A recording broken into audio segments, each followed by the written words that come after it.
Yeah, I'm gonna try to do some different challenges now. I think I'm gonna do a pistol challenge with Leon. Probably just upgrade the regular pistol and try to beat the game with it. I mean, obviously, I'm doing it on casual mode. Yeah, casual mode. Like, just to have fun.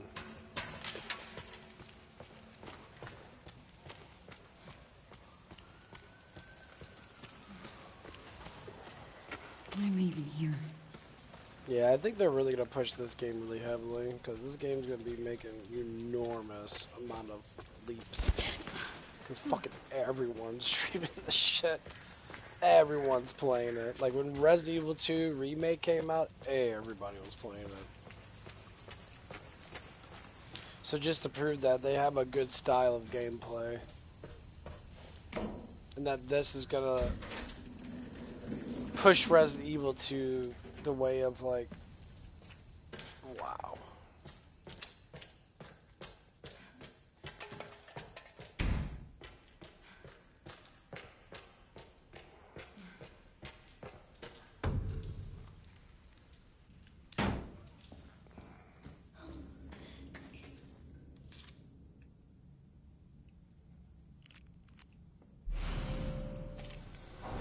Like I said before, like, the casualness of it.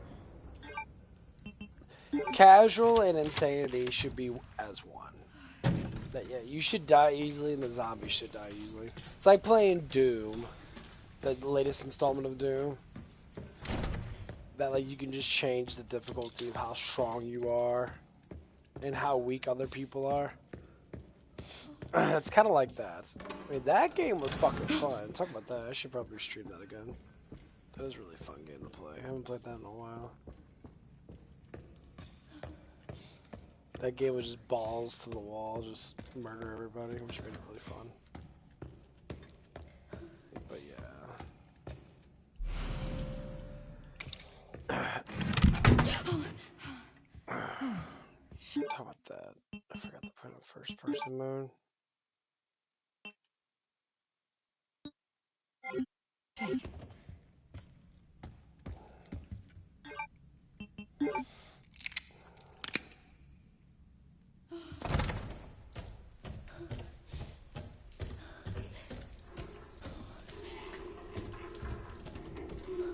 Yeah. Because for some reason, first person mode, when you run, What? you don't fall. So, I think the DLC is going to be about this chick right here. Mom, Before wait. she gets the grace. Which will actually explain a lot, because she is a Resident Evil coming. character. She played Grace, in one of them, I don't hurry. remember which one. Keep moving. But they have to start going through some of the, like if they remade Zero or remade all the ones. They could have very easily. Grace, come on. These graphics are actually fucking amazing. Come on in, Grace. Everything's starting to look the fucking same nowadays.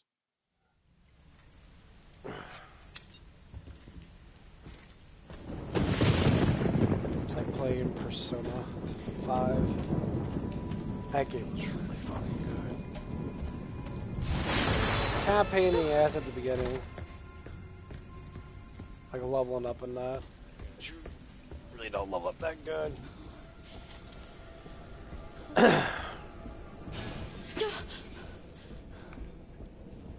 And the only characters that really get stronger at the beginning are your main character.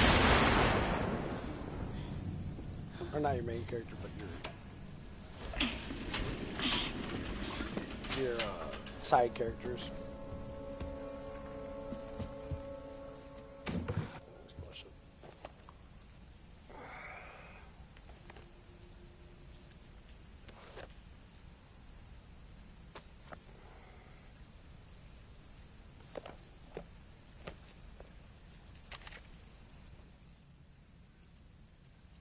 Oh, wait! What are you doing?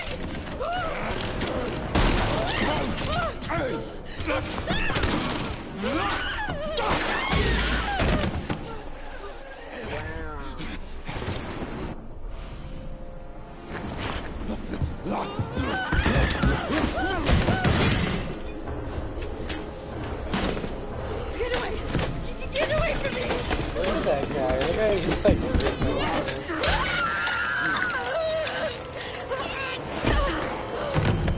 Oh, shit! Stay away!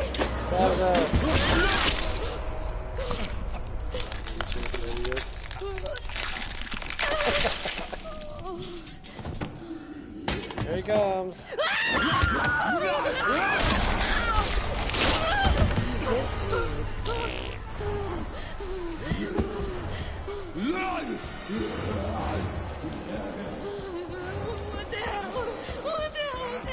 Yeah, see, you don't fall right there. You keep consistent.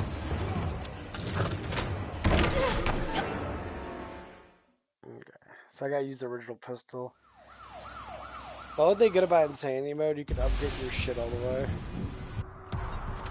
Don't do anything stupid. Me? Always. Never. Okay.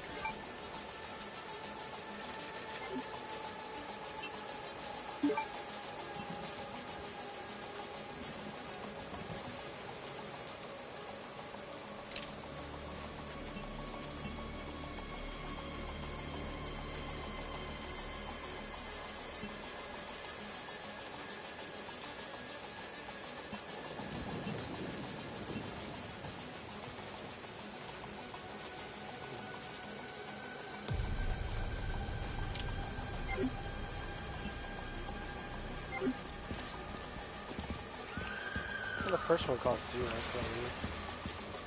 Whoa. Hey, what the hell, lady? Help me! Oh, what the fuck? Really?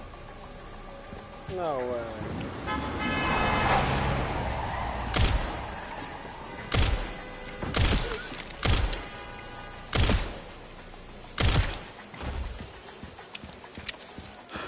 Get Brentwood locked down. What? Is it something to do with Victor? Yeah. He's the one to thank for all the excitement.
Here it comes. Oh, Let's make this quick.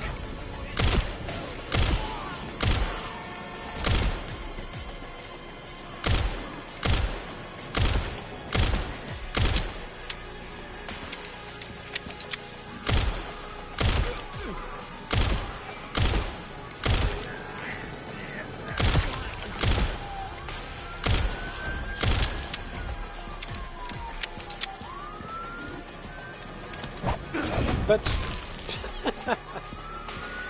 Come here, motherfucker. Fuck you.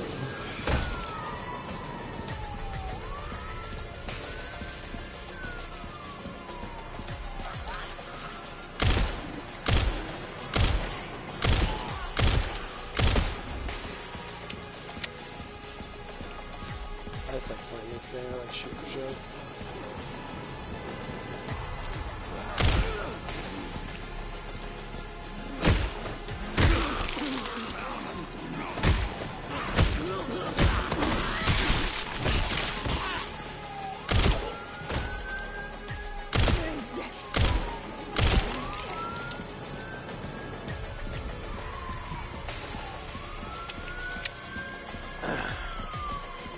everybody?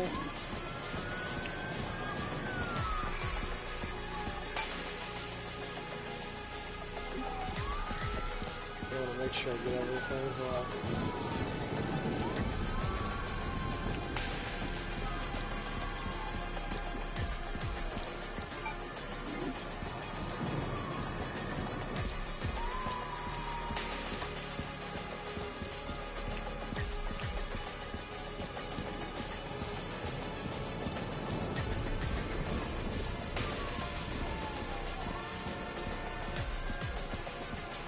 Doing the pistol with her with the original pistol would be kind of crazy.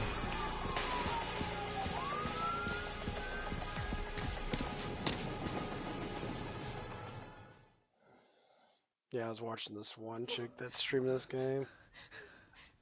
I would have to say, my God, women have such easy time making fucking streams.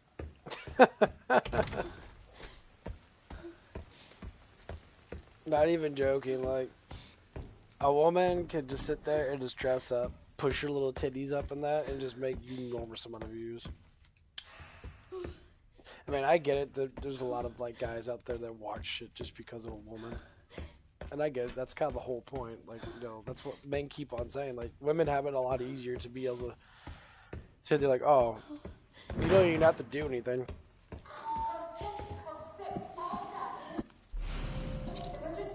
The reason why I keep talking about these things because it's just like when women do the whole feminist thing and say, "Oh, women have it so much harder." Now it's like, what do you mean? Like,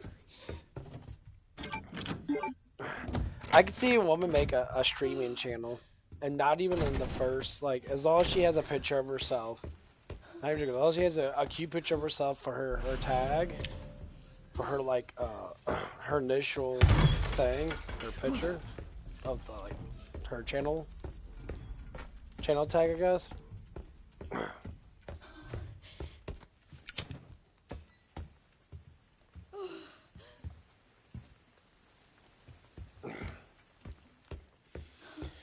She'll literally get an enormous amount of subs just because of her picture. I'm only saying this stuff because like it's inevitable that men themselves just flock towards beautiful women. And it's always, you know, men that have,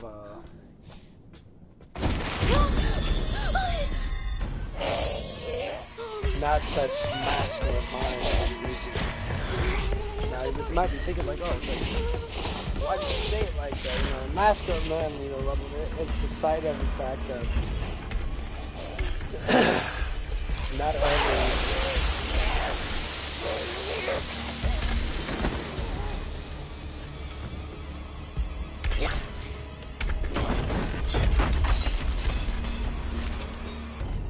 that not every... most men don't have time for that shit.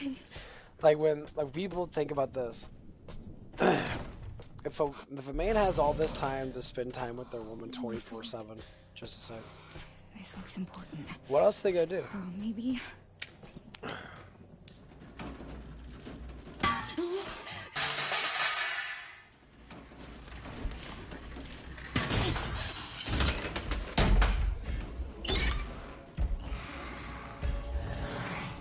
This way, not this way, not this way.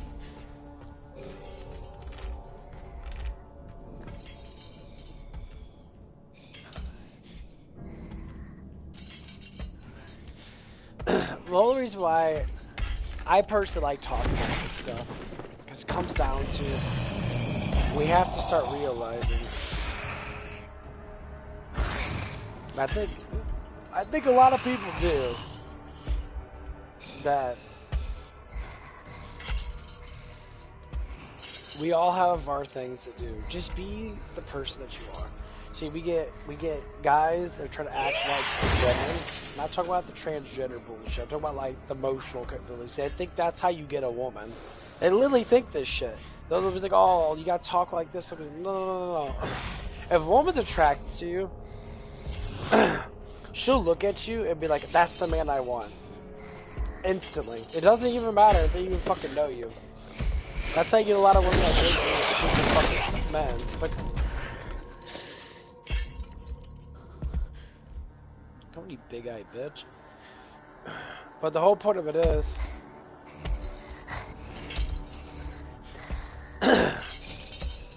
that men nowadays don't look at what a masculine man actually is. That's why we have a lot of these issues. They don't want to work. They don't want to, you know, gravitate towards getting more luxuries or more stuff. That's what women are normally attracted to, you know, pursuing a man is the man doing something.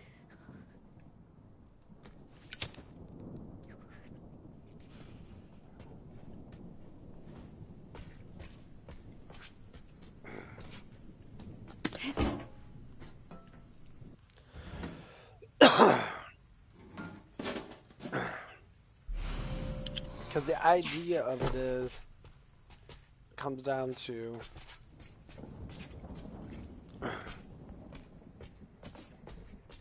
normally what?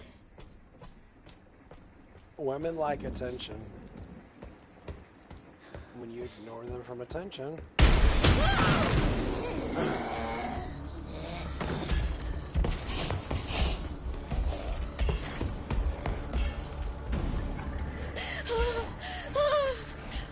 Don't come any closer!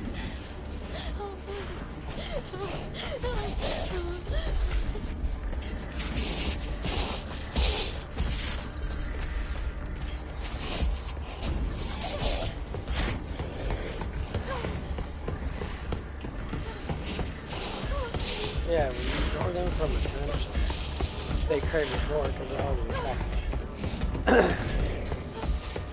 But attraction is not just being ignoring. Attraction is doing the things that need to get done. Because you have to look at it like this. When women approach a man, they approach men like, especially if they haven't been with a man before, or they've only been with, you know, like one guy that's hard, he just throws up in that, you know. And everyone's course they're like, oh, there's gonna be another guy out there. Which is true. You never say that it's not. But when it comes down to it, the first love of a person is true.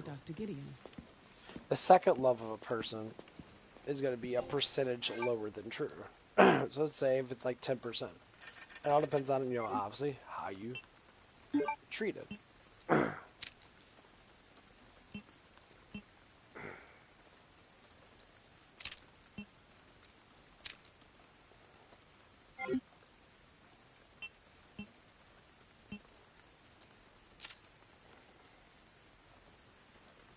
Now, obviously, it really all depends.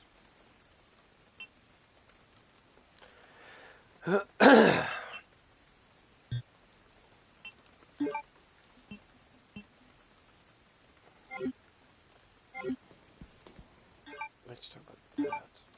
Let me put that charm on there.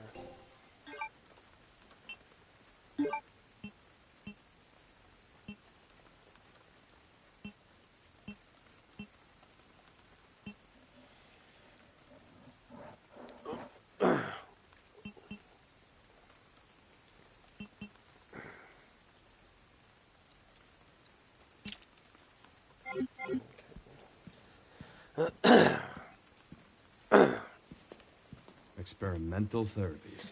But when we look at it, you know, why, like, I see younger women, like, in their early 20s, or just hitting 20, 19, 20, from 18 to, like, 21, say, as of nowadays, there's a bit of a difference.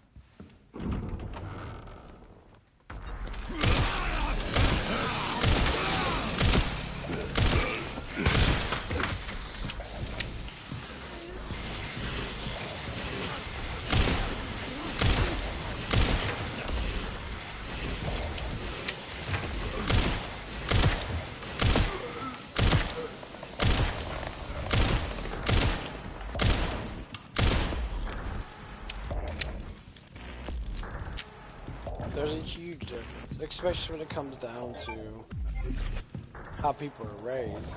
When I start seeing families, full-on families actually happening.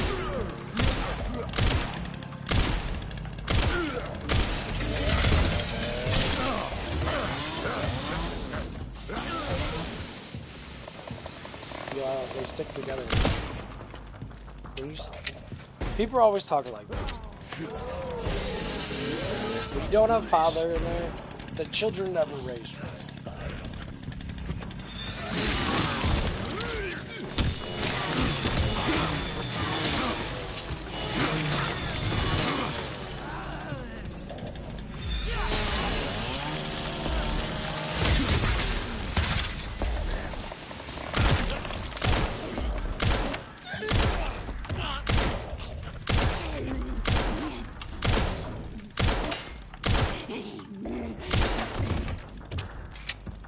And that's the honest truth. It's all about being traditional. Like, I was raised with a full family. I learned from my dad how to be tough and strong. I learned from my mom how to be, you know, emotional. How to understand things. When it comes down to a woman.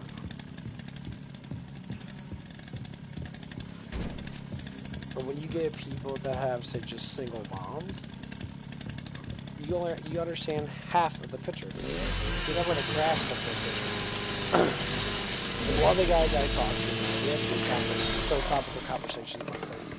You know, and he lives with his mom divorced his dad for whatever reason. Obviously, it was probably something very stupid. We had a good conversation about that, too.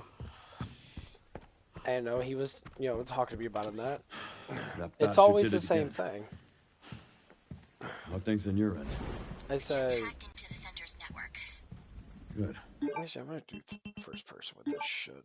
Yeah, why not? Good. Can you find me the floor plan? But as we're having our conversation that we had like a couple days ago, I'll try to track him down. and Keep me posted. Will do. he starts to see, Come on! kind of from my perspective, that we start having like the same like ideas. Because I would speak of it, of my perspective, I'll be fine. when I see how life is, especially when it comes down to, you know, me being older or not. I start to see kind of these things with people. I'm like, hey, why are we dealing with all these things? Why are people so ignorant and so stupid nowadays compared to what they used to be? Well, when we start to really think about it, and we should,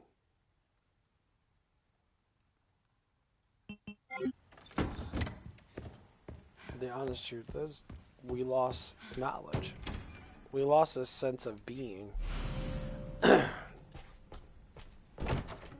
it has a lot to do with the culture. The culture is very destructive nowadays. They don't want people to learn certain things. Like when I see some guys, it's always the same thing. When they have horrible fathers, children either go one or two ways. They stay consistent on being a man, or they don't stay consistent at all.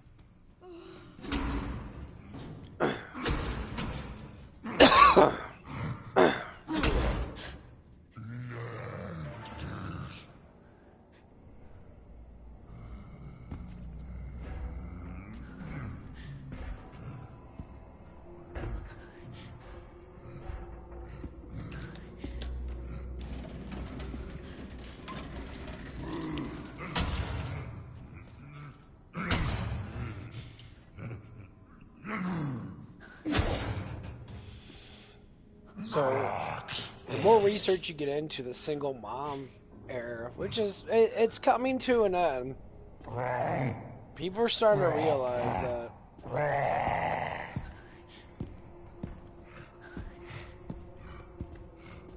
that people are just getting to that point where it's just getting boring.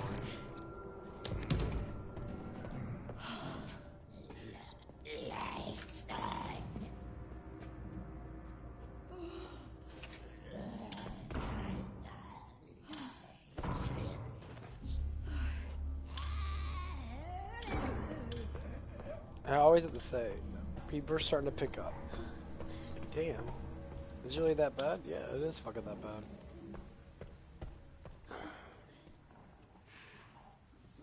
People are ridiculous. When you don't learn specific things as a teenager, you go off on your voyage of like, oh, I don't want to learn rules. Yeah, that's what the father does. The father passes down masculine rules towards the son. And same thing with the woman, to teach a woman what masculinity is, so just to say, so that the woman can understand what a good man is. You can't understand what a good man is if you don't know. So they run around and just think, okay, well, just say like, what is it? What's a masculine man? So you deal with young ladies that have no idea.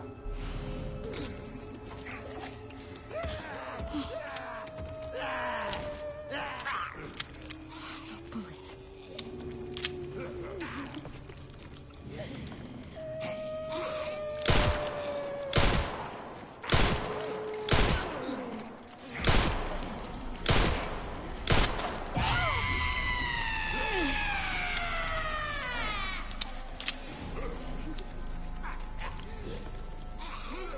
And I promise you, there's a lot of people out there that still don't get it.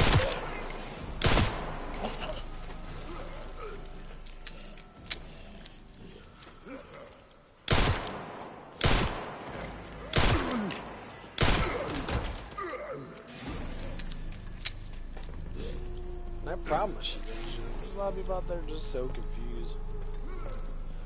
It's like, well, I want to party and play and be a fucking moron. And you're like, okay, well, you can be a moron. You can party and play. But it's going to come down to the time where you're going to have to step it up and actually just work and do shit.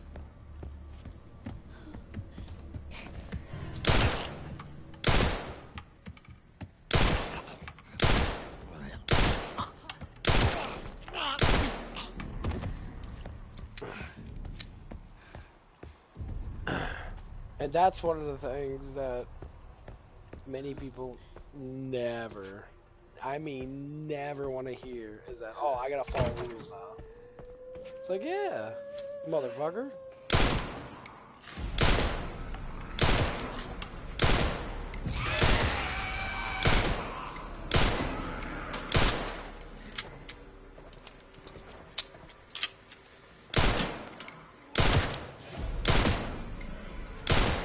You gotta follow rules.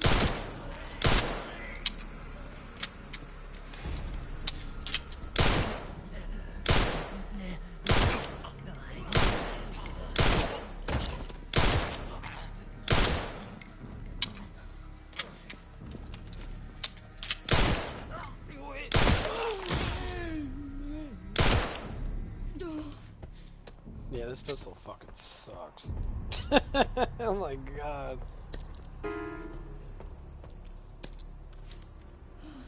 Yeah, they did a really good drawing of her. She's very pretty. Okay. Wait, this is mine. Let's grab the actual fucking pistol. Yeah, I like how you reload to get the one bullet in the chamber. That is really cool. Yeah, this one's a lot fucking stronger. You always use unlimited ammo. No, it's just more fun that way.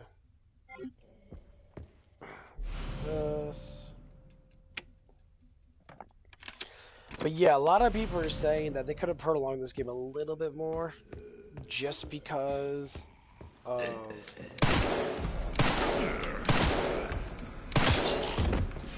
the injector thing. You could be able to max out all your injector shit, which is, you know, that's understandable. I can see why they would want you to be like that, you know. But anyway, go back to what I was saying.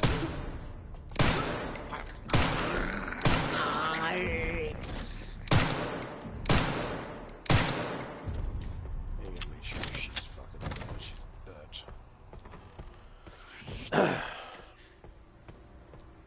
What if I can't get out? But anyway, I think the big guy's gonna start coming in.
some, Yeah. I guess.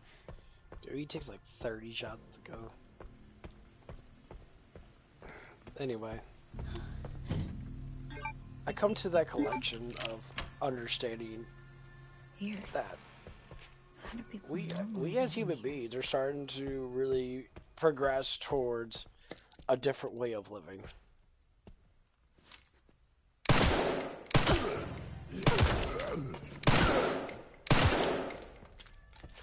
And when we start progressing towards a different way of living, we start to not see like the purpose of our lives. Like everyone wants to do the easy work. They're like, oh man, I can become a rapper, I can become a YouTuber, I can do all this stuff. And I say, yeah, you can do those things, but that's not hard work. People say, well, yeah, it is, because you gotta, sit there, you gotta be, yeah, you're sitting there comfortably at your house. You have to be uncomfortable. That's the point.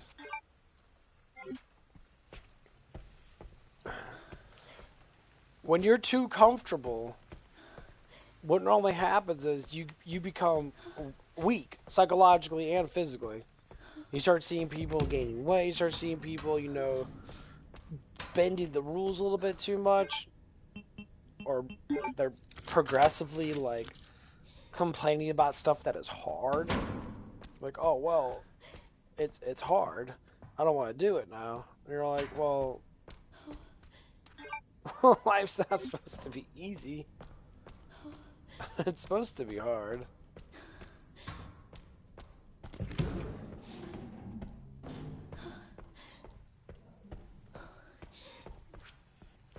You want to think of it like that. Because when it's hard, it's more challenging. You say they're about the same word, right? Challenging and hard. But with challenges becomes purpose. When your purpose is higher, you start to what? You start liking life more. You start pursuing life more. You start wanting to be part of life more. It makes it more interesting. It's like when someone challenges you to something, say, hey, run this 50-meter dash as fast as you can. You can't beat my record. What happens is you try to beat the record. It gives you purpose. But we listen to people, especially these twat waffle people. God forbid there's so many of them. That these people literally just sit there and never want to challenge themselves. Like, oh, whatever, bro. I'm just here, blah, blah, blah.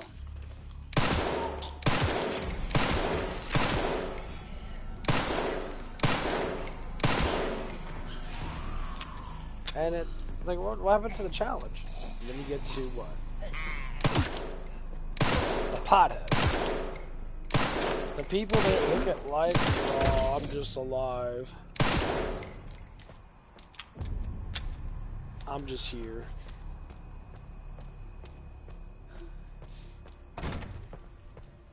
That is a huge fucking issue.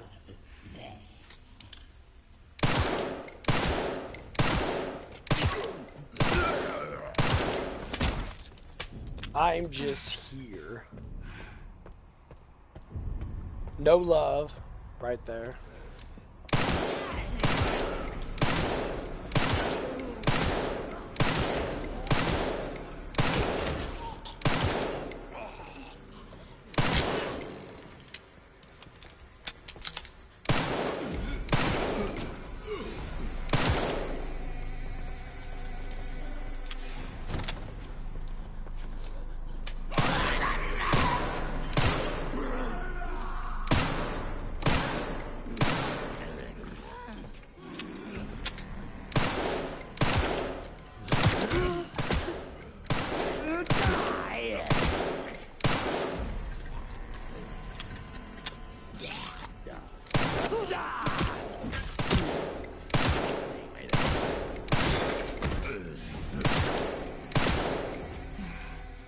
This guy's kind of a douche.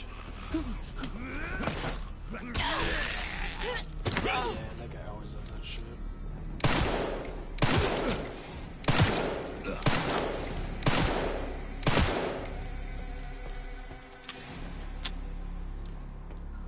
Okay.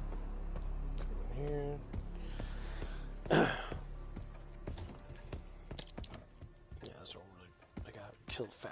This might take forever with the pistol. Yeah, because that big guy fucking took me. Shit, what? 4 or 5 clips to go with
Okay, that wasn't too bad. What the fuck?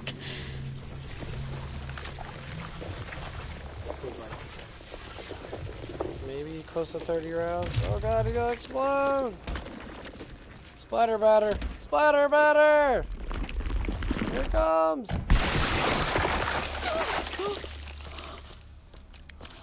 Get a little tiny coin. 7. Well, at least it's easier to walk around now. At least it's easier to walk around now.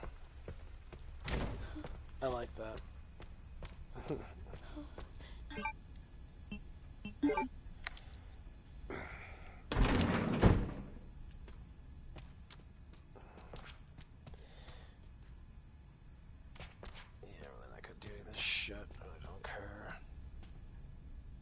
Well, the whole injector thing, it's...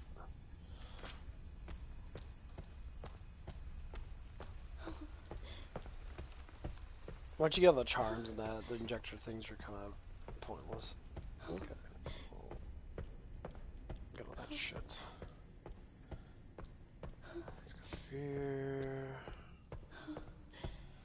Yeah, I like all this shit for later on. Because you can pick up all the ammo and then sell it, so I can upgrade my pistol. But...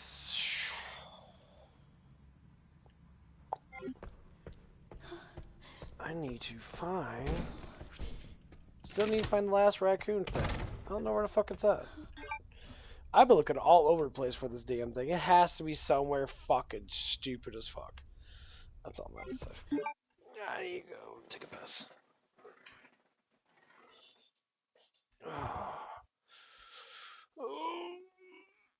Oh, shit. Okay. It's a little nippy outside. But yeah, what I was saying about, ooh, wow, it is nippy outside. Well, at least the stars are out. Beautiful thing. That's okay. Nature P's the best. Oh man, I tell you what, peeing outside feels great. It looks like it might warm up tomorrow. Looks like that thing passed. But yeah, all these relationship issues are all coming down to just bad fathers. I think the hippies kind of threw that into that perspective. The free love bullshit. Everybody needs to bang everybody. Oh man, it's fucking cold. Ooh.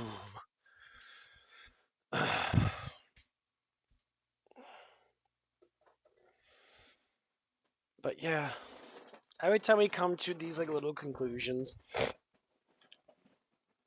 it becomes very interesting. Just to say. Man, it is fucking chilly.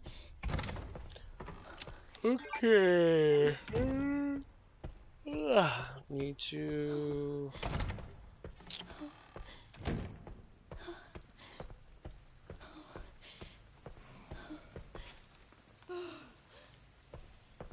Yeah, we might as well skip the gun. The power up.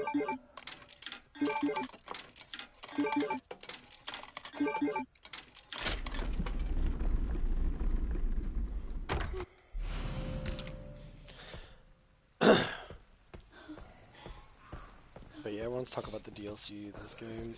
Like, what's gonna happen? Is there a lot of things I'm looking at?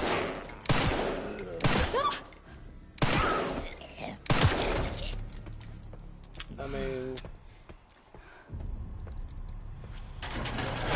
number one,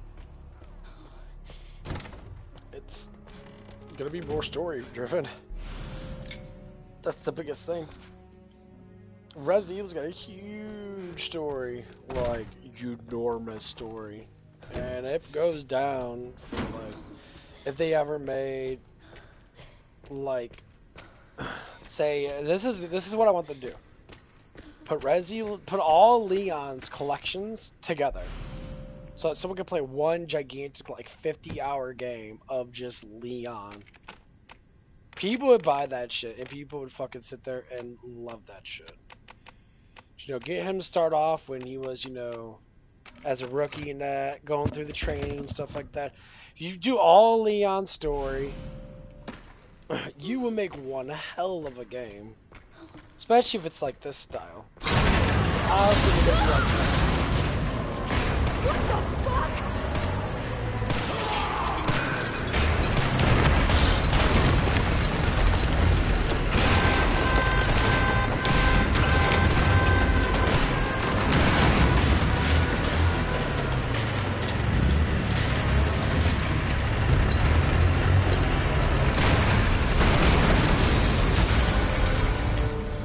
Give me a fucking break. Yeah, once you get to that point of like that, it'd be amazing. You'd be sitting there like, oh wow, going through all Leon. So you go through Raccoon City the first time. Okay. It pushes you through to working with Crowley. You get specially trained from Crowley and all that crap and that. And then it pushes you, you know, through it again with Resident Evil 4. So you do the whole Crowley thing. You go through.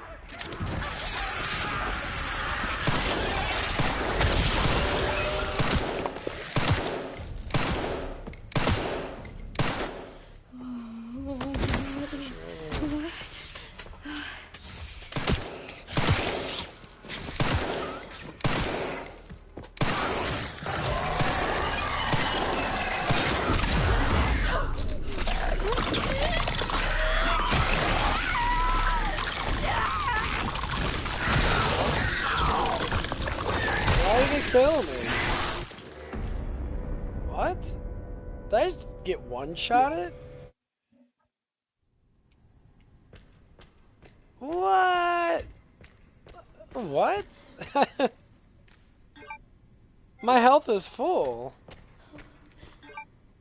Is that why you need the fatal thing on? Because this zombie just magically one-shots you? Oh, that's fucking stupid. That's really dumb. This is uncasual, too. Oh, fuck. I hate those fucking big-headed fucks. They're so stupid.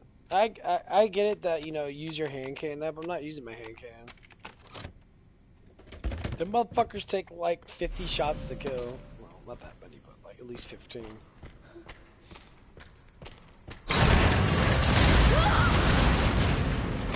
What the fuck?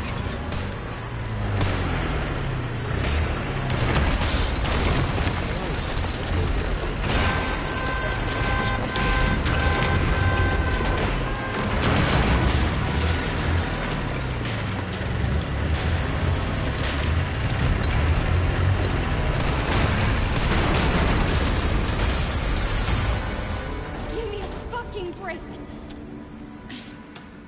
Yeah, those dudes are fucking assholes. That fatal shot bullshit, they kill you with one fucking hit. It's so stupid. Them guys are fucking dicks. I fucking hate fighting them. Oh, fuck! Number one, they move too fucking fast. And their weakness is their head, but unfortunately... Okay, let's just say... So fucking stupid. Yeah, I'm gonna leave that. Yeah, I'm gonna leave that up there. That's my insane playthrough.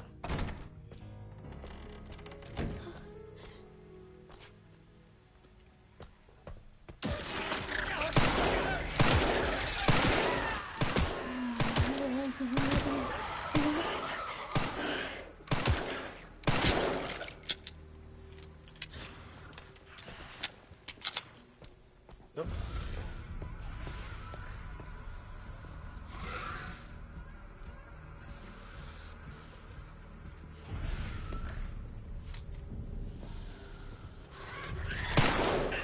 Oh my god! The motherfucker's so fast. Why are you so slow? Like, not even joking. Your character just moves like fucking sloth. Like, oh my god! You like...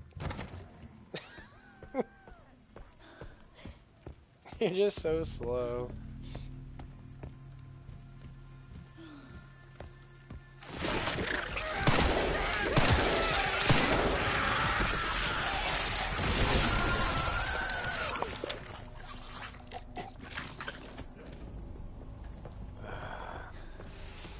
No, it's just that quick movement bullshit. It's so fucking annoying.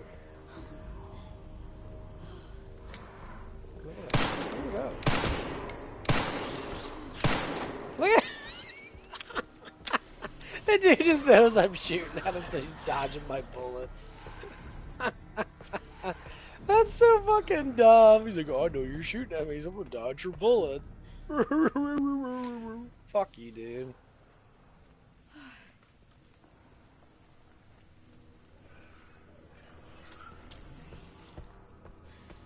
I don't know if he's gonna chase after me or not. I guess not. Let's see how many shots it takes to kill these motherfuckers. Shoot him in the face like 1,000 times.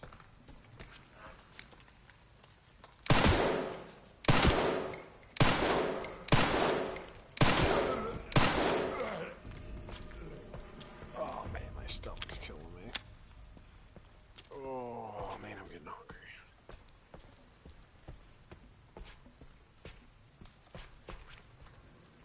Okay.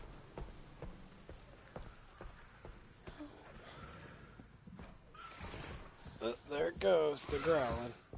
Okay, he's just gonna sit up there like an idiot. There's shots right here, maybe.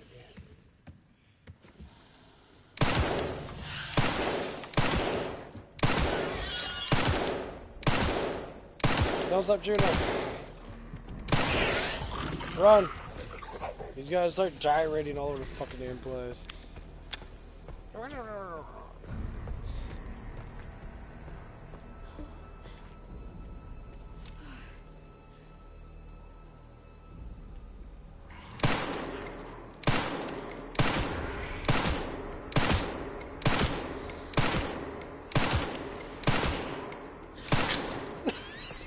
Oh my god, bro. How many motherfucking bullets, dude? Dudes are so fucking stupid. They're just so dumb. They don't die. They just... This is on casual, and this is with charm on, too.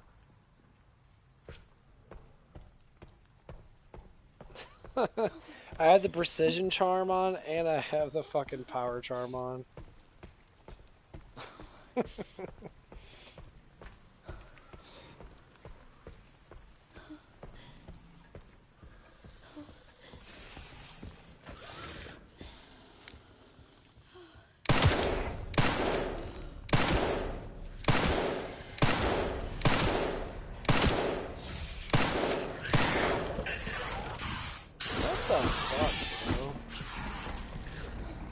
How are you not dead?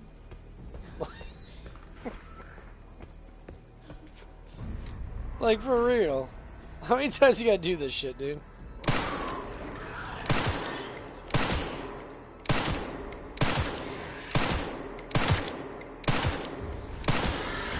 Thank you. Holy. What was that?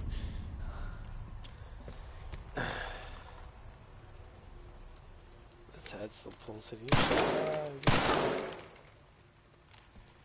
Jeez. What'd I take? 25 fucking bullets to kill him? Like, well, if you shoot him in the head, it'll kill him faster. Yeah, that's the point. It's hard to shoot him in the head. Because he gyrates all over the fucking damn place. Shut up. Oh, so Get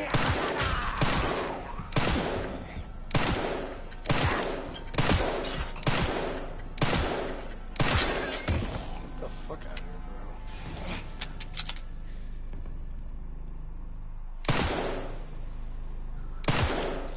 Dick, you little bitch. God, that guy's annoying.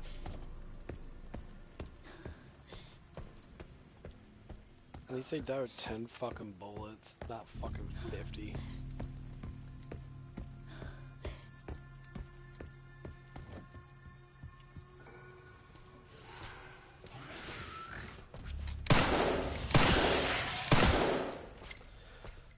Oh my god. It's just the spot that he's in. He's in a really weird fucking spot. I can't get him.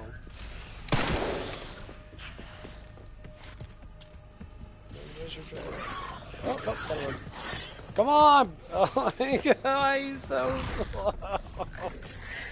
Why are you so slow? No! God, run! Like, you're pussyfooting around. Like, oh my god, I can't, like, they're hurting. Oh my god. You fucking pencil pushing bitch. Fucking run. It was just like, I'm in the FBI. I'm sure you are. You don't do shit, just like in real life. You just sit around and piddle dick around. Get the fuck out of here.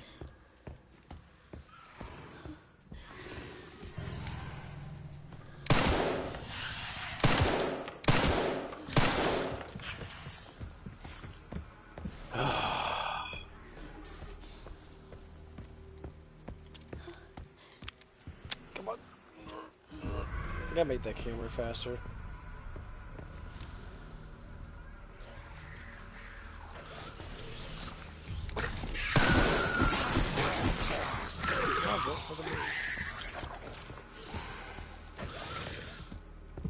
Well, first person kind of sucks. You can't tell the motherfuckers behind me or not.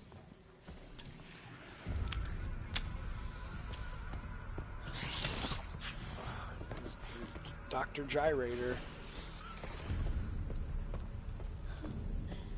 Come on, bitch. Get to the end of the hallway. You don't need to take 15 fucking minutes.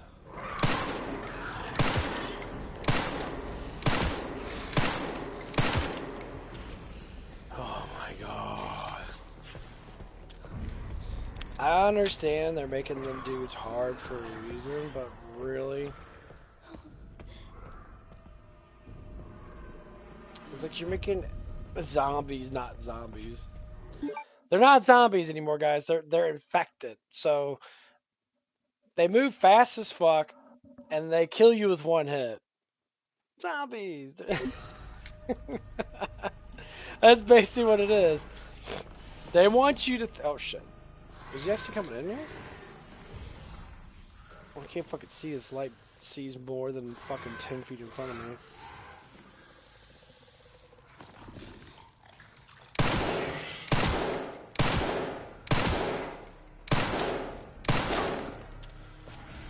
Pull that trigger fucking faster, bitch. Oh my god, trigger's fucking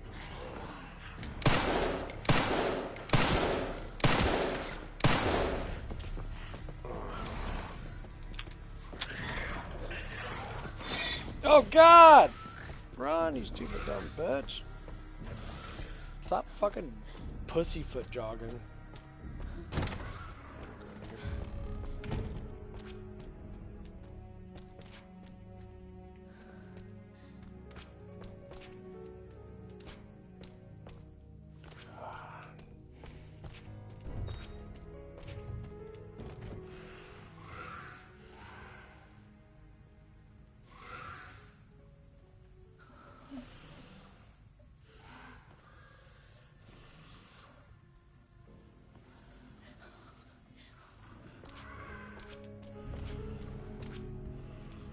It's fucking. Why do you move like a fucking retard? There's like a fucking.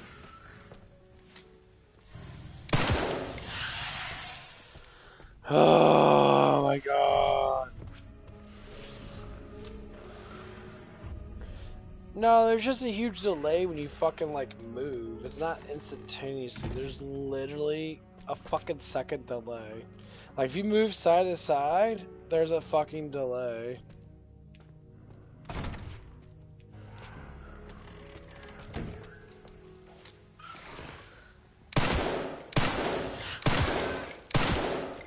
Oh my god.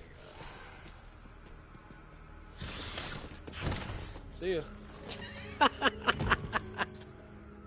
How many bullets does it kill one?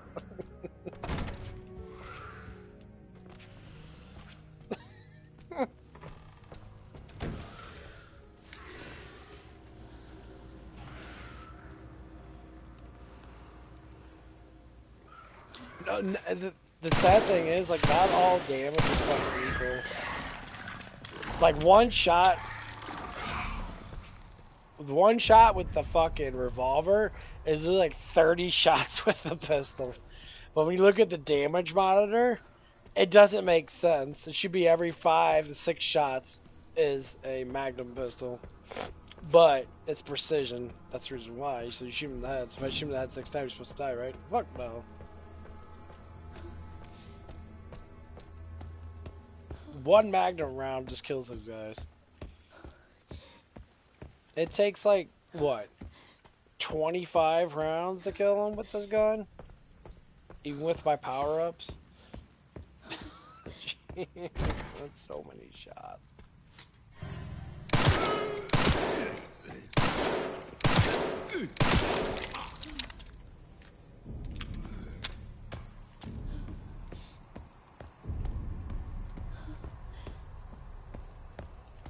Okay.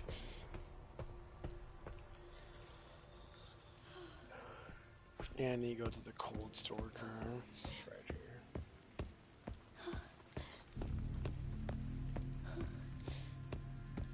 But I know those guys could do fatal strikes to you. I know that ain't so. No. But yeah. Damn it. Everyone's comparing, like, I would have to say, Grace's moments are like Resident Evil. It's like Resident Evil 2. You know, you lack pretty good ammunition. You have to sneak past people now. You get to use a knife a lot if you have one. It's just like in Resident Evil, well, like I said, Resident Evil 2. Like, Resident Evil 3 was more, it believed to be more action-packed. So it's a little bit different. Resident Evil 4 was super action-packed, which that was completely fucking different. It has its scary moments in that, but you get to that point, you're just like, yeah, it has scary moments in that, but...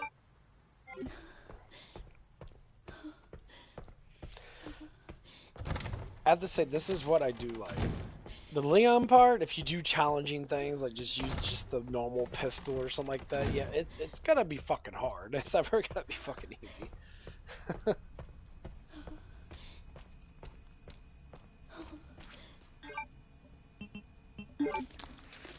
Yeah, I really need to get those,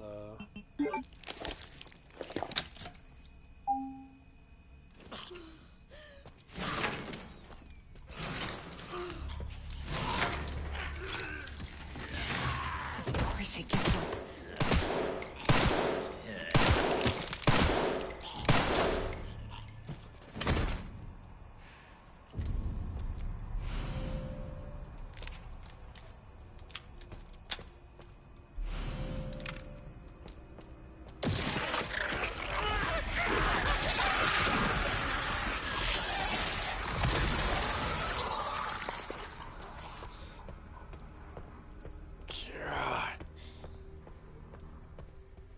Just imagine.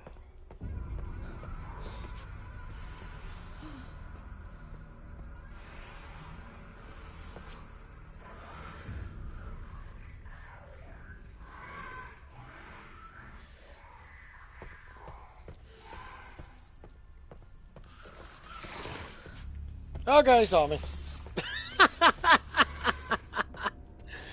god, he saw me. You gotta come out of there?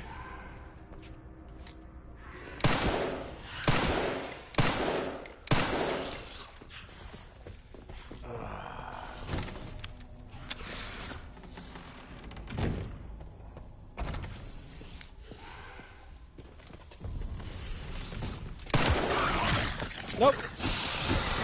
Run.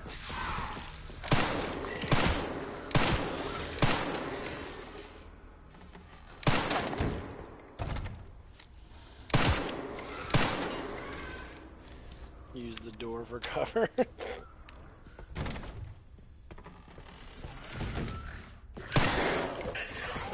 Oh my god, Blaze.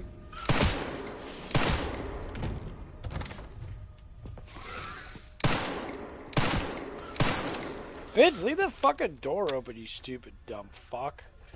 Stop, shut the door. Here he comes again.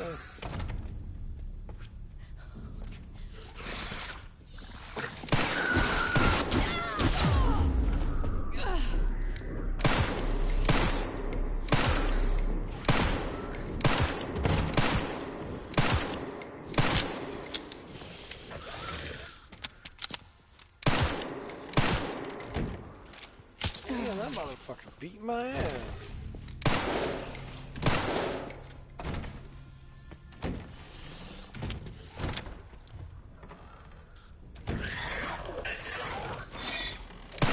Stop shutting the fucking door, bitch.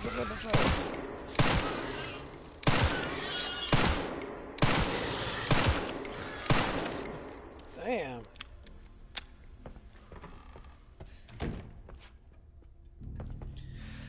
Okay. Well, I have to kill him anyway. No, that dude fucked me up. Oh, I forgot to use this. Duh. I got this. Oh, that's so funny. Yeah, I might as well get the life and crucible on that.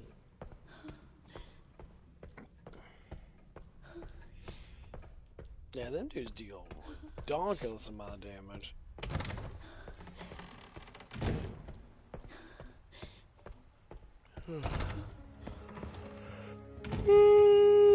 Oh man.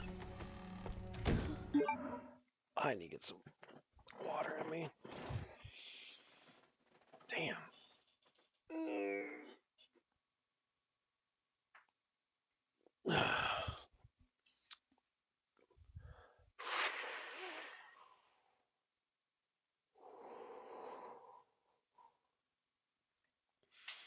But yeah, I'm starting to see like a little bit of a difference.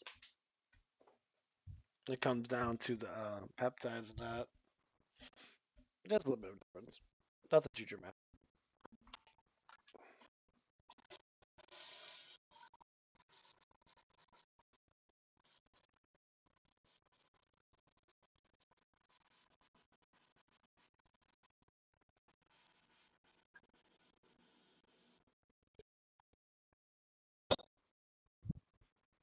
I'd say one of the differences that I'm seeing is um, overall recovery is better, and I don't eat as much. Like my food intake has been going down little by little.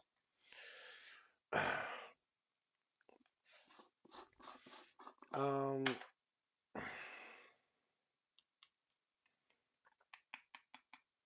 you know, am I dropping a shit ton of weight? No, I'm not dropping a shit ton of weight. My weight is fluctuated. My biggest thing is just I need to do more cardio. I have to do like running cardio. I know that people say, well, walking's good if you walk so many steps a day. And that, yeah, but walking takes too fucking damn long. I mean, for people that, for older people that don't have, like, the joint support anymore because of just long living just happens. I wish, like, riding a bike and that. Yeah. I think riding a bike would do good.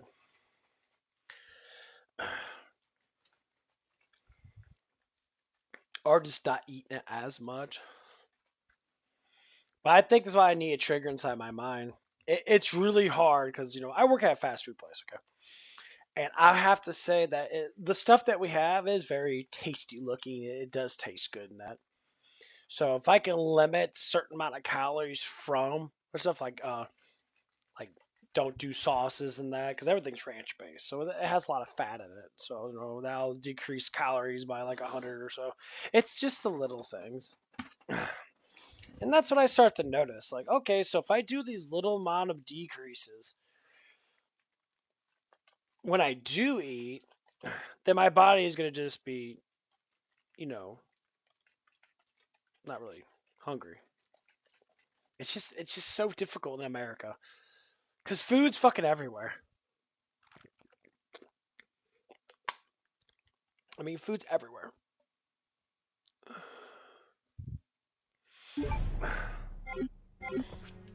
I could open up my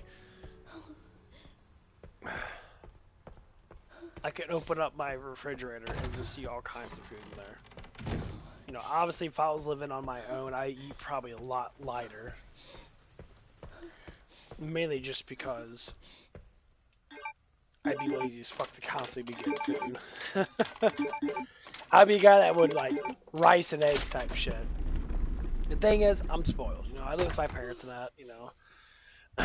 The idea becomes a lot more safer with me to be like, okay, yeah, I get too much of stuff.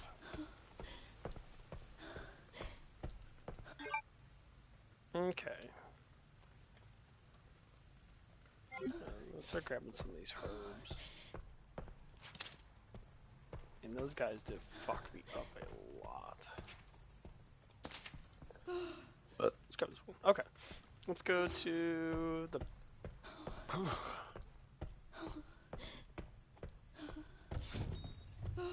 Actually, yeah. I'm gonna go upstairs. I really need to get my camera going again.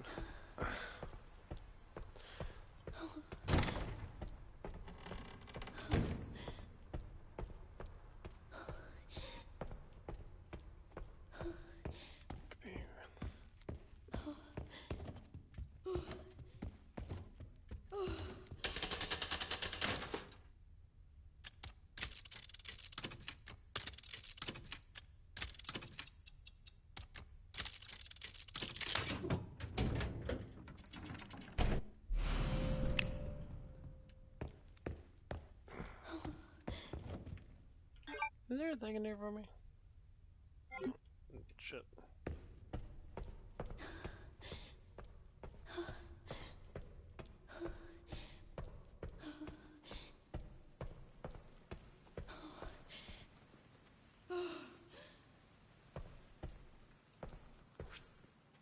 No, it's so weird. Like, this place looks fucking amazing. Look at this shit, like... They got good settings. Oh, what the fuck? Oh, come on, bro.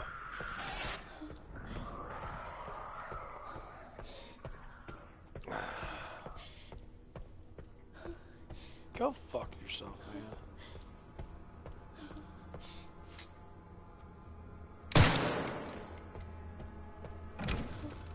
man.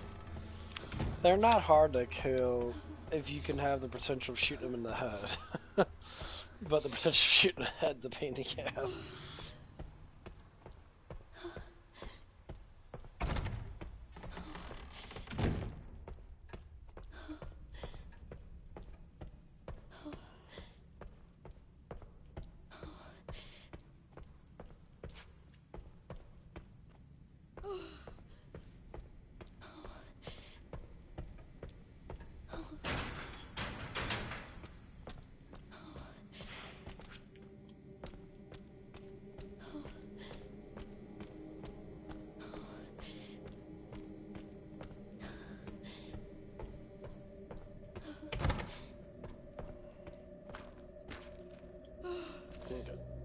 Yeah, because it wants you to get all the magma rounds. I can't tell which Because you one's can which. kill the fat ass, I think, with like 3 shots, and then you can kill the big dude with 3 shots with that. I think they both die the same way. Besides the injector pen. Go ahead, put it in there, motherfucker. What the fuck are you doing? Okay. Like the injector pen, you have to use like 3 of them on there.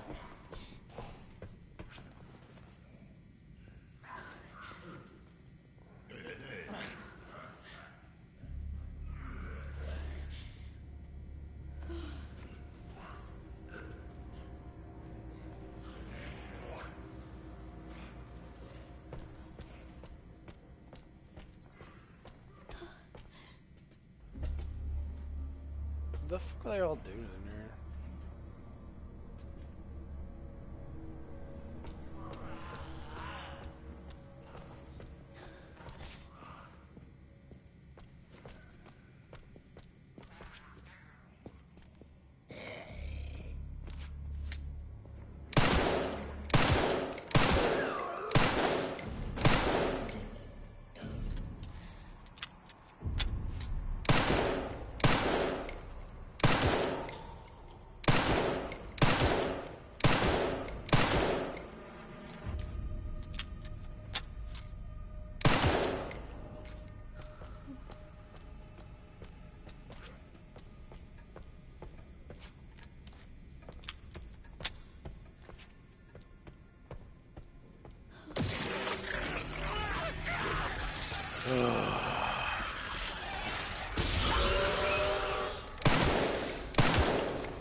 These dudes are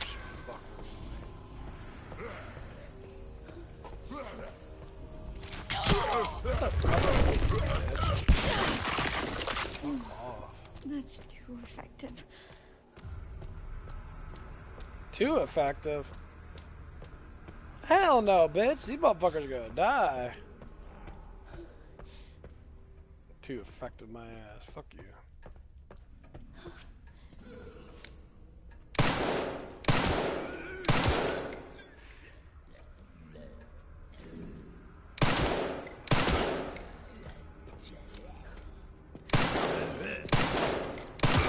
Shoot him in the dick. Shoot him in the dick.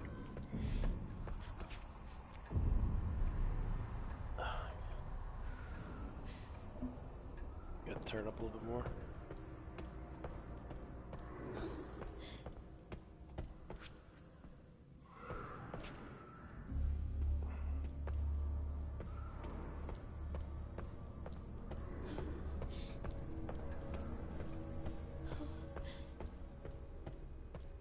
I wonder where the fuck he's at.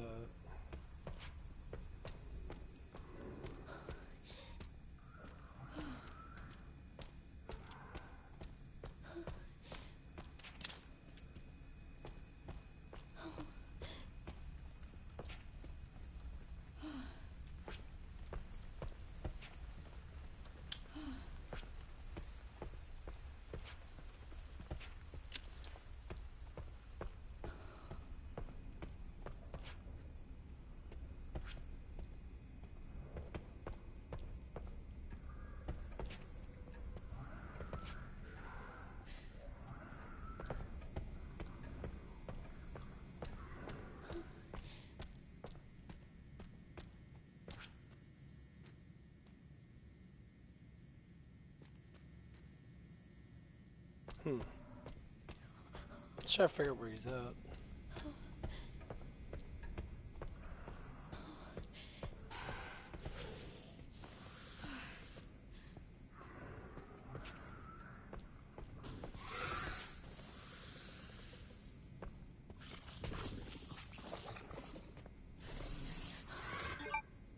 Okay, so he is literally like right fucking here.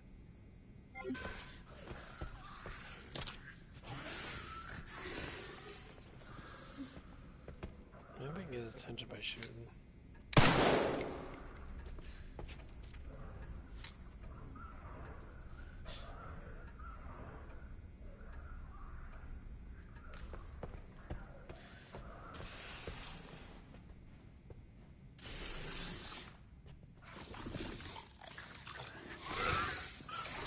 Yeah, he's just standing right fucking there. He's standing in the worst fucking spot. I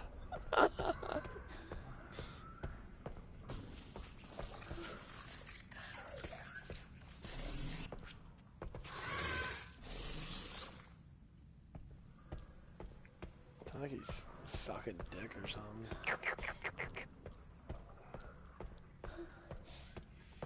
Yeah, he's in a really bad spot.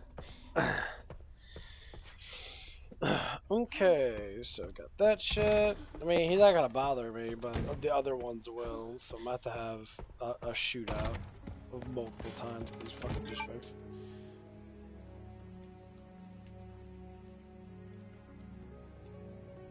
Dude, I'm gonna have to say, I believe 100% that this game's fucking glitched. Because I looked all over the place for that last raccoon fucking thing, and I cannot fucking find the last one. I played this game like 10 fucking times.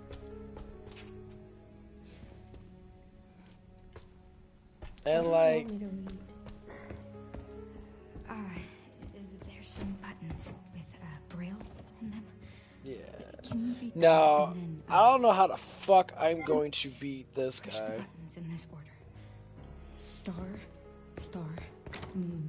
I might have to pull out the fucking knife. Or something like that. I don't need you anymore. Gotta do my drugs! Yeah,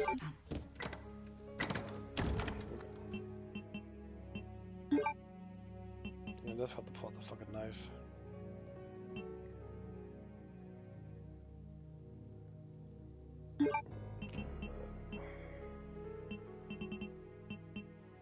Man, I want to use this gun, but it's not the main gun. Oh.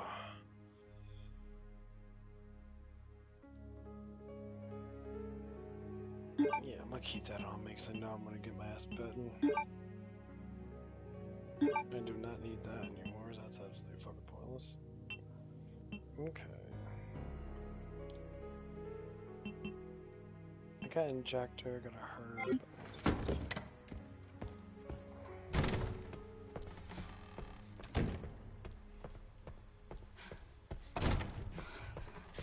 I have to keep it together.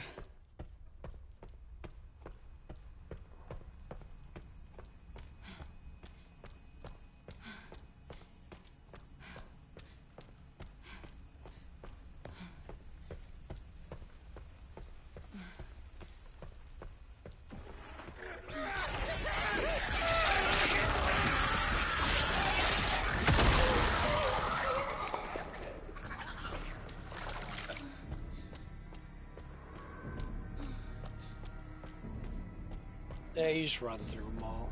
You run fast enough for they can't catch you. Thank God. Okay. Here it is.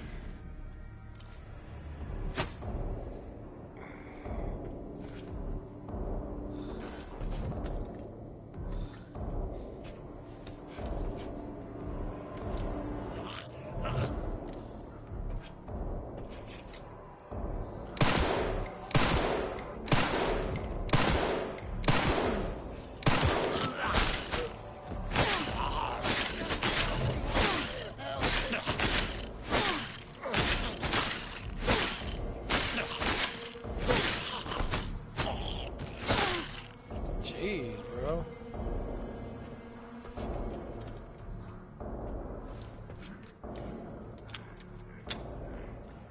That took a lot of fucking slashes.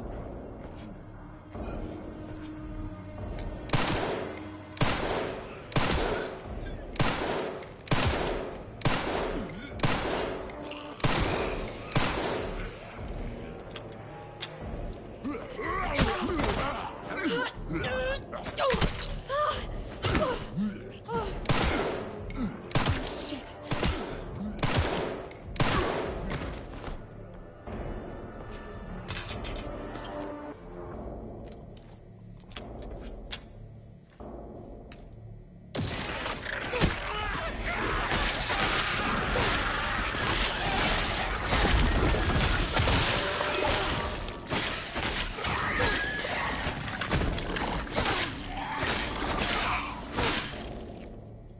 Yeah, you have to keep cutting them or they're just going to kill you. I don't want no damn scraps, bitch. No room for that. Look out here, I don't need ammo. Fuck off.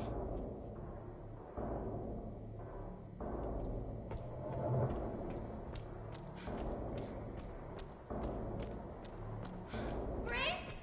I did it! Hey, I did it! Hey, Grace, I did it. Yeah, Adrian. Oh god. I don't know how many bullets it's gonna take to get this bitch off me, but we're gonna find out.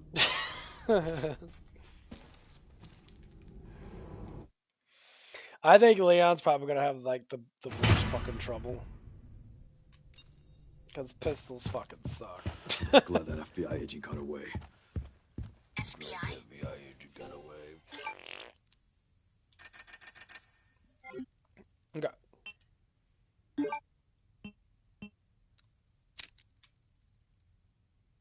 I still need to find them.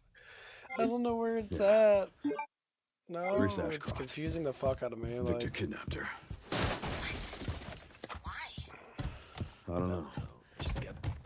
She's Time got to find out. big boobies. Boobies! Booby, booby, booby.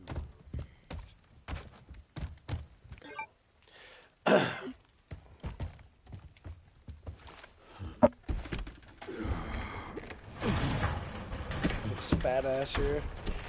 Oh, he's gonna take a while to kill. I'm not gonna lie. It's gonna take fucking forever.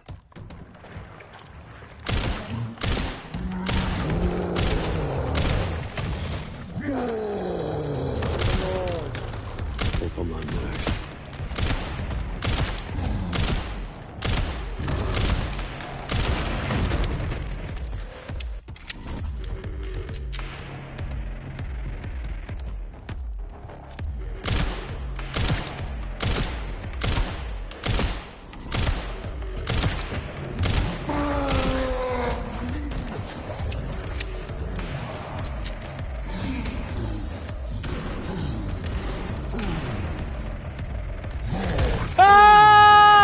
Come on, you fat ass! Ow, fuck. Fuck you.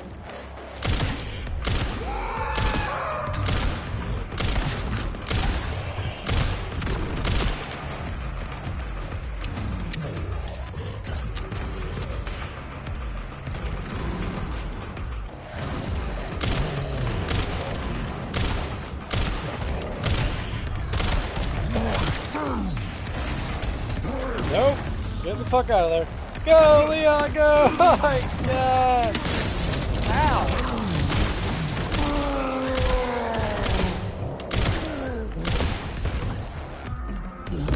Oh my god.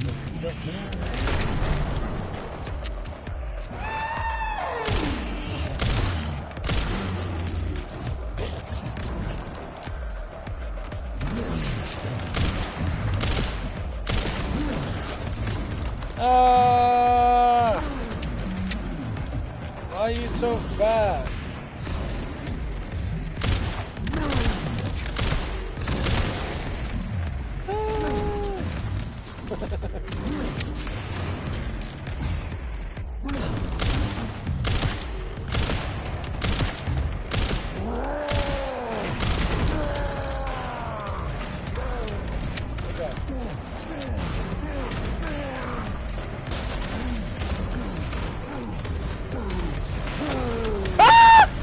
Oh god, I shit myself!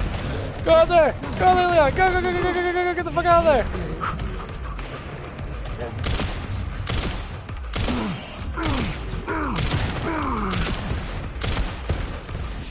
Ah! Don't stop, Leon!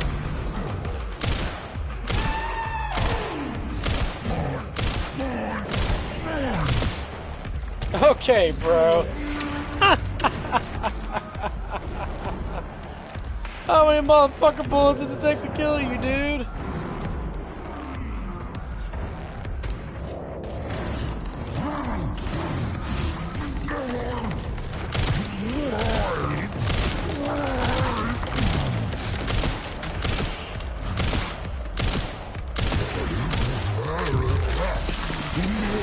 Yeah! Grace's bullets are stronger than that. What,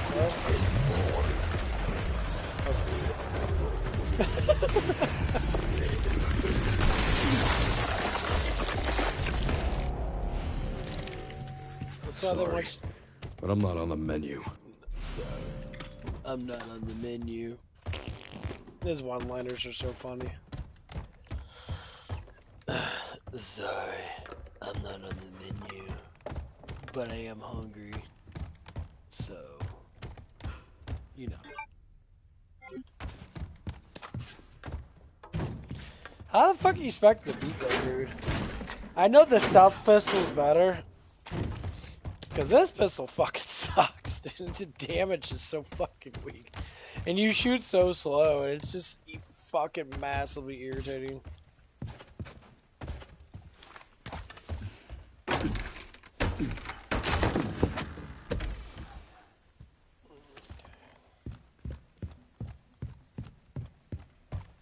I think I might switch to the other pistol.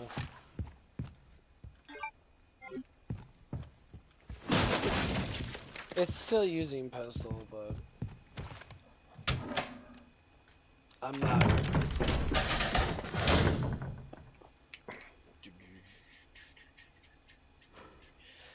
Yeah, once the temperature starts getting to that point where it's nice, I'm gonna start going to the gym if I go to work at night. Start getting back in my routine again. Like, I'll stream for a couple hours and then I'm gonna go to the gym.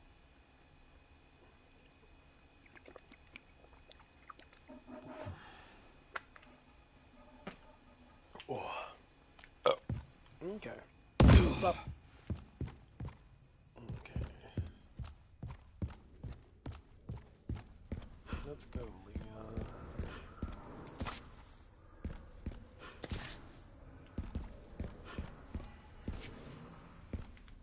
Is that one guy still over there? Oh, he is.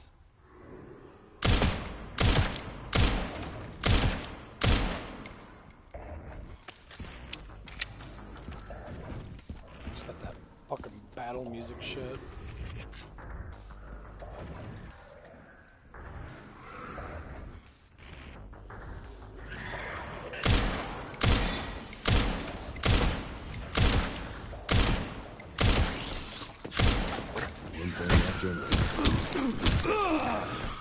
Ah, dang, motherfucker.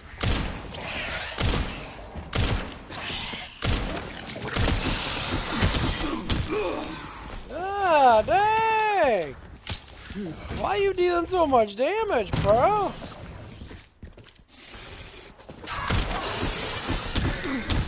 Dude, what the fuck, dude? Dude, I'm being dead serious. These guys are way too fucking hard.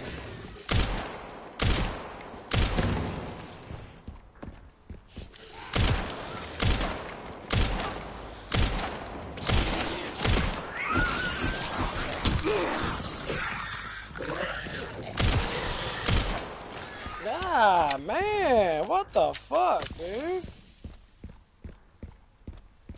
Okay, dude, fuck this gun. This gun sucks. Huge amount of fucking dick. It just doesn't. Yeah, fuck that shit. Yeah, man.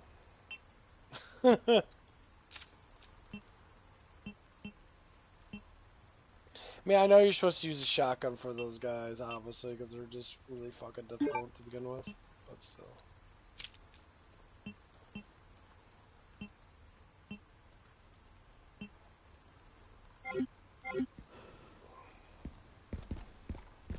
Fuck that shit.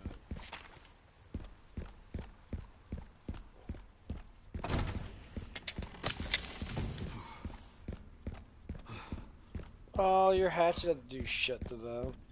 That's what I hate about this game, that your hatchet's too weak. They need to double the hatchet damage.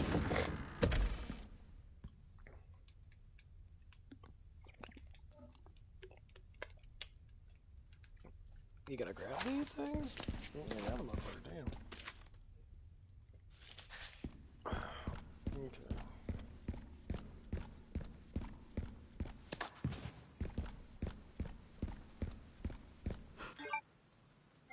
I still need to try to figure out where the fuck that last thing at. Dude, I played this game so many fucking damn times. His office should be upstairs. I'm so fucking confused.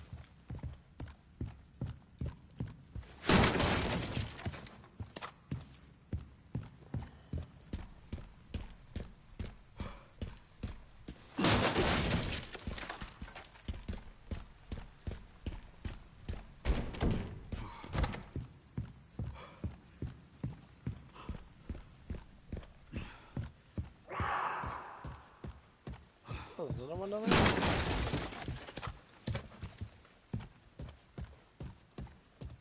Is there?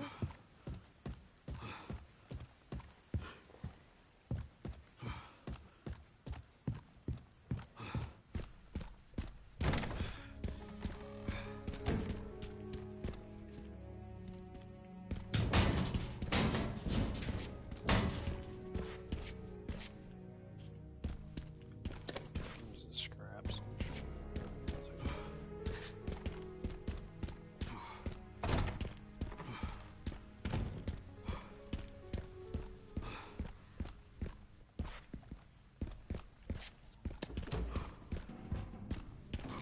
Oh, that's right. It's some guys I ran past.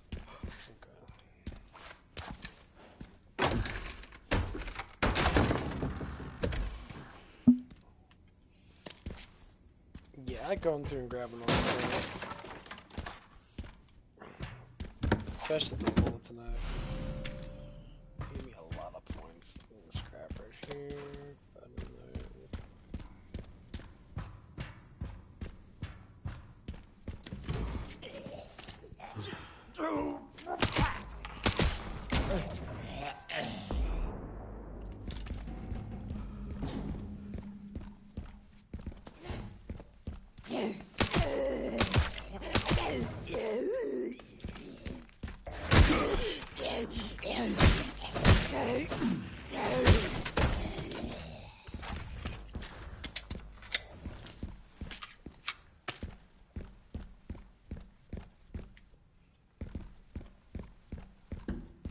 No, that.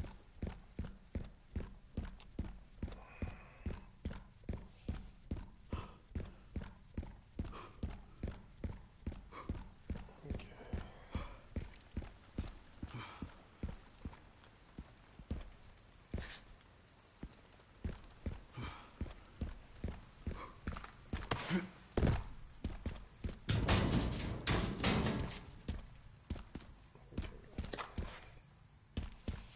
I think this is the one I forgot to open up. Oh well.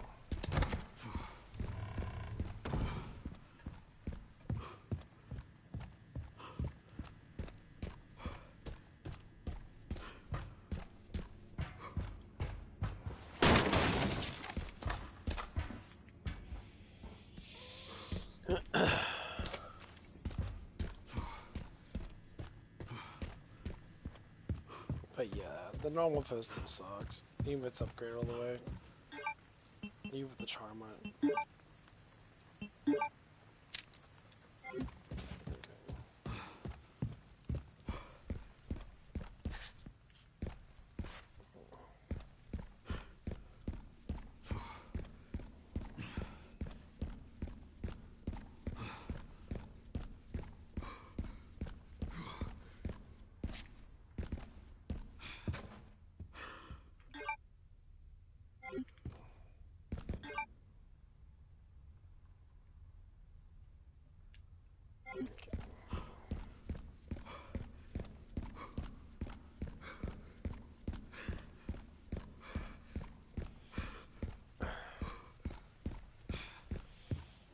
This part might actually be really fucking annoying.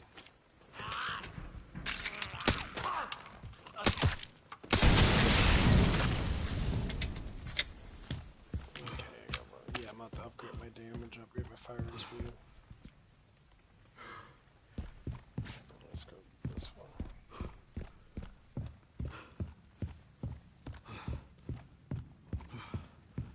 Yeah, you can get all those injectors. It does make it easier to kill those dudes, I would have to say. Can't lie about that.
double the speed. Yeah, this gun's actually really fucking good.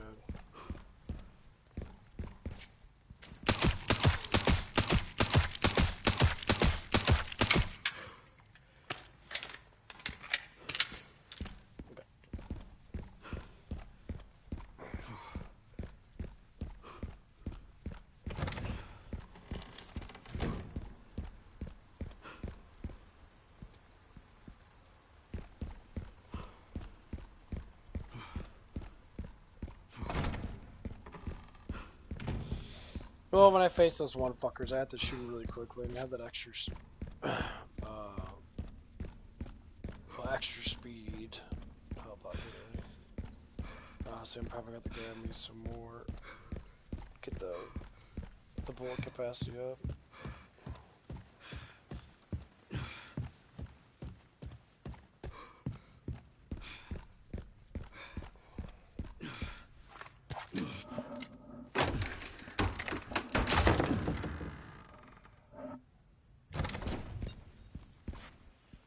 Yeah, this Fucking shit.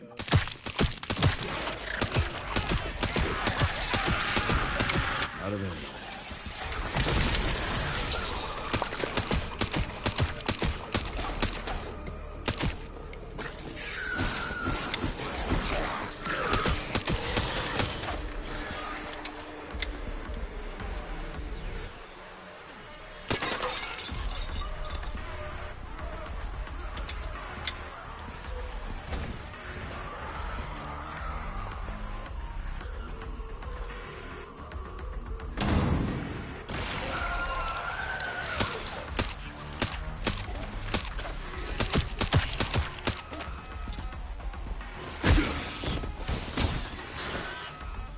You have to do that shit.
Yeah, you're supposed to use the axes too. Yeah, you're supposed to do the melee shot kill thing.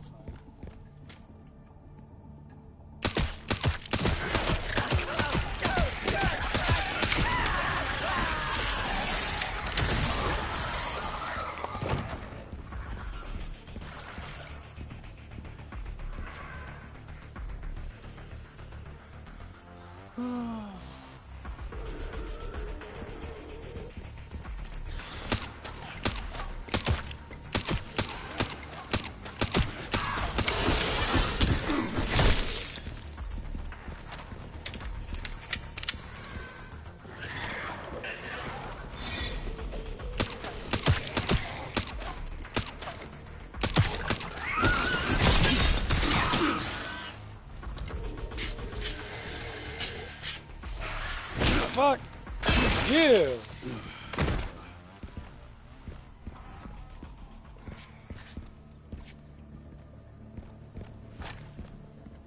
I keep forgetting I can parry those guys. You're really fucking stupid. If I parry them, he does that skill thing, so I keep forgetting that. That's why the infinite endurance for your hatchet's really good.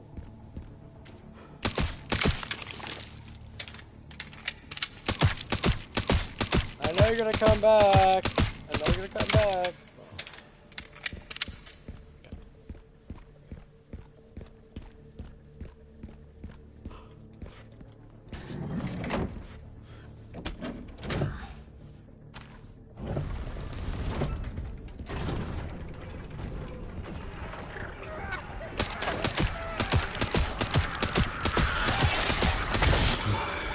Every single time. Oh, God.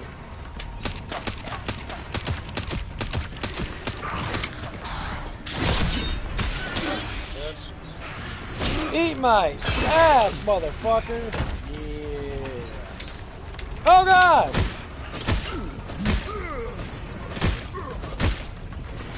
Fuck.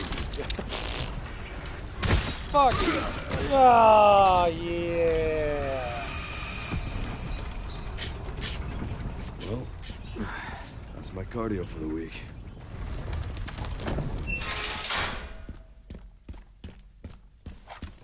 Oh, yeah, that's so funny. That's my cardio for the week. Hey, bloody hell. Shut myself. Okay. I gotta go in here. Pretty sure I found Victor's private office. Nice work. Lock it up. Yes, ma'am.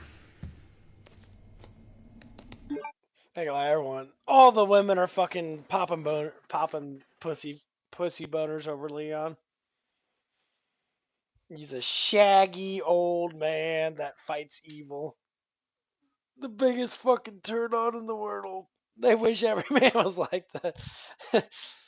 He run 4 miles a day. They know how to shoot almost every gun. They know how to fly helicopters and planes and shit. The iconic man for these women out there, they're all like, "Oh my god, that'd be so hot to get that perfect man like that." Well, Leon's far from perfect. Like I would have to say, to be able to get into that position, of being a man, number one, Leon's story's fucking trash as fuck. He's an orphan. He went through Raccoon City at fucking 21 years old, killing a bunch of fucking zombie creatures and that, facing Mr. X. He went through all that shit just to get specially trained by Krauser, going through another fucking thing that he had to do. And he went through that bullshit. Then he did Resident Evil 4. Resident Evil 4 was probably even worse than fucking Raccoon City.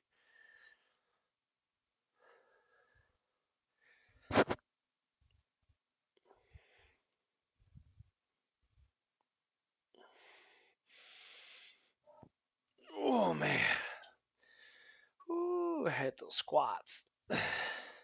So as he went through, Resident Evil 4, then he was still fighting a bunch of fucking monsters and shit for like 10 years now.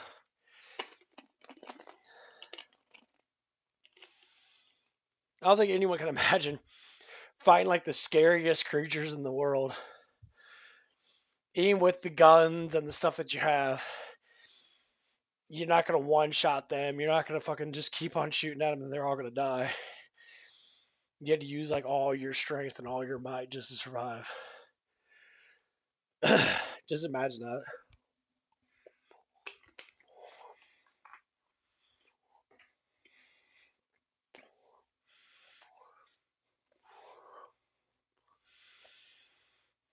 Hmm.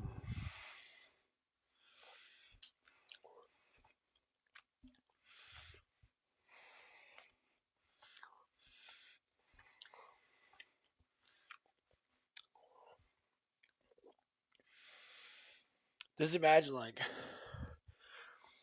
being in the military. All you have to do is learn how to kill people. You figure out more strategies, you figure out more things. That's your fucking purpose. Is to eliminate people. That's the whole point of the military. Or even when you go into being a cop. Cop's the same damn thing. You're learning how to eliminate people. They break the law. You learn how to take care of business. Whatever it means, too.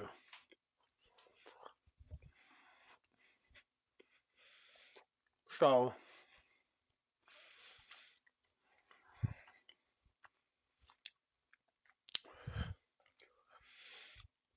so I think of myself as being trained. I know a lot of mixed martial arts. I know how to box really well, or less punch really well. Box is a whole new thing. My agility's fucking shit. My cardiovascular is not. It, it's not shit. I can move quick, but so if I ran a mile, even a simple jog, as of right now, I would probably have a little bit of issues. So I've been trying to run more, try to get my my cardiovascular up. It is getting better.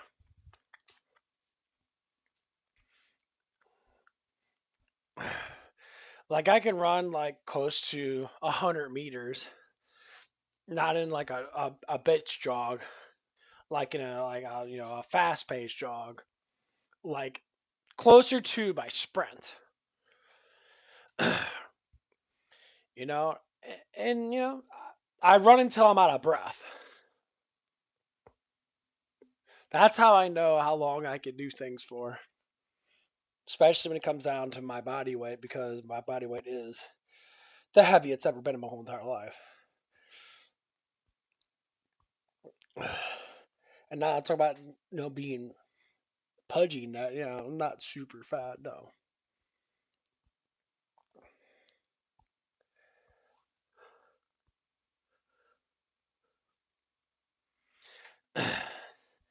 that's why I'm trying to hit my legs as much as I can, because I know my legs have always been the problem, as in most men. I worked on my upper body. I did do my legs and that, but I never really got my legs to really fucking grow. Uh, I mean, when I look at my legs and I tighten up my legs and that, they're not too bad. And obviously, they're not like super fucking big, but they're getting thicker. I notice the thickness of them. Like hamstrings, that's my only thing I really have to hit is my hamstrings. It's just taking time, just like anything else. But what I'm trying to get is everybody needs to work out. Everybody always have activities going on, because what makes the difference in the world of work is to be able to work longer and more comfortable than everybody else. So if you got a good routine and you work out, you're focused on that, you maintain, good disciplines. I mean, you could be a show off. I think being a show off is good. I think showing off your skills is always good. People get offended by it. I say how people say all kinds of stupid shit to me. They'll be like, I gotta take off my earmuffs. They're so,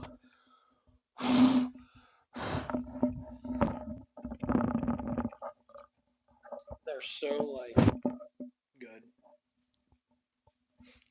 But yeah, I'll have people like just say the stupidest shit because they'll see someone being really good at performing, and they'll be really ignorant about it. I'm like, why? Like, what's the whole point of being this ignorant about it? Oh wow, that actually got warm. My Celsius was next to my fan on my PlayStation 5. It just got super fucking warm. Oh, I wasn't paying attention to that. That's funny. But anyway, like we start looking at the things and like, what's the whole point?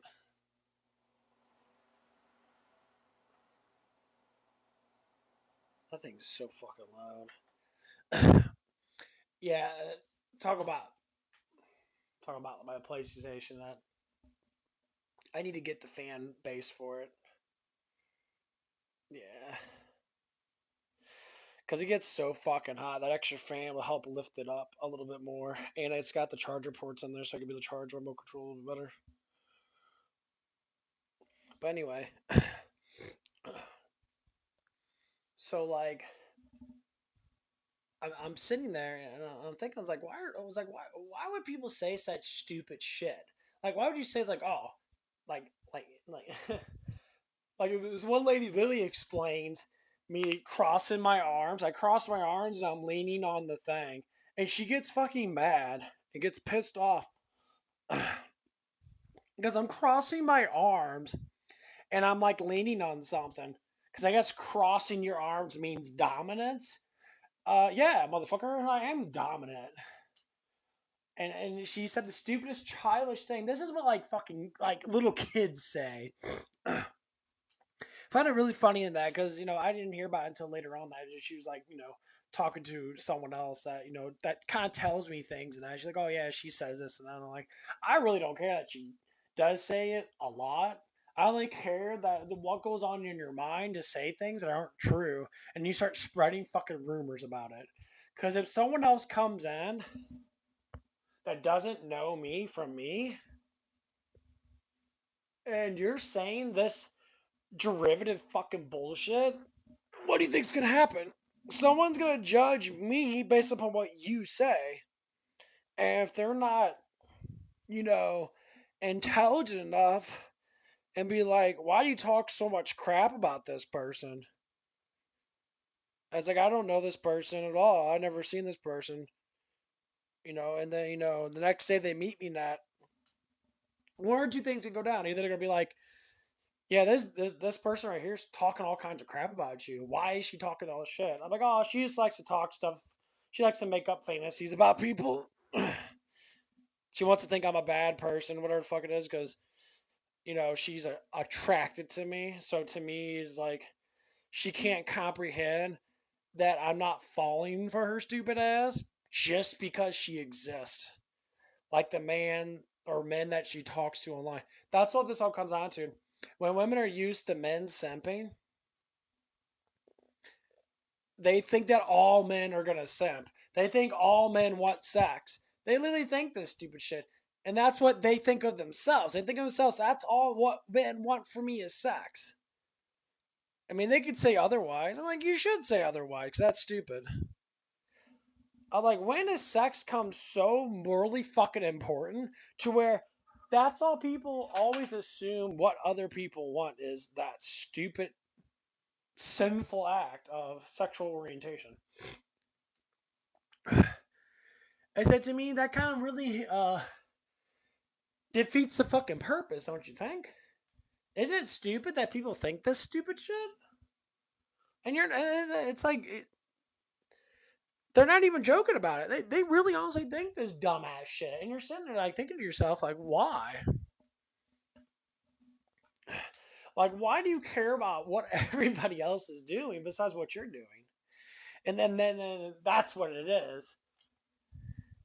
Everybody cares about what everybody else is doing besides of what they're doing. So they sidetrack their minds and say everybody else is gonna have to be a specific way besides me. Well, it's like a lefty woke mentality. Rules for thee and not for me. I can push the rules, but I don't need to follow myself. I said, well, wait a minute. So you can push these stupid ass rules, but you can't follow yourself? So what's the whole point?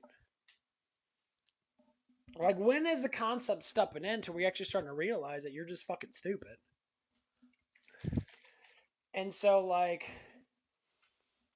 as I go on, like, months and months, and I do talk about this a lot, but psychologically, it's very important to understand how people are. So when you go into the workplace as a freshly headed person, you get to know everybody based upon how they tell themselves. People normally say a lot of things about themselves that are true.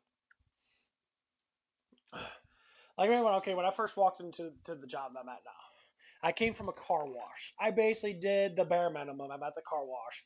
As in, like, I didn't really have to, like, work ridiculously fucking hard unless I was by myself. When I wasn't by when I was by myself, I would probably work twice as hard as I do at this job. Because there's a lot of maintaining of functionality of people. Number one, I had a sixth sense that people would stop at the end of the car, like, because the rollers didn't pop up in the back of the wheel, and it popped up because people didn't know how to put shit in fucking neutral because they come in, they don't know how to do stuff. There's many times before people would turn their wheel. They're trying to control their wheel. When they get pushed, they'll fucking freak out. And it was mostly just women. And like people, and like it was mostly women. Like women freak out. Like, okay, if you're that fucking retarded, no offense, you shouldn't be going through a car wash. You need to go to a car wash where you can actually sit there. You drive in there, you stop, and then it washes you, and then it tells you to drive out. Because if you can't understand simple fucking like rules, get your hand off the fucking steering wheel and pushes you all the way through to the very end. Once your car's all the way out and you stop fucking moving, you put in fucking drive and you drive off. Pretty simple shit. You know, if it's your first time doing it, I understand. So I course people through that. But when it's your 10th or 50th time doing this shit, it becomes a nuisance. So, working on myself. And like, people would honk their horns at, and I'd be by myself in that because the car would fucking stop. So I had to quickly press the emergency stop. And the person would literally be sitting there like a fucking, like a complete fucking idiot. And they wouldn't fucking move. Even though the car's blasting their horn, they're still like, and most of them didn't understand, like, most of them had these problems. Or, well, obviously they were women, and they didn't understand fucking English. I'm like, oh, okay, bro, like, I'm trying to comprehend this. You don't understand how to do it, and I've seen you come in this fucking car wash probably, like I said, at least 30 to 50 fucking times, and you're still making the same exact fucking mistake. And then you want to get mad at the employees because you're freaking the fuck out.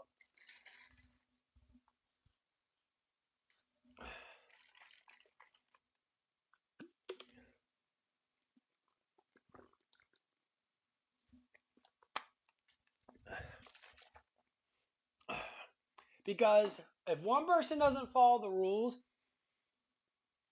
there's sometimes shit happens. We had people try to sue the company. She literally did, like, we had this one chick come in, and she had on her, she braked.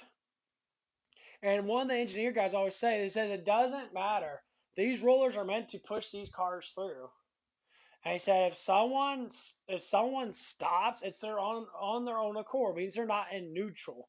It means they probably put in a park because they were freaking out, and then they sit there, and people behind them, because sometimes you have soap all over the place, you can't see. And I have people fucking sit there and hit each other multiple, like they would tap each other. Obviously, they wouldn't really damage their fucking cars. They would do a little tap in that, and it happens. And almost every single time, it was emotional fucking dumb fucks. And most of those emotional dumb fucks were women. And it's like, don't come through the car wash. So that's what I had to deal with before I went to the job now. The job now, you know, I still do the same thing. But at the other job, employee-wise, we only had one girl there. I mean, we had two girls there eventually now. But, like, it's just women are very hard to work with men.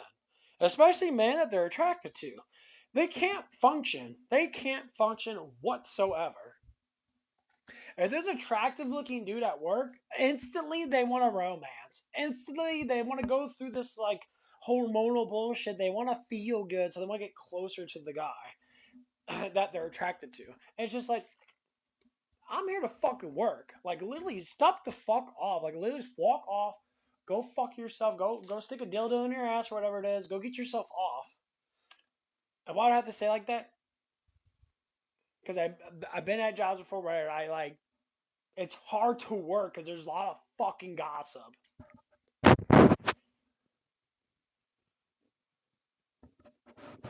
And gossip starts drama. And drama pushes some people to know people that they don't even really know. And they start accusating certain things about them that are not true. So, quote, I'll put this in perspective. One of the guys I'm really close to in that, we're actually cool in that. We joke around a lot on that. We're always having fun. And it wasn't always like that. I never really talked to him that much because I was always sitting there, you know, I was doing dishes and I wasn't really on the line that much. So he didn't really know me, he didn't really talk that much of that. And so, for instance, the lady, why Jesus says gossipy people are the worst people ever because they always accusate stuff that's not true. They always say, well, I think he's like this. And no, you don't think anything like that. If you don't know, then, shut the fuck up. Like, literally just stop fucking talking if you don't know the person. Why are you so concerned over everybody else and the way they think when you should be worried about your fucking self? Literally. It's the simplest fact. So anyway, one day, I don't even know what the fuck was happening. I was just, doing my job and that. And then all of a sudden, you know, the guys there he started mumbling underneath his mouth. And he's saying, he's like, you need to stop talking shit. And I said, what was that? It's like, I'm not even saying anything. Like, where are you getting this at? And then, my manager guy, he got upset with me because he listened to the gossiping bitches at work, and they all had this in their head about me. I was like, well, I want to know what I said, so I got to apologize to people. I can't do anything if I say something that's wrong. What I can't defend myself, so I just basically have to be labeled this specific way. And like it keeps, and I'm just like, like, and I'm like, whoa. I'm like, dude, like, why the hell are you getting angry at me? He's like, well, I didn't even say anything wrong. It's like, well, you need to stop doing this stuff and that, or you need to go home type stuff. It's just pure emotion. And I'm about to say, I'm gonna be very, very blunt with this. When I have people aggressively getting threatening towards me, I want to fucking smash their fucking faces in. These twat waffles, I'm not saying this to be mean, but these pussy ass men that want to yell and scream and do all this fucking feminine fucking cunt shit, I'm like, bro, there's two people fucking yelling at me. I'm about ready to fucking fight some motherfuckers. I was getting to that tipping point. I'm like, dude, like, shut the fuck up before I knock you the fuck out.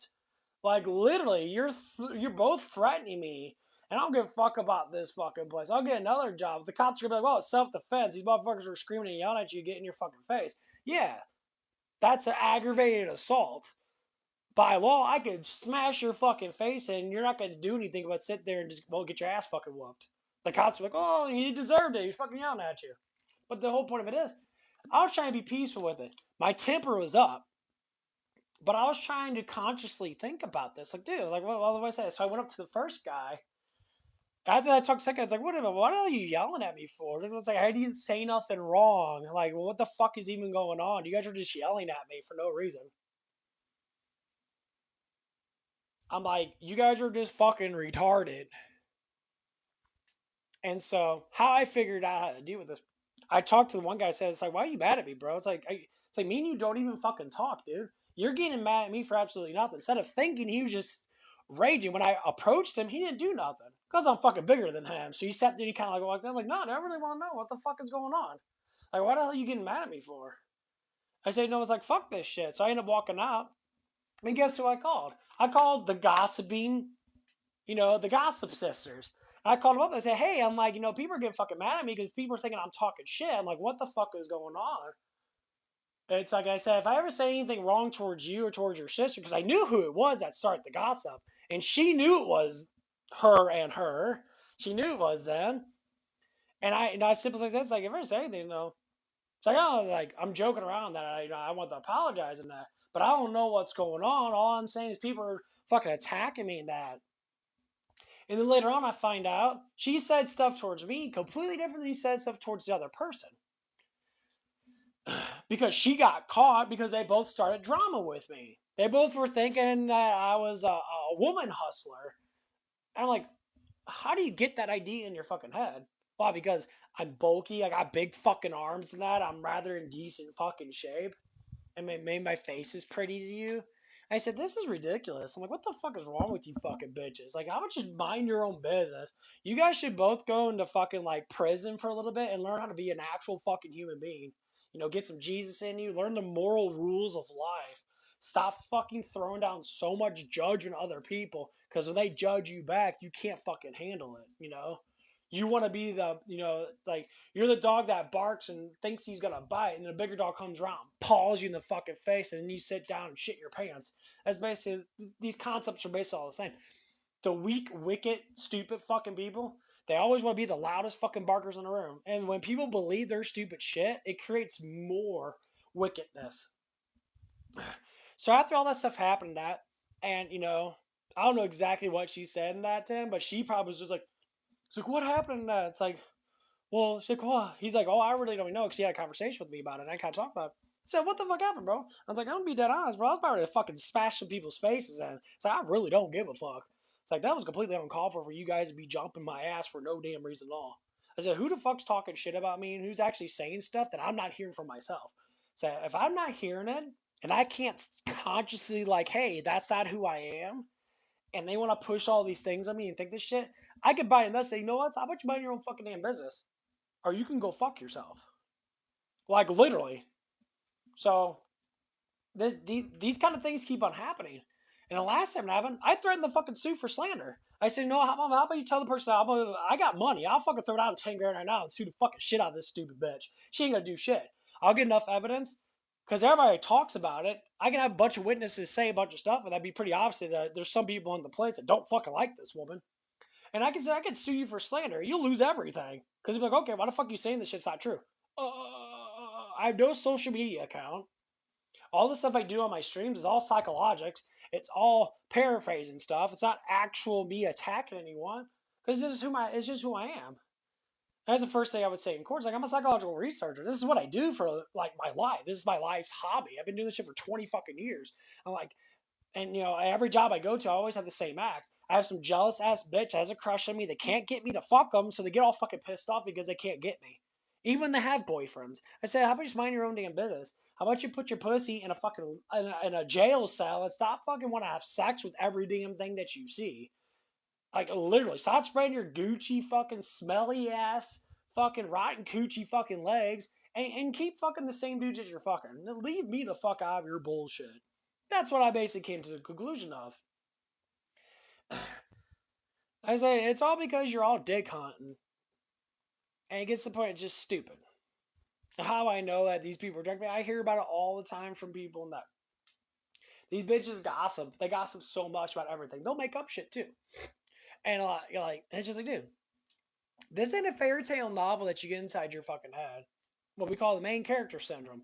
You live in a little tiny bubble, and you're fucking so fucking dumb that you don't realize that the world's different than what you expect.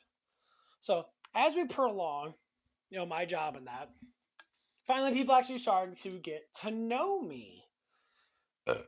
And then what happened is, it all came down that she was 100% wrong about me. I said, oh, wow, that's amazing. I didn't know that, actually communicate with someone that you don't fucking know, that you only hear stuff about, that you actually like the motherfucker. I'm like, oh. So then everyone turns against this person, and now she has no way of dramatizing it, and everyone's saying, like, they're blaming her for all the mistakes that she makes, and now she has to sit there and learn now. And so it all came back and by this person in the ass because she started all the drama. But now the drama, every time she talks, she's like, how about you just shut the fuck up? Well, about this, no. See, because you're just saying stuff. And that's what it came down to.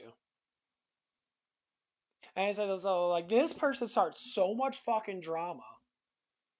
And now it's all coming back to where now she has to learn how to say, you're going to lose your fucking job. You just shut your fucking mouth about people. You can talk about customers and that and have fun about certain things. But when you start talking about people you fucking work with, and you say, well, people need respect me, but I don't need respect you at all. I do, but you're super disrespectful towards almost everybody here. You're running your fucking mouth because you're a spoiled, rotten shithead that has an IQ of fucking 3. That's why you run your mouth, because you're actually really fucking stupid.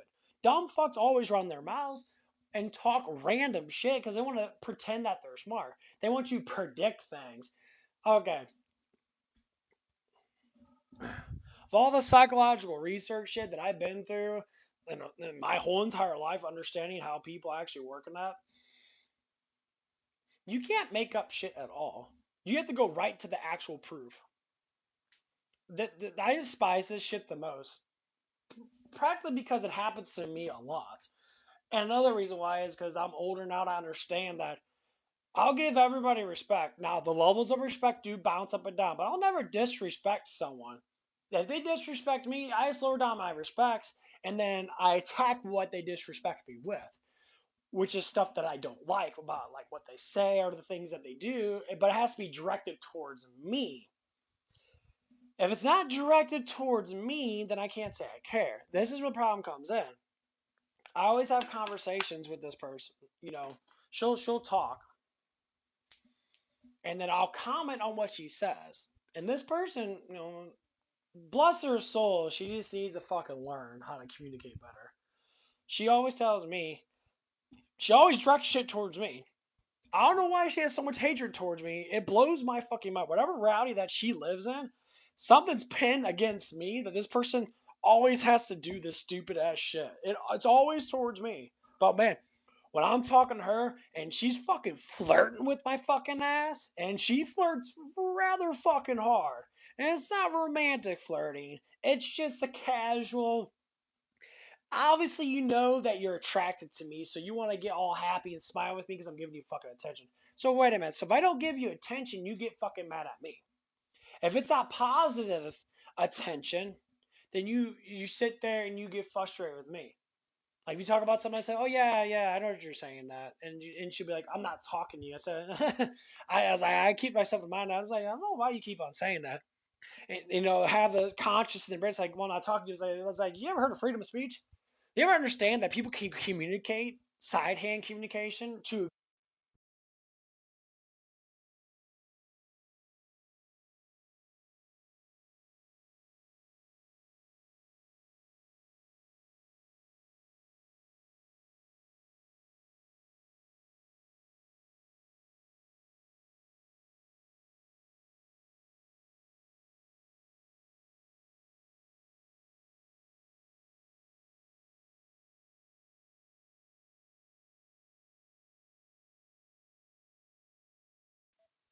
There it goes. Yeah, my mic has like a fit. You know, my headset. If I don't have music going through it, it has like a 15-minute delay timer on it where it turns off, which I have no idea why it does that. But anyway. So anyway, like we're constantly having problems with it, and it all came down to the conclusion: this person was never disciplined her whole entire life. And as soon as one of the managers, he just became manager net, and he's starting to criticize her for the things that she does do. And now everybody's criticizing this person for the things she do. And like even like people like her own sibling are criticizing her for the things that she does because she'll do it towards her too, and then we'll have conversations about it. I said it's nothing about hatred. Just because someone criticizes you for the actions that you do, they do it because no one else does it but you. If you start collecting that thing that you're being, if 90% of people, just to say, 9 people out of you, they're not doing these things. They want to work in that. They're trying to have fun in that. They're not trying to be all emotional and fucking freaking out. Then maybe that's what you need to do. Because people don't come into work to establish a high school fucking friendship mode that they have to have enemies. No, I come into work just to work and have fun. My main objective is working. My main objective is not fucking dramatizing and emotionalizing. Like, and this is where it comes, and this is what I see a lot. People talk so much and they work so little. When they have a conversation, they literally don't think they're at work. They think they're in the high school hallways or something. That they're gossiping that before the bell gets ringing. The bell's ringing, like your manager's telling you, "Hey, get back to work, bro." So why don't you talking way too much, man? You got shit to do. And as soon as you pop that little bubble of them, they can't comprehend that they're just fucking wrong. So they freak out.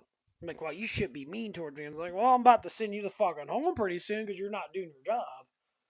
Bye. And then they want to emotionalize and think that the real world should be about high school drama bullshit.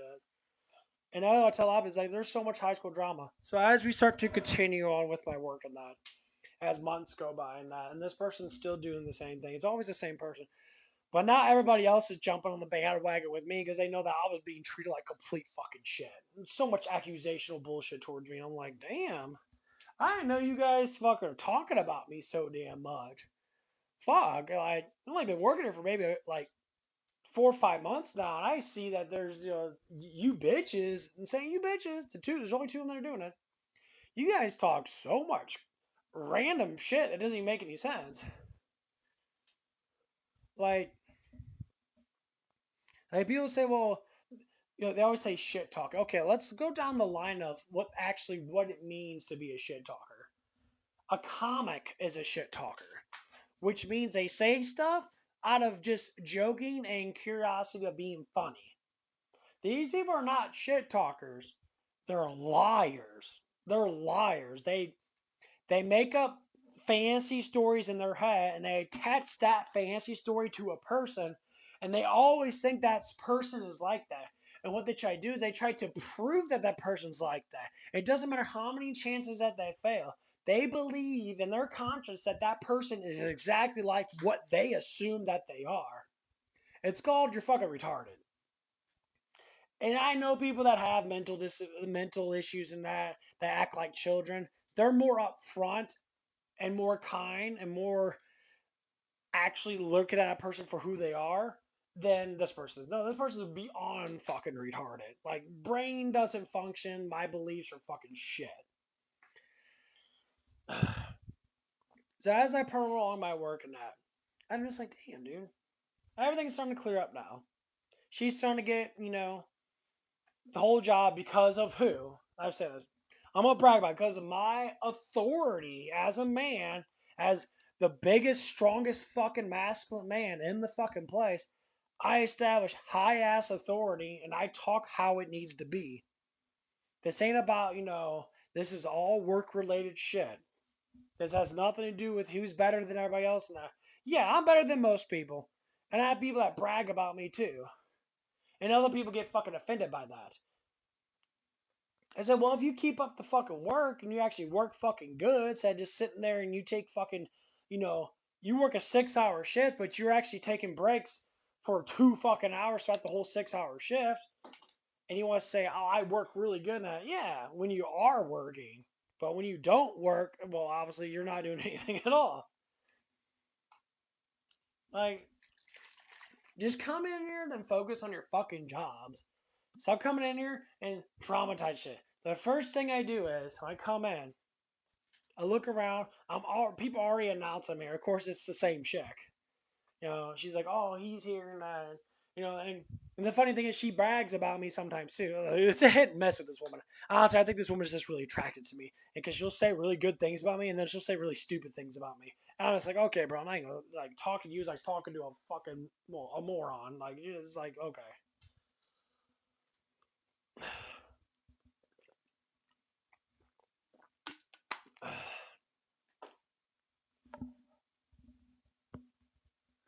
And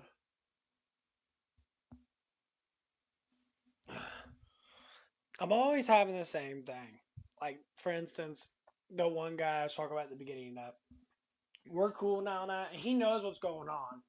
Because you joke around that, and this girl gets jealous over every damn thing. If she doesn't get attention, she literally freaks out and like gets frustrated, more frustrated, and then she'll get frustrated just to get attention.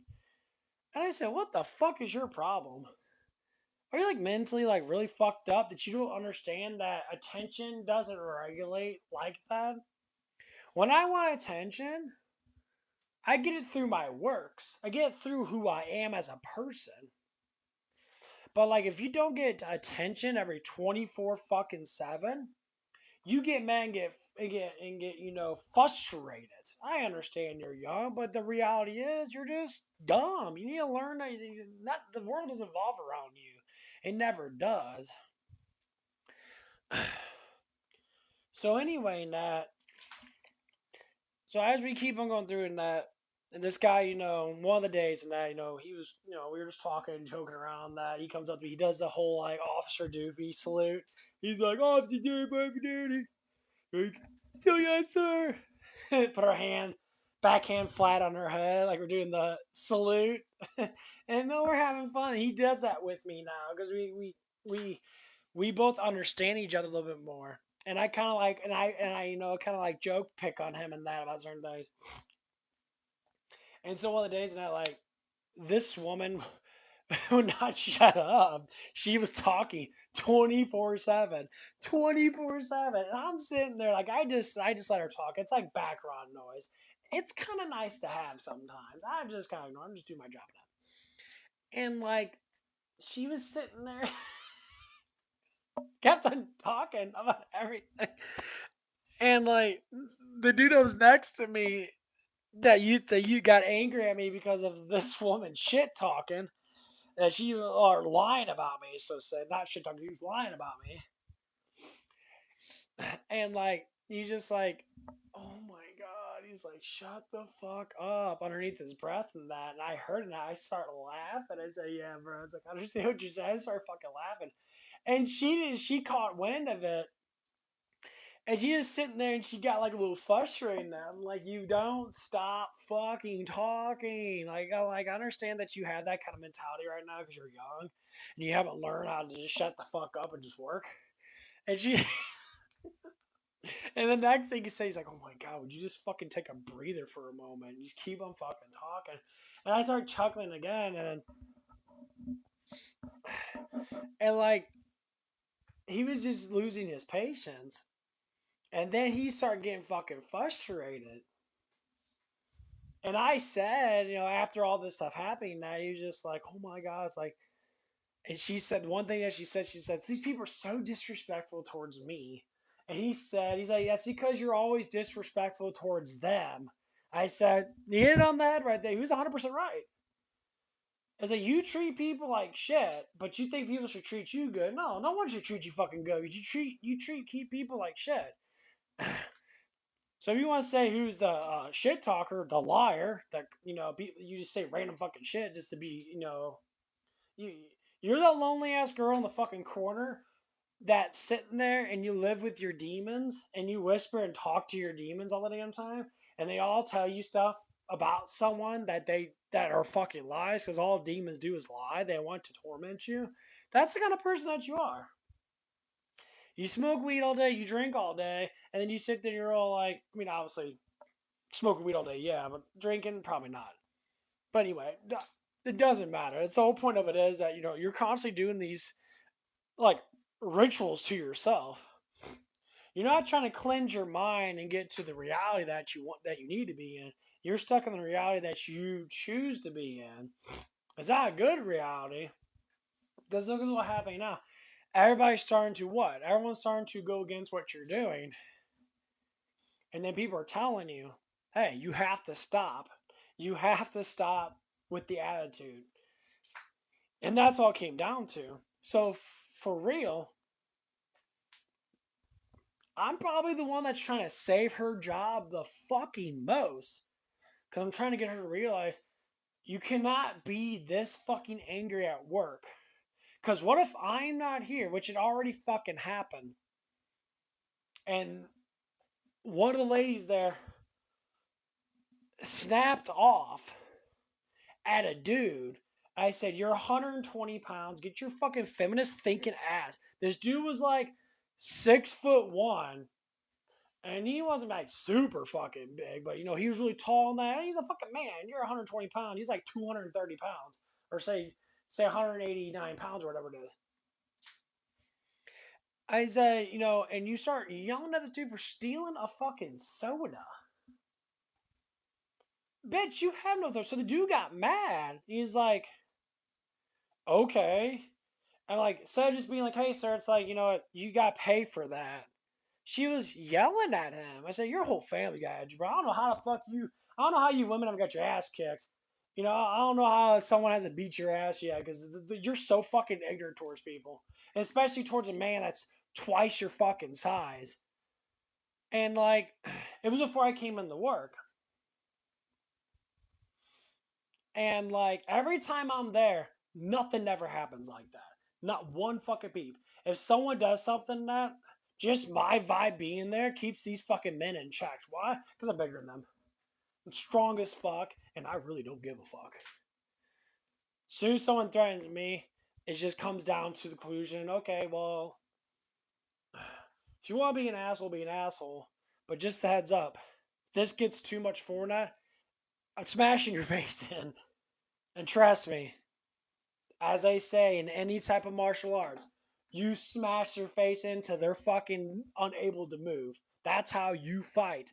Period. Don't give a fuck. Smash them over their head with the chair. Knock their fucking teeth down their fucking throat. You obliterate them. Does that matter? So comes that conclusion. So I'm coming into work. This is just another scenario. There's so much fun stuff that happens. I could talk about this shit for fucking days. So I come into work and they're all talking about this shit. It's like, what time it happened? It's like, oh, it happened right around, like 6 o'clock or it was like 4 or 5 o'clock. And then they said the dude was like running around, like chasing one of the guys around. And I'm just like, what? I'm like, why? He's like, well, he was mad. And I was like, he's mad at what? He's like, well, I had him stole I heard that, he stole a drink and that. And so I approached him and said, you're stealing that. You can't be doing that. But what really happened is,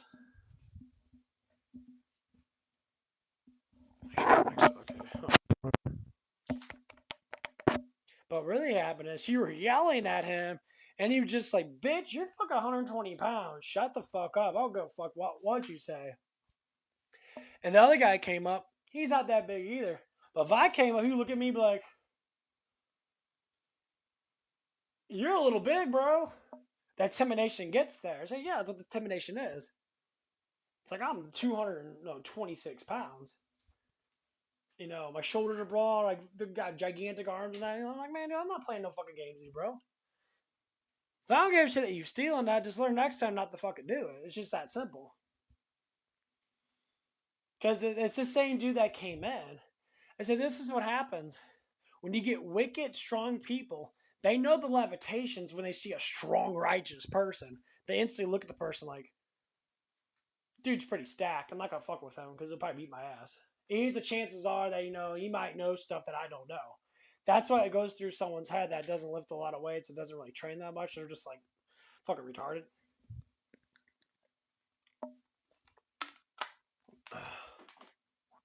I was like, dude.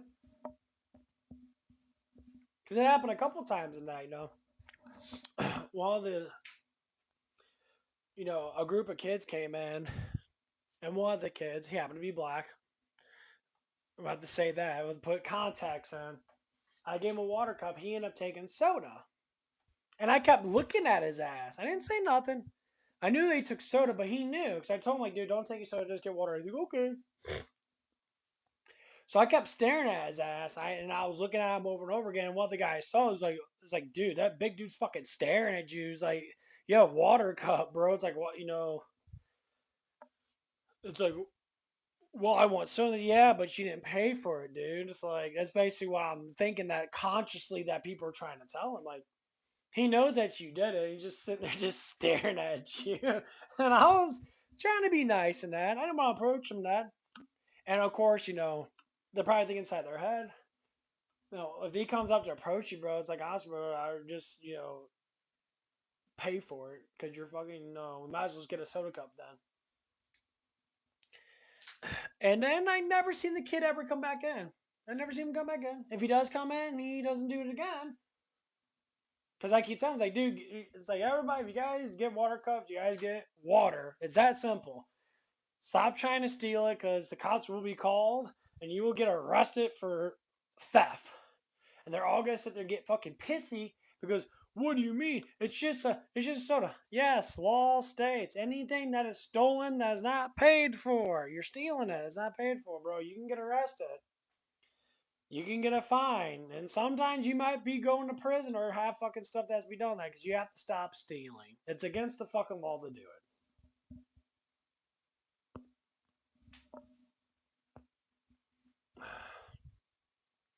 Because I had this one guy coming in. I guess he was Middle Eastern. Not. He sounded, like he was born in America. He had English ties. He learned his English really well in that.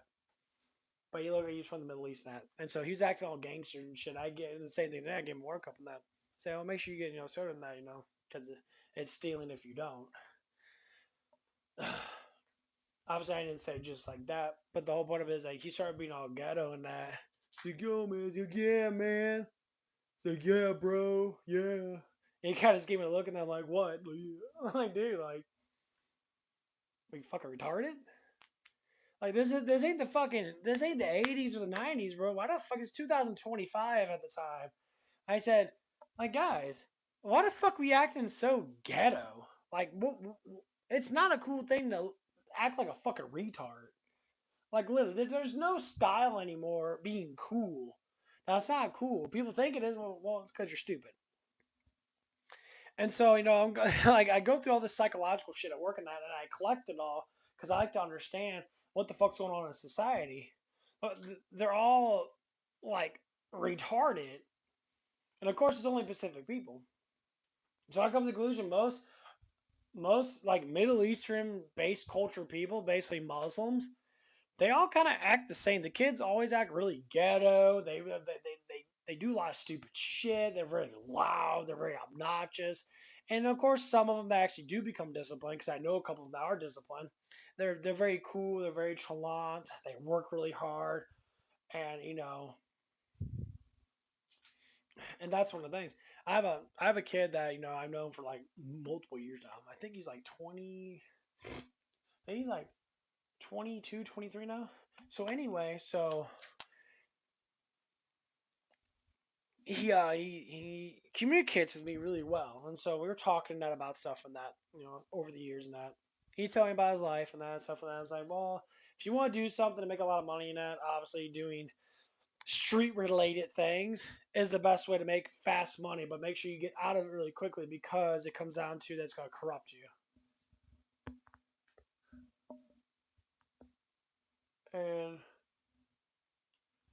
And he's like, yeah, I got out of it. He put his money into something else. He started his own little business and that. Dude was barely like 19 years old at the time, 18 or 19. I think he was. Oh no, he was close to 20, something like that. No, no, no. Yeah, he was 21 because he was going to clubs and all shit. Well, anyway, and I mean him like I mean him throughout live where I live at, because he lives really close to me now. Every time I see him and that, he waves at me. We'll have little conversations and that here and there. And then now, you know, the dude's married, and I'm just like, oh, congratulations on being married. And he's like, oh yeah, he's very humble now. He's not such a party person now. He's kind of just like he lays low now. He's like, I got all this shit out of my system now. I just want to lay low, just have a good life. I said, that's what you should do. Like having the party life sucks because your attention expands very low. And you're not focused. But he was focused on his job and that, and he not married a girl that he loves in that. And like it was really nice to see someone so young be part of that kind of life. And then, but when I think of someone that's the opposite, does everything completely fucking wrong. One of the kids I work with in that, he's a young adult. And like he was raised completely different. He wasn't raised with hardships and wanting to work hard and keep his head low and just do his job and go home. Maybe have a little bit of talking points here and there. Because you always gotta make friends at work, social buddies, people that you can trust.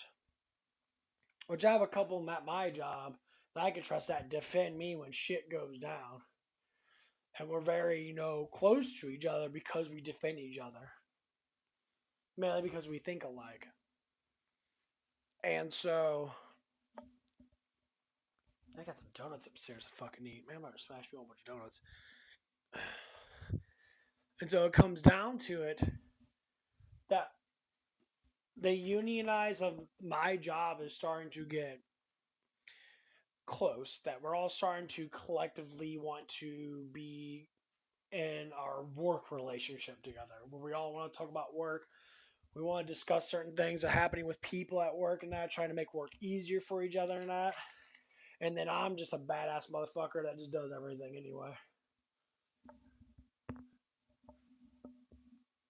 Like I was sitting there. I don't cash out a lot of people at my job. And that one lady was there. I felt her vibe with that. It was kind of a little bit like, I guess it was, I don't know if it was jealousy or just a little off. But anyway, so I was, I did guys ordering that, and I'm learning a little bit more on that, little by little. Learn, I cashed them out and all that stuff, and that I did everything that I was supposed to do, and I walked away, and like this person never sees me ever like do service work because she's a service person, and like it was becoming more smoother to me, and I can hint that like I said, it wasn't really. It was like a frequent vibe of jealousy. Like this person's working so hard, kind of thing, and I know maybe I need to step it up. And so later on, we're talking about let's switch over. Let you do foods and let me do service so I can learn. Teach me how to do it so I can learn. I want to learn stuff. You know, and I told her that I said, hey, you can do foods, which is my main job. You can do foods because you're good with your hands. She's very fast, and she's kind of short, so it's easy for her to get to things because the height of it is, a little too low for me sometimes. It's kind of annoying, and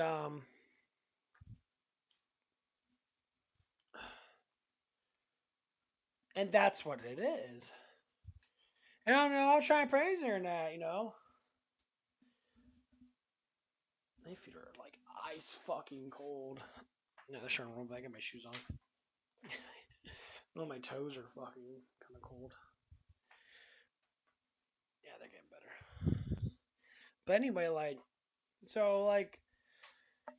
I understand people are kind of hateful. They take hatred so far, and it gets to the point where it's just like it's very dragging and kind of annoying. But now it comes to that conclusion that I need to take a shit pretty soon. That's why I'm walking around that. Try to burn off. Try to do some steps. Get some calories in. It's 59 degrees right now. Ain't too bad. I'm gonna find something to watch. I was watching Soul Leveling Gang. That game is amazing. Damn, that shit got a fucking gigantic rack. No one cares about you, bitch.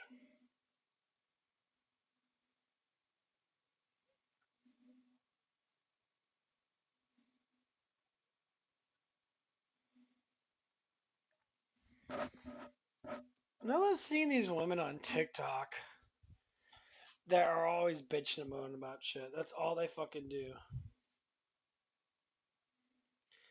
I know, like, TikTok's the biggest cesspool of drama I've ever seen. It's a cool cesspool to learn about how to deal with people. Like, I talk about a lot of stuff on my channel now because this is who I really am. Psychologics is my favorite thing to talk about. I love to learn about spirituality and that, and learn about how things actually work in the actual real world, not this bullshit that people make up.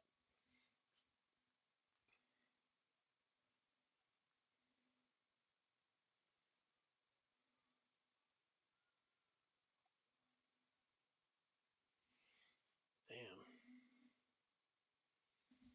She got a big ass rack. Always got me looking at the girls with the big old tutors.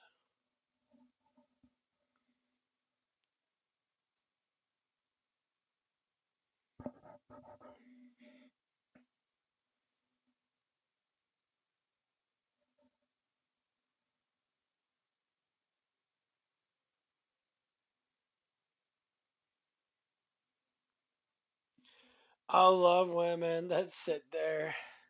That's what she says. Construction life builder. Hard that hiking adventure. So she's doing a whole bunch of shit.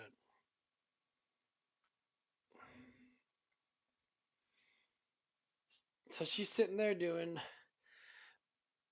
weightlifting, construction, showing off her fucking gigantic ass everywhere. Of course, you're really hot. You have big old booty cheeks, and that's all you do is show yourself off. Classic woman. Women show off how hot they are by pretending to be like a man. I'm putting up wallpaper, guys. Yeah, women are good at lightweight shit. Try to pick up 200 pounds and carry that shit up a flight of stairs. Well, I can't do that. Then shut the fuck up. You're not doing actual construction then. You're really just like sitting there, pick up like 2, 3 pounds, 2 or 3 or 4 fucking sandbags that weigh 50 pounds each and carry them on your fucking shoulders. Put two on each shoulder and walk up a flight of stairs. That's literally what these guys actually do.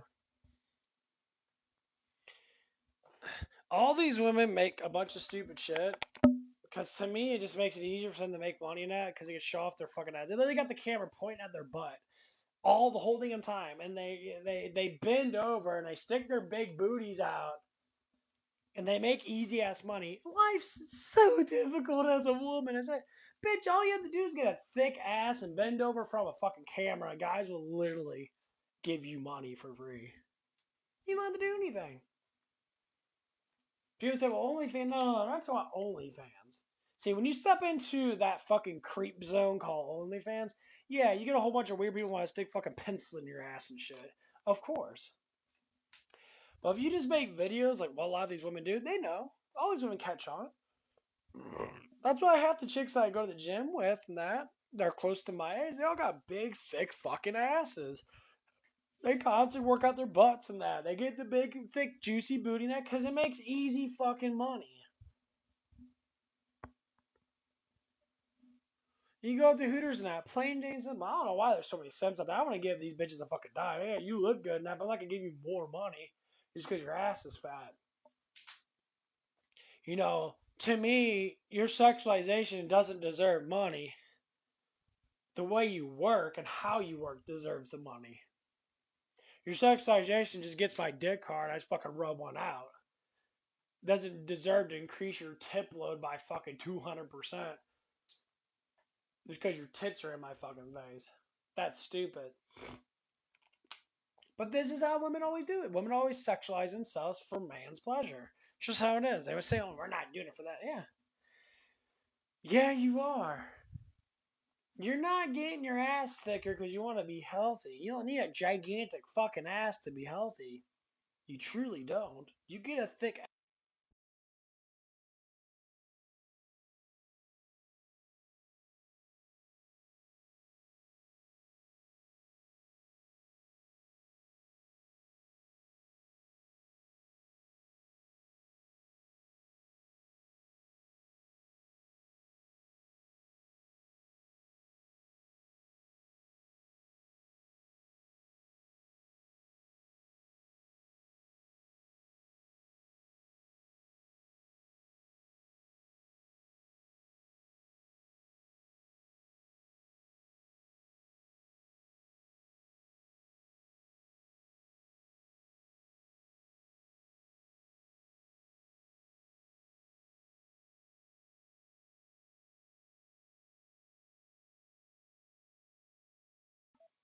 There it goes.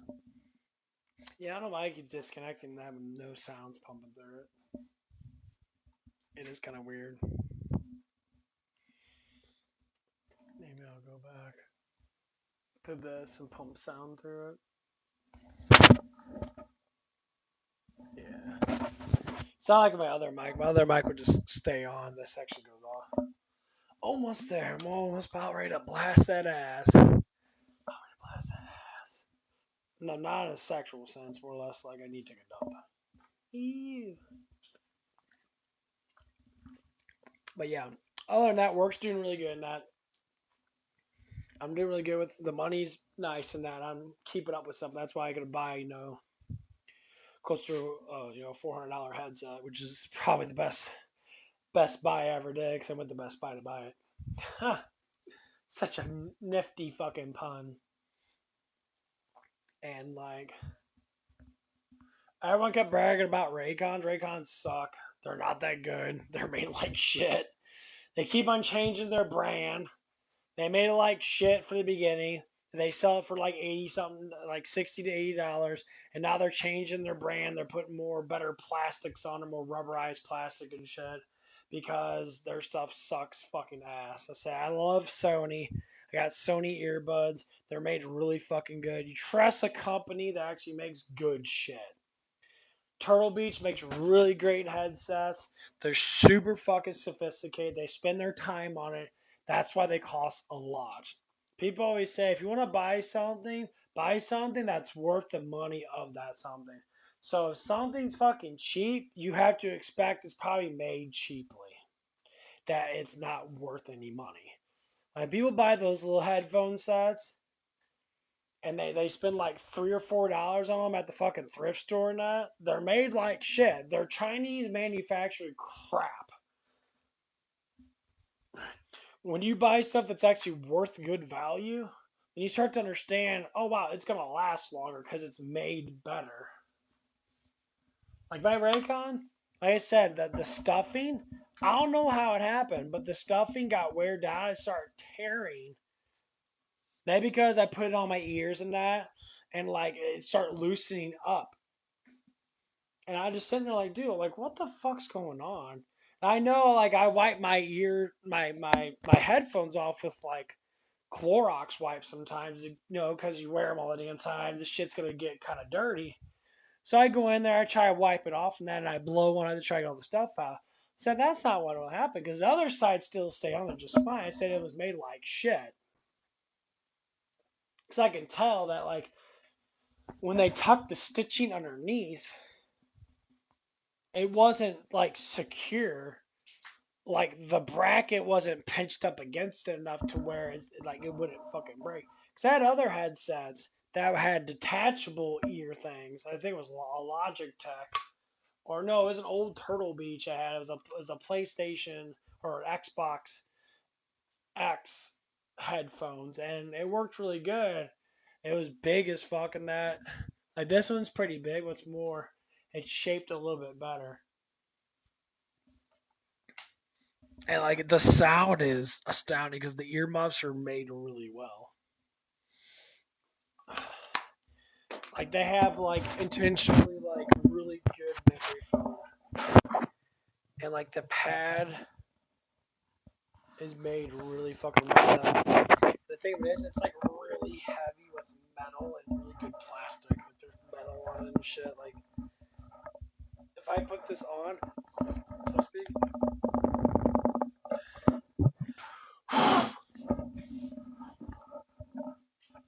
it's a suction.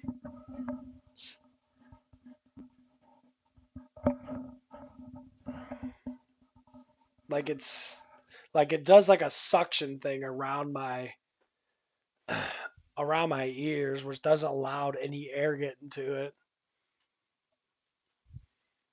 It sounds really fucking good too.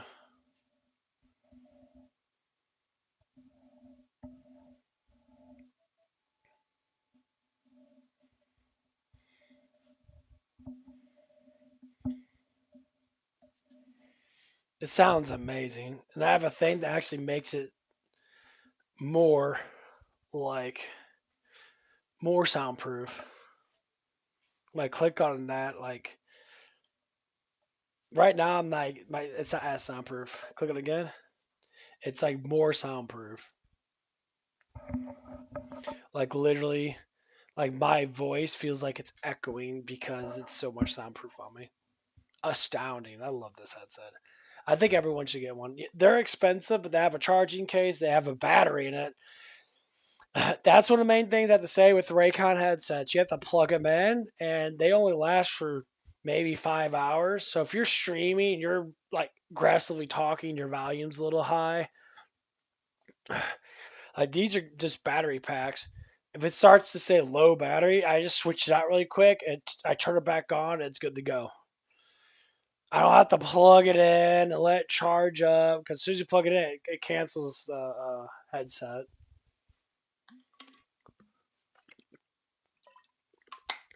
Almost there.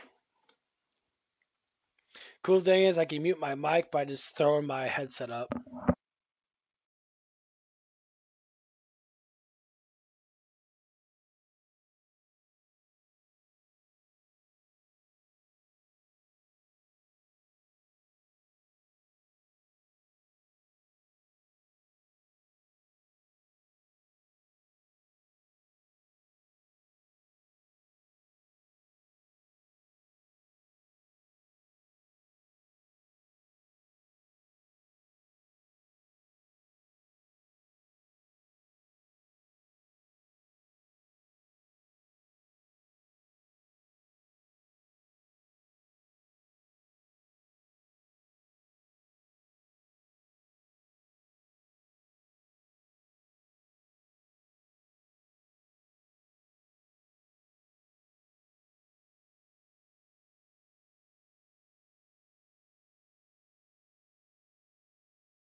Okay.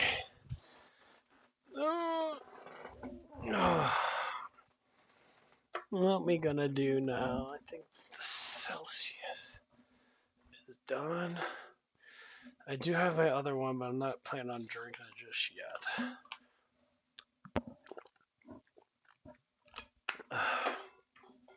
Okay. Let's go back in the game. Sorry about the long pause.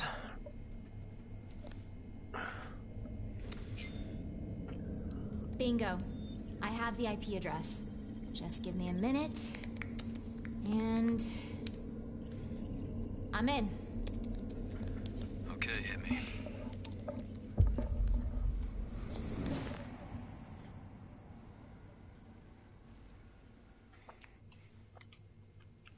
Sherry. You're killing me.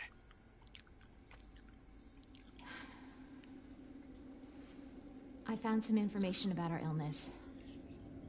Our symptoms Confirm a T-virus infection. Oh, fuck.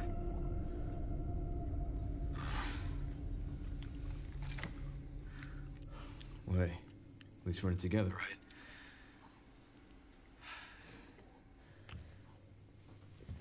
All right, what do we got?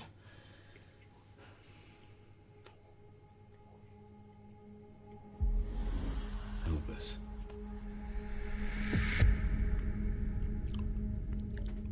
Grace. What's she got to do with this? Exactly.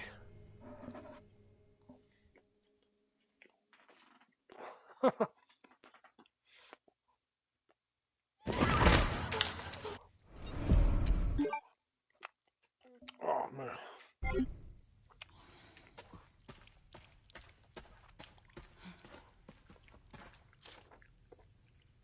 Everyone's saying the playing with the shit. I'm the only one left. This godforsaken place. I tried to escape, but what's the point? I get. I can still see my colleagues being eaten alive like an endless loop playing over and over in my head. Let it stop, please. Look there. The creature ate your head off. Why is this under the hospital?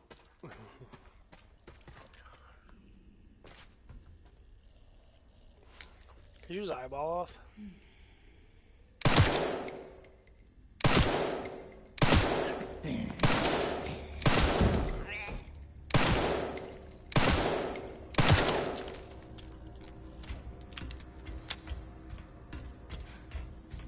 Oh shit.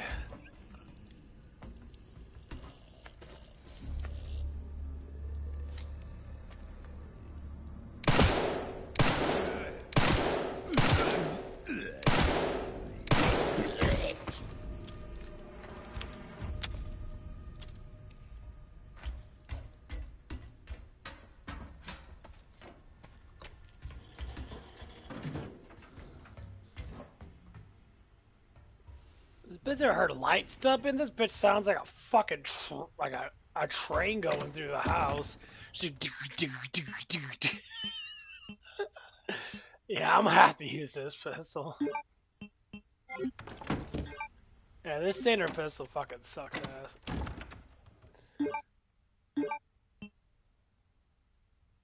Yeah, I'm not gonna be using this. The knife.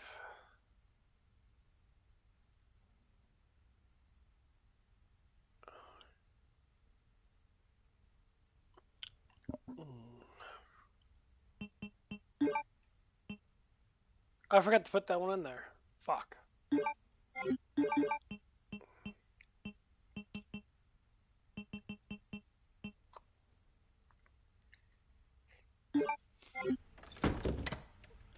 Okay. Is that Emily?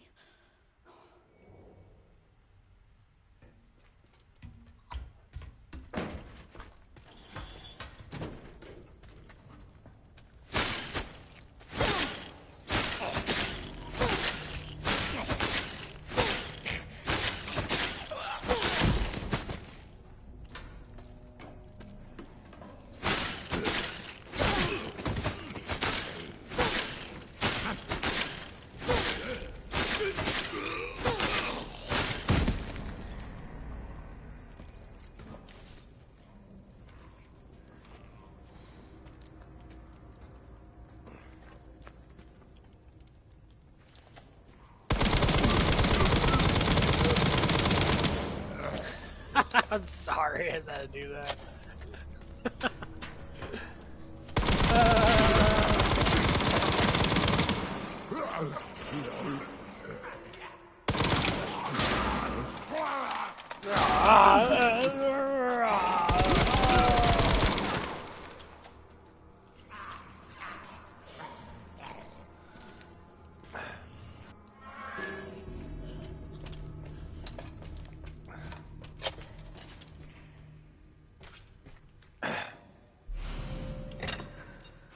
You can do this.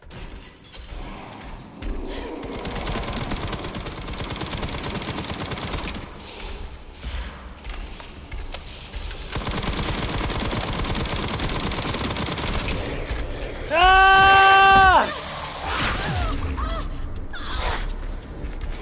Ah!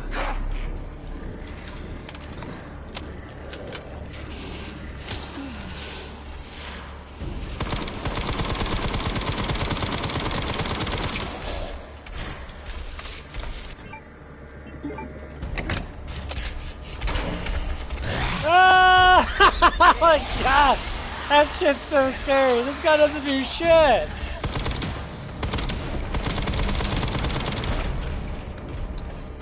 Oh god, I shit my pants. Yeah, fuck that shit.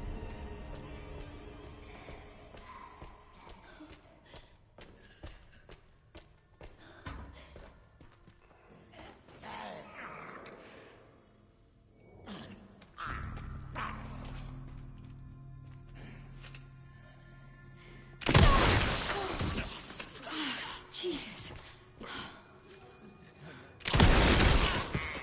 Haha. Yeah, fuck that shit. Dude, I loaded 2 clips in that bitch. She didn't budge at all. Oh, right in the dick. Oh my god.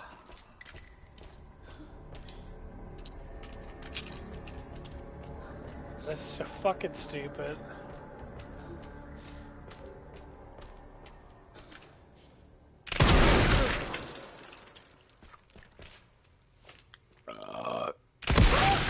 Oh god. Fuck!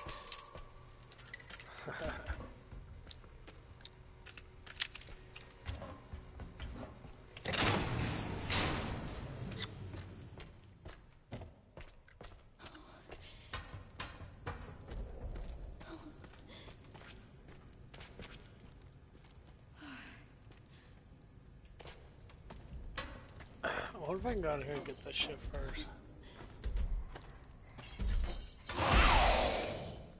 Fuck you, bitch. Get the fuck out of here.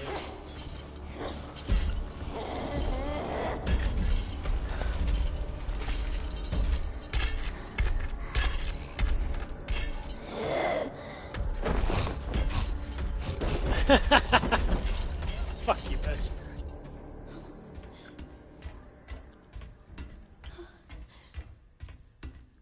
Yeah, on insane mode, she's 5 shots. I think if you shoot her in the head once, it does it, but I normally miss half the time anyway.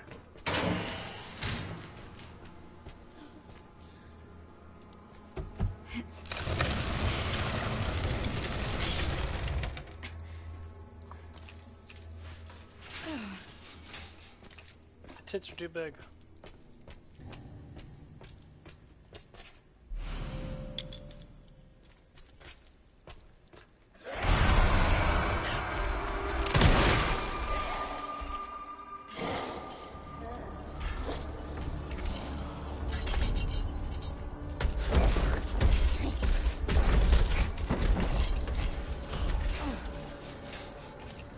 Yeah, if you save your magnum bullets up, this is actually really fucking easy. Shit, I forgot about that.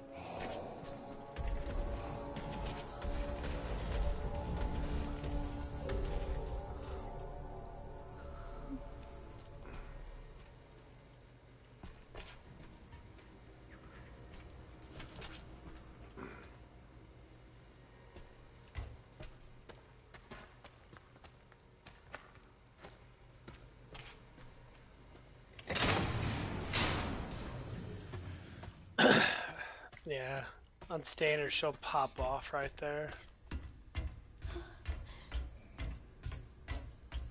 Ooh, Oh my god, bitch. You're stomping really fucking loud. Lizard, stop. You sound like fucking Mr. X, bitch.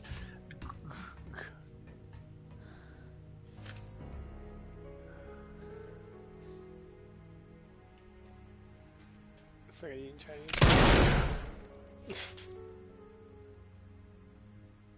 Twin sisters sail.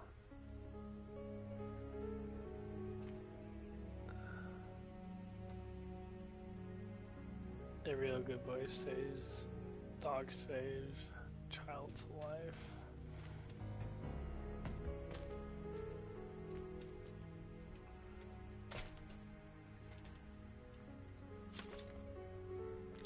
The girl's currently operating the basement. We plan to corner her by taking advantage of the subject's tolerables to the light.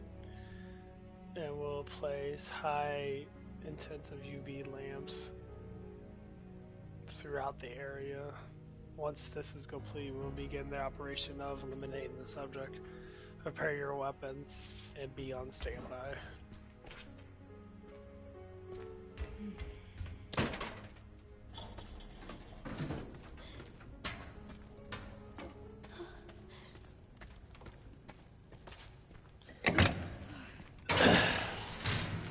So that's what they were trying to do. They were trying to go down here and kill her.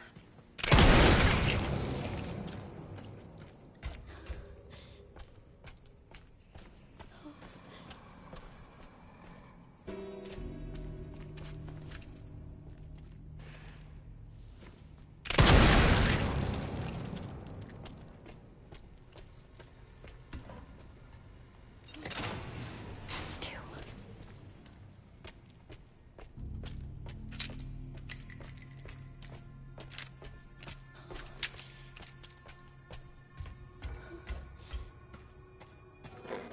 Every time she stops, I'm always thinking that the chick's behind me. Okay.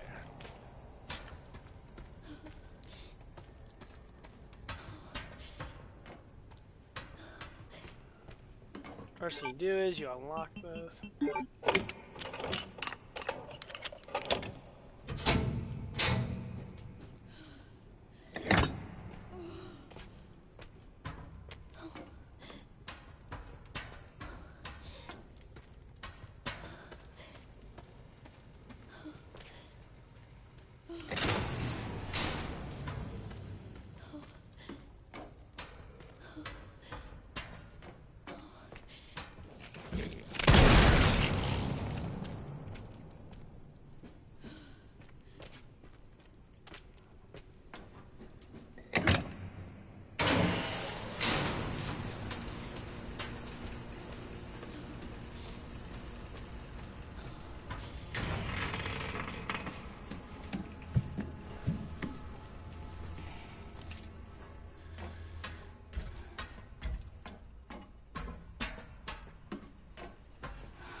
Okay, eat more donut.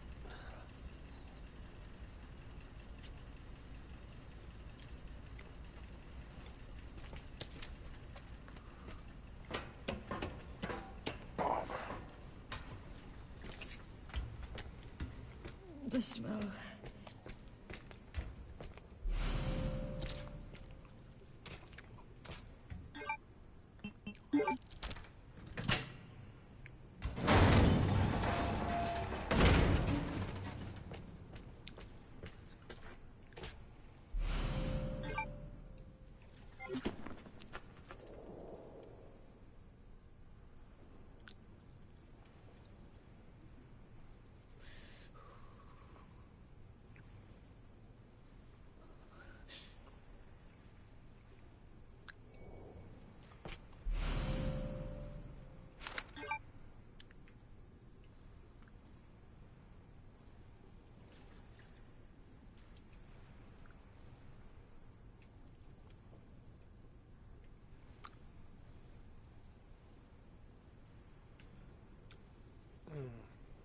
I don't think there's anything. This is...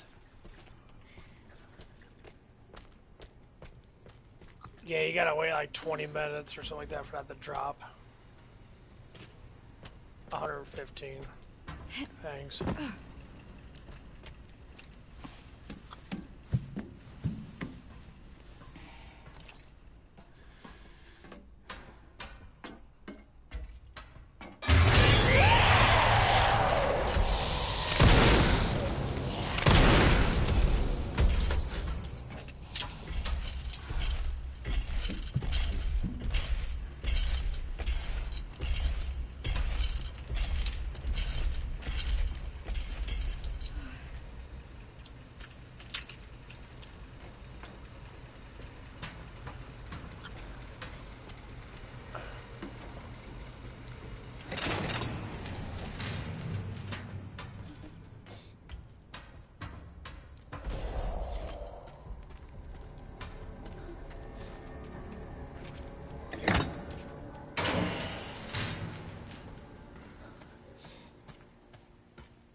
Oh, fuck!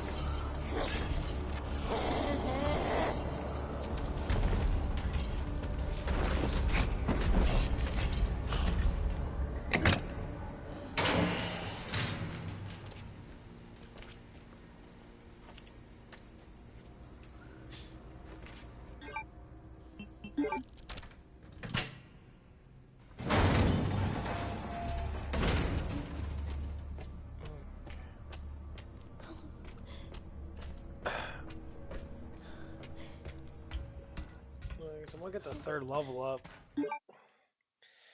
I know insane mode you can get the third body armor now because you're gonna need it because you're gonna die a lot. Evidently, but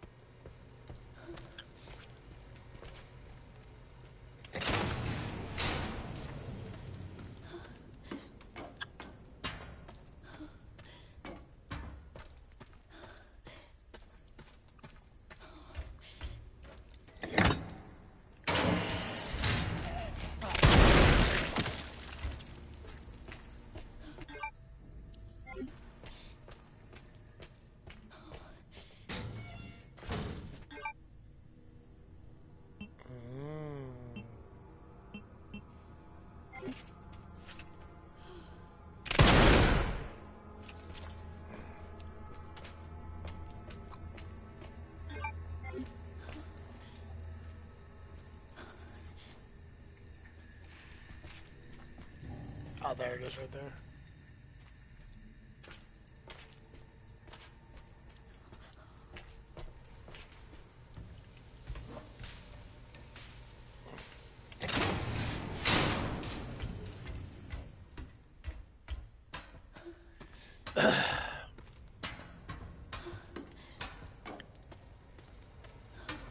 This bitch was just feasting a whole bunch of infected people. Just around just eat people.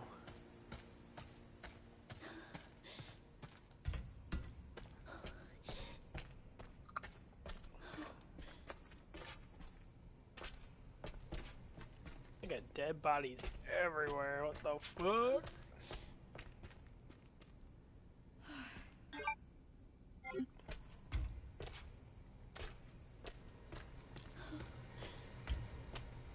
Oh my god.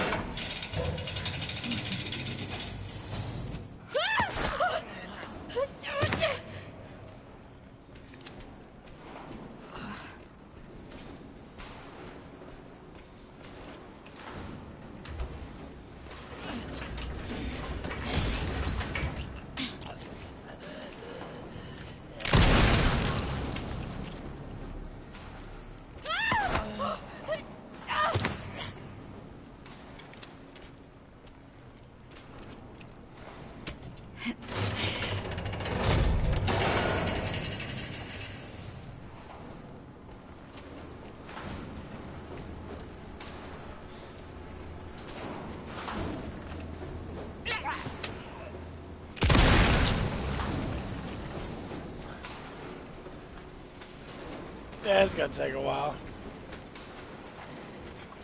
Stay calm, Grace.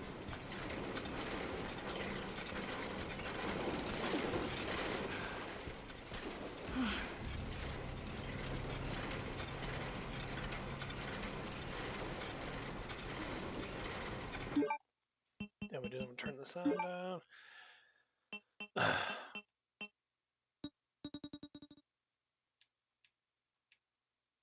Let this shit go through. 1, 2, 3, 4, 5, 6, 7, 8, 9, 10, 11, and 12, 13, 14, 15, 16, 17, 18, 19, 20, 21, 22, 23, 24. Yeah, because in the files that it talks about it.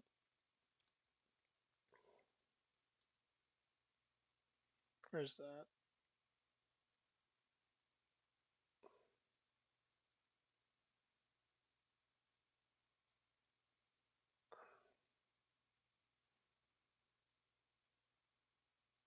She must be the final puzzle piece.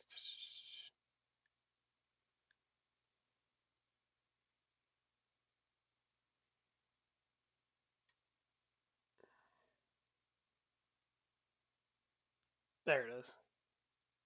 Subject 170.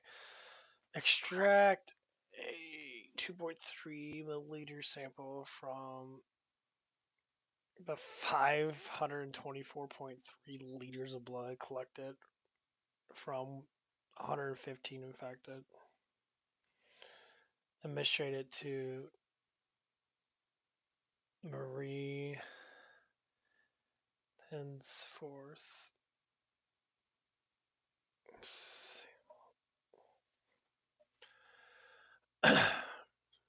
Increase physical resistance, but failed to fulfill goals of experiment. Subject shows signs of mental instability become before escaping. Confirm immediately disposable.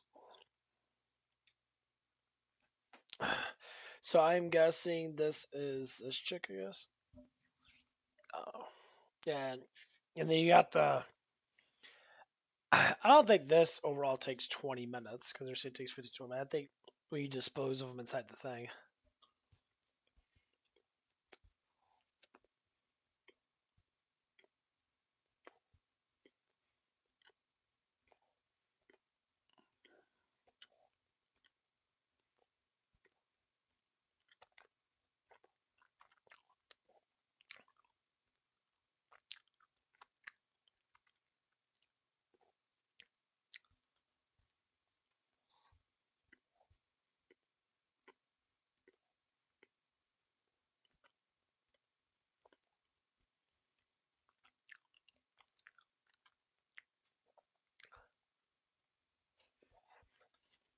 So I'm trying to understand. These people, they spent all this time T-virusing a whole bunch of human beings, probably like tens of thousands of human beings. That's fucked up.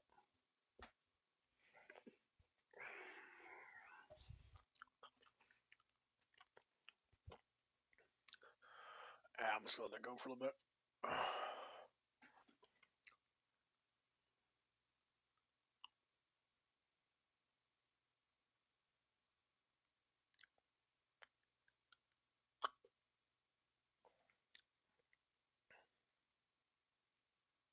Or 4 hours into it, really digging it. I should have it finished by the end of the week, but I'm liking it a lot so far, and it seems like a lot of other people are as well, especially when you look at how many people were playing it over the weekend. A really just high score for this one over on the Steam charts, 334,000 concurrent players over launch weekend. And ladies and gentlemen, that is just on Steam. We are not even talking about PlayStation, Xbox, or Switch 2, which I'm sure a lot of people are playing this on. In fact, even on Switch 2, I saw that the sales numbers for the game were comparable to Cyberpunk, which sold pretty good on that platform. So, more ways to play it, I think, are better for everybody. And, this really proves quite a few things. Number one, it proves there's a massive disconnect between game journalists and the video game industry itself, and we're going to get into that Because this should be an eye-opener, you would think. Every time you see something like this in the single-player realm, you think that companies would learn and say, wow, we need to put out some good single-player content like this more and more. And they don't. They continue to chase gotcha bullshit, live service, and lose money just about every time doing it. Gaming journalists, by the way, also losing their jobs left and right. I'll show you that in a second. But yeah, look at this. And this is a good point here by Gaming Prophet. The disconnect between the gaming journalist and gamers needs to be studied. And he's totally right. So this is that amazing user score that I was just talking about. And you can see here, 9.5 from the user score and 88 for the critic score. But you go over here to Last of Us Part 2, a piece of shit. 93. Why'd they give that a 93? Well, they liked all the lesbian stuff in it and some other stuff that they really appreciate as California liberals. They give it a super high score. But then you look at the user score, there's a huge disconnect there. And then you can even take it further, even though I get that they did not give it a 1.6 equivalent score over here at an average of 65 for Black Ops 7. It just shows that they're kind of afraid to really even go in on Black Ops or Call of Duty. Yeah. Yeah, they were saying, the critics were saying Last of Us Part 2 is better than Resident Evil Requiem.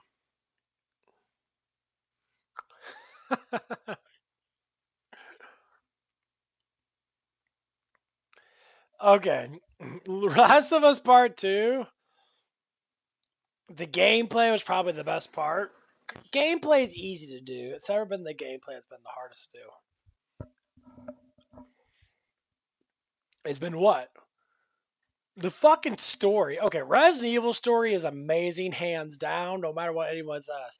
It's a fantastic story, and every time a game comes out, you want to fucking play it.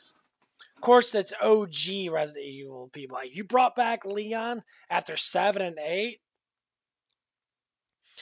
You're gonna get thrown. Leon's like the most favorite fucking character to play with in Resident Evil.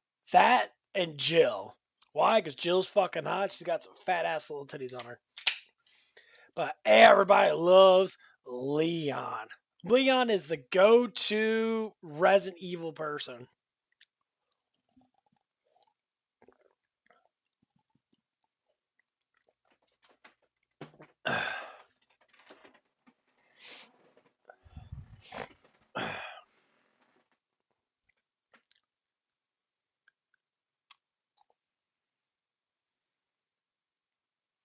They have no Navy, it's been knocked out. They have no Air Force, it's been knocked out. They have no air detection, that's been knocked out. Their radar has been knocked out. And just about everything's been knocked out. So, as the United States and Israel dismantle Iran's military, the true nature of this conflict is starting to emerge. Because while the remnants of Iran's regime attempt to dig in their heels while indiscriminately firing upon their neighbors, suddenly protests and pro-regime demonstrations are popping up all across America, allegedly paid for by China, who, as you're about to see, will be on a path towards implosion once Iran's people get their freedom. China is calling for an end to the war in Iran. Its energy supplies are getting squeezed. China is the world's largest importer of crude oil. More than 20% of China's oil comes from Iran. They're going to be in for a lot of hurt. Hey, how you doing, guys? Where are we headed with these signs? You guys doing this for free? Show this to people that say that any of this is grassroots. You know, we're going to unleash Chang on these people in the next few hours and days. You're going to really begin to perceive a change in the scope and in the intensity of these attacks as, frankly, the two most powerful air forces in the world take apart this terroristic regime. Yeah, it's all about the oil. Of course it's about the oil. You guys, being China, import 70% of the oil to your economy that it requires to function. So, Xi Jinping, hold my beer. We're going to Columbus Circle for a protest that Roy Neville Singham is paying for. A CCP billionaire who's trying to sow division into this country. And now everyone will see that none of this is natural. Of course it's fucking China. Here's what it is. The one thing I hate the most. Why the fuck Americans are being paid to protest? Like, dude, you guys are Americans. You know this is a traitorous act to the country that you live in. You're being paid, and they're finding out this shit. Everybody's finding out why protests exist. They're all being paid by foreign adversaries. So I say this: why in the fuck for money? You're probably get paid maybe what, $30 an hour? Maybe they give you a couple. Maybe they give you like what, maybe $1,000 or so to go out there and protest for a couple hours. You're like, they're gonna give you fucking minimum wage, bro. You're gonna protest for a whole week for maybe $1,200 to betray the fucking country that gave you everything. Okay. Be upfront with this. Now that we know who's paying for these protesters, next up is you, China. China. Yeah, okay. You think your economy sucks now? Wait until America starts stepping in and start pulling your shit apart, just like we did Iran. Wait till America starts pulling your shit apart like we did Venezuela. You think that just because you got nukes, bro, don't mean shit. We know you. We already know you're too damn scared to launch fucking shit. Because you already know everybody, all European countries don't fucking like your asses.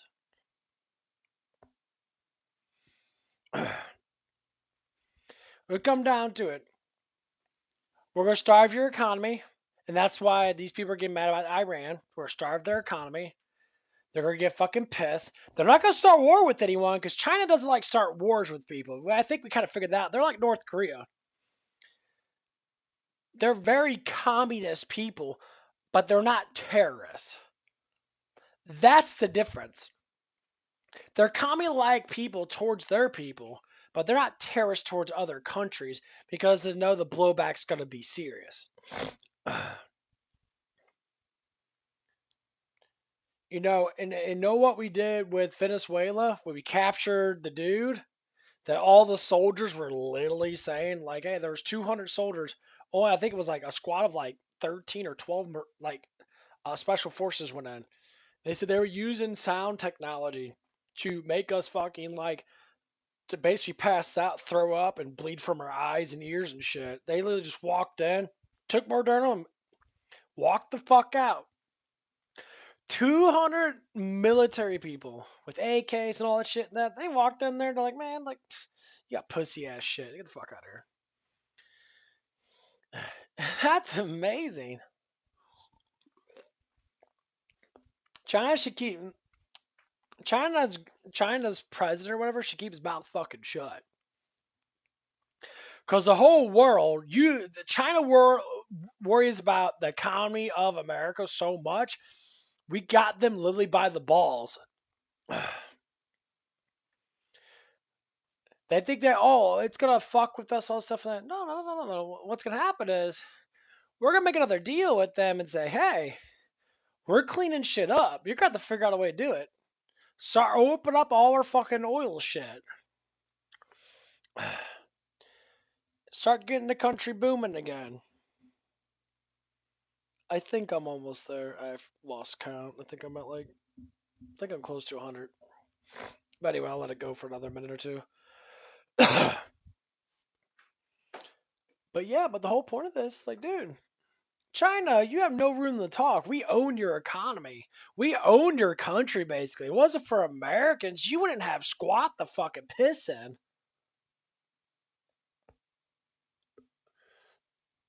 I think the president of it knows that. He can talk all the shit he wants. He knows all these commie-tards, Russia, China, they all want to control certain parts of the hemisphere. And they all want to control, like, South America and that. South Americans don't want that shit. They're being liberated. Freedom's coming back to South America. Coming back to Mexico. Canada's another story now. Fuck the Canadian government. We'll just own them too. We'll just own the whole entire Western Hemisphere. Everybody is an American. How about that?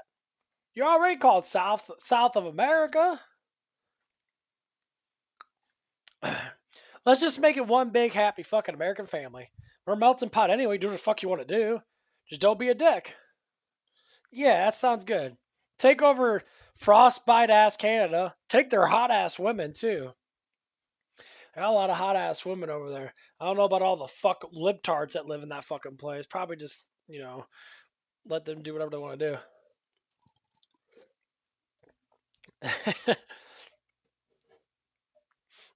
That's basically what it is. Okay.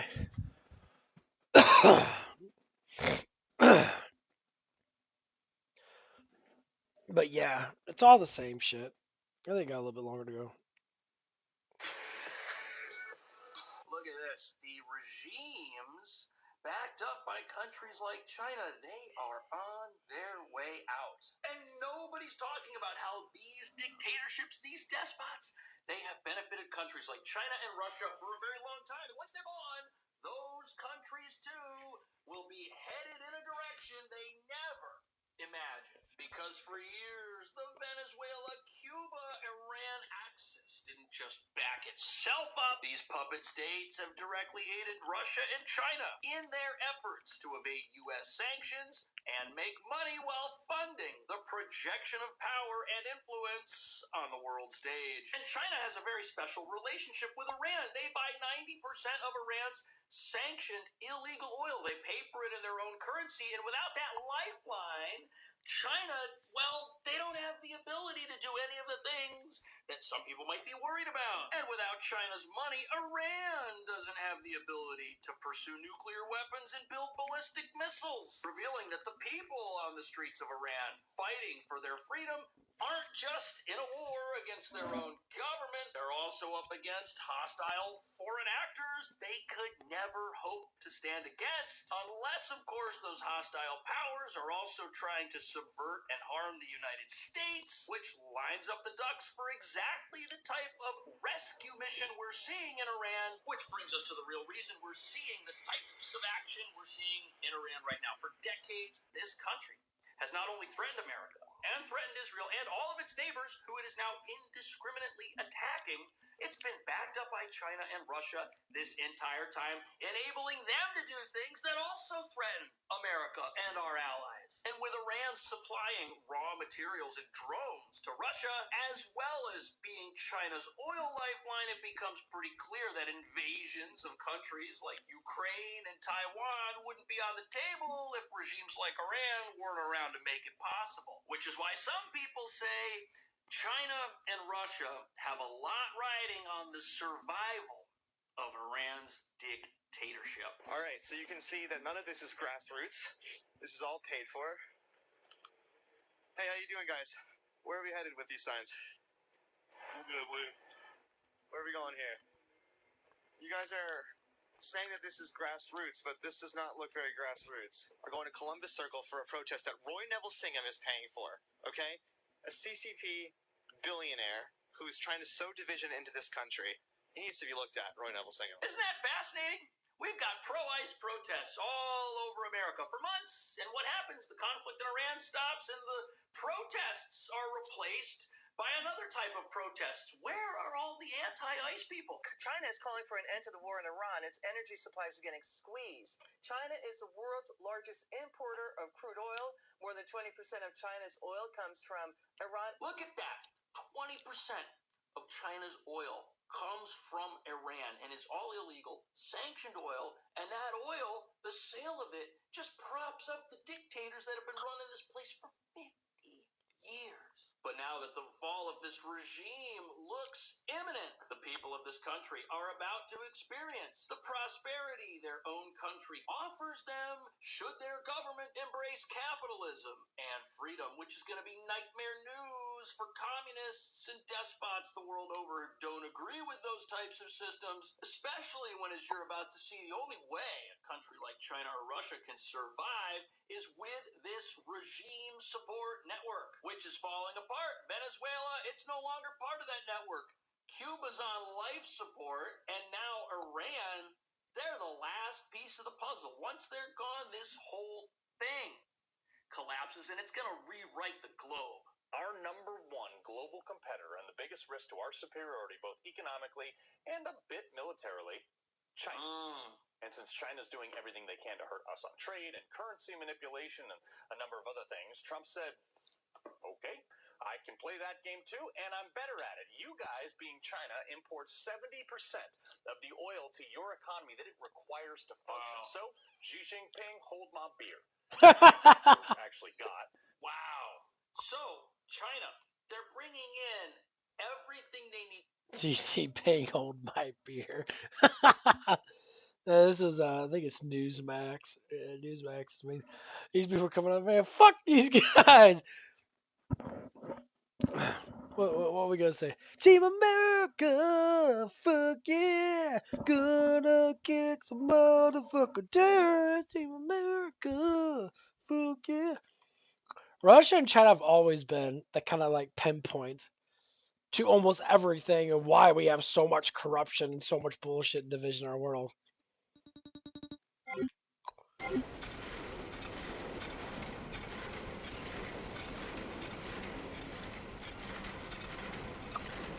I believe I have enough bodies.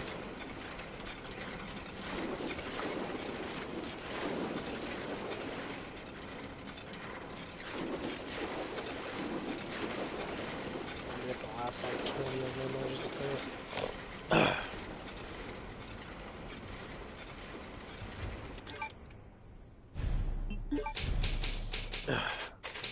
yeah, they all hate America because America's free. And now we're finding out that people are literally being sold out by Chinese American investors.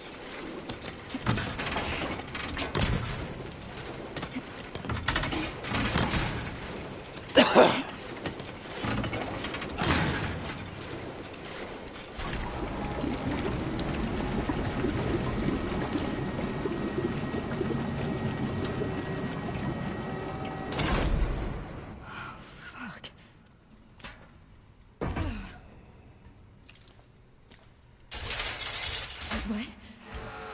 Fluid drainage complete. Processing will now begin. Processing. Shit, no! No, no!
Finally stopped.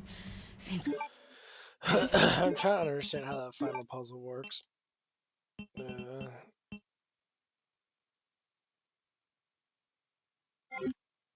final puzzle is so fucking stupid.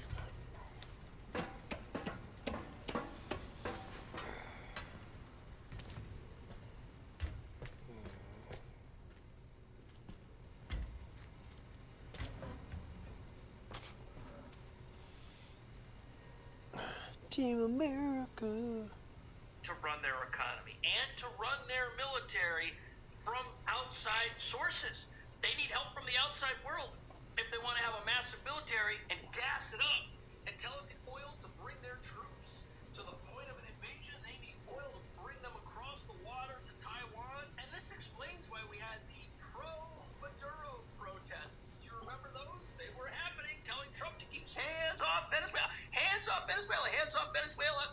We had those for a little while, didn't we? Because China's getting oil from Venezuela. Not a lot, but enough for them to want to defend that territory with assets that they placed in the country. And now that Iran looks like it may experience regime.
Okay. Good enough. Well, I have no idea if I finished this. Last one.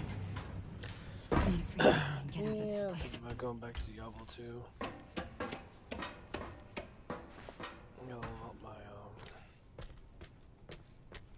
warlock.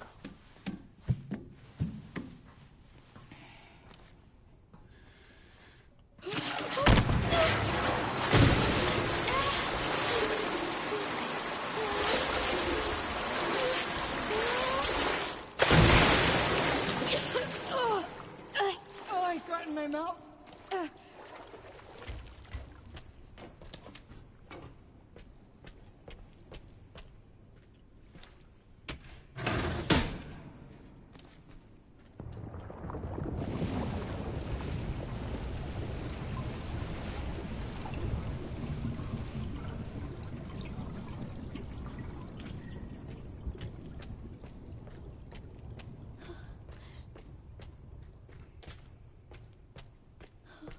I guess that means that I got it? Is that what that means? I have no idea. I wish it'd explain it more, but it doesn't. Yeah,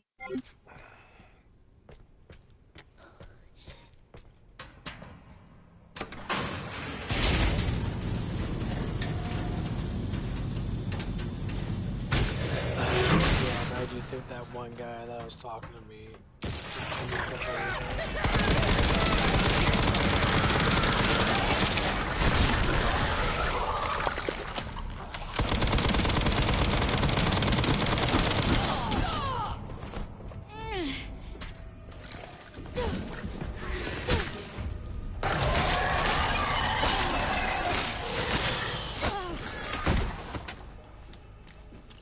I think the guy's looked up the whole entire guide. I don't know if he did it on his own or not. Because I think a lot of people potentially do that shit. As soon as the game comes out, they'll play it through first without anything, and they'll start looking up shit, which I can kind of understand, because I do the same thing.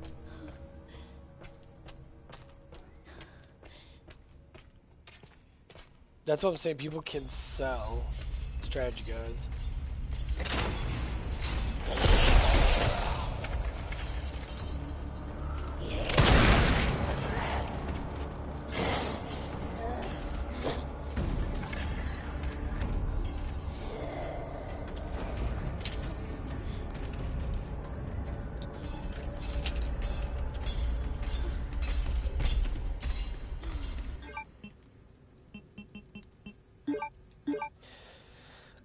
I also think they need to bring back strategy guys. I think strategy guys will make them more money, and it gives something for people to do, because like people love reading that shit.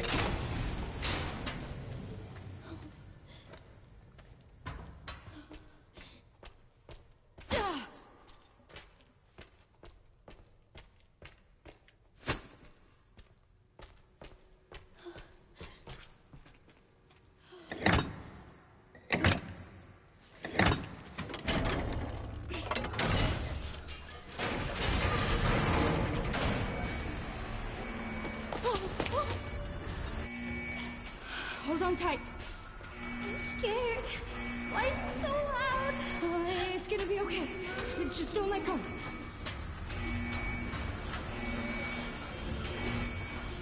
Come on. Come on.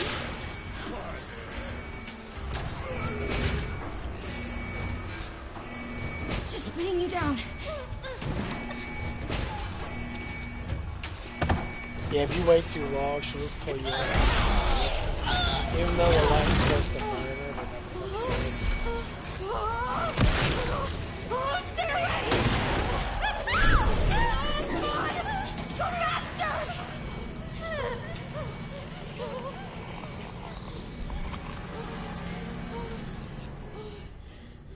Grace? Are you hurt? I'm okay. That's good. Good, Emily.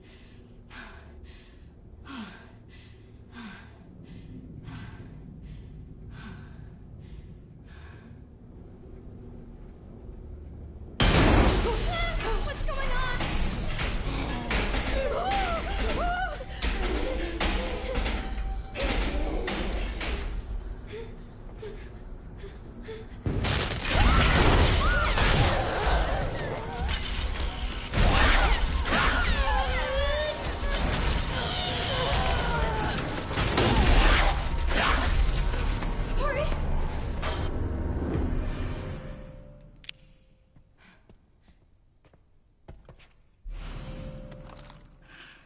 Hey, Emily.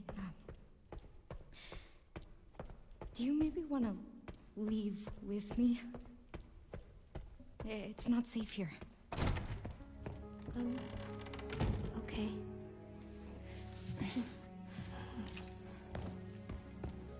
I believe you have to get the doll. I don't know which one she... No, it's the one here.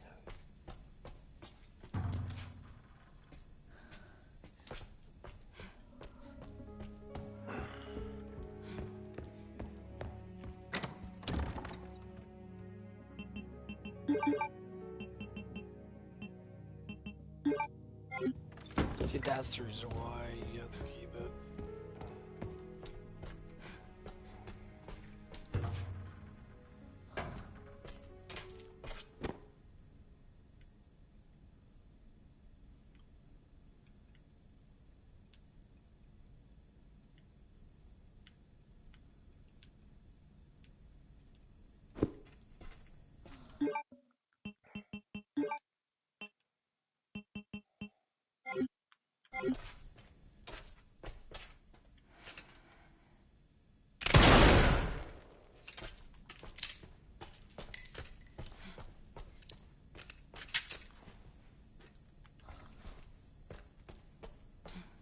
Yeah, it says that there's 2 dolls. You gotta grab that one, there's another one someplace else.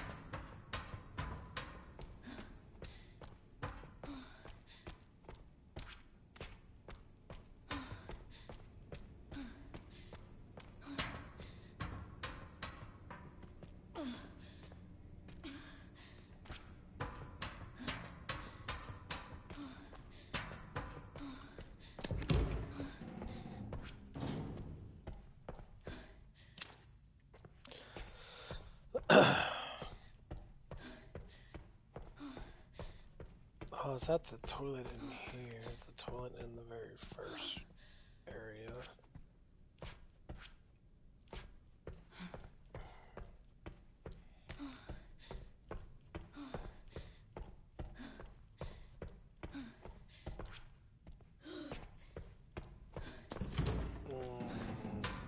Yeah, I'm about to look that up. I have no idea. Like, people say they figured it out next you get certain things. But yeah, I have no idea.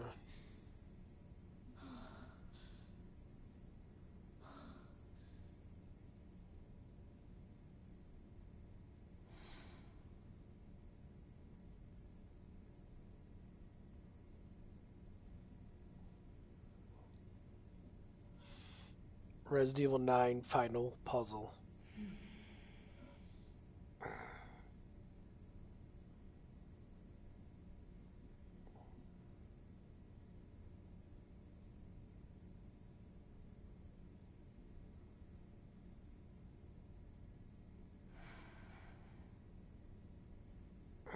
Making sure one last time that we have Mary's doll in our inventory and Emily in our arms, and after analyzing the severed hand at the microscope, we should now be able to interact with the puzzle box a second time and enter the following sequence.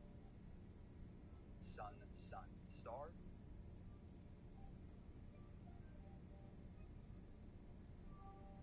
Sun, moon, star.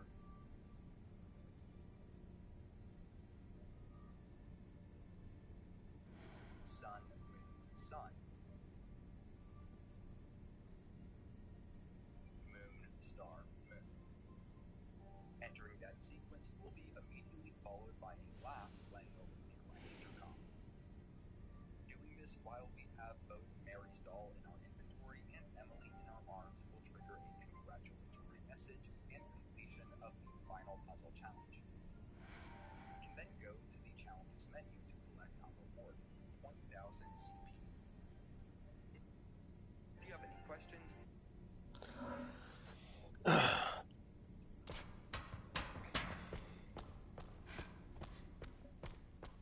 That's so weird. How would you know to put all that stuff in there, though?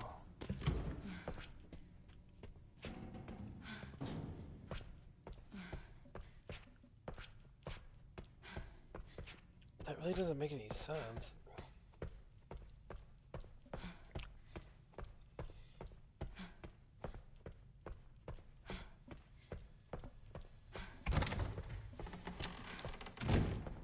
So Emily has to be my... Well, you have to do it right here because everybody else is going to be alive, so... You do it right when you get the severed arm. I think you can't carry the dial unless you have Emily in your hands, I guess.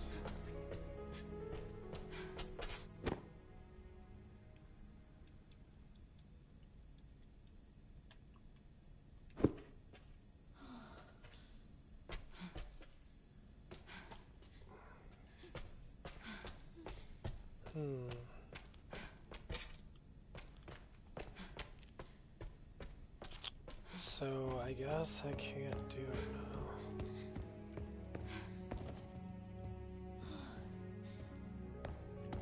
Well, that's like the main thing I want to finish, so...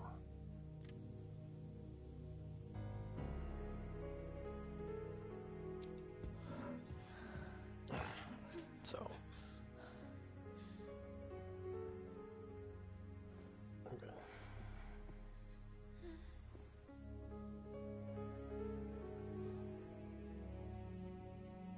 The last of these involves making our way to the processing pool, and this is where the first step of the puzzle is. When we arrive at the processing pool, we need to wait to drink the pool. I'm not sure it's absolutely necessary, but waiting at least 15 minutes for bodies to drop into the pool was long enough to meet the requirements of the challenge in my game. Fortunately, that gives you more than enough time to watch through the rest of this video and prepare for future steps.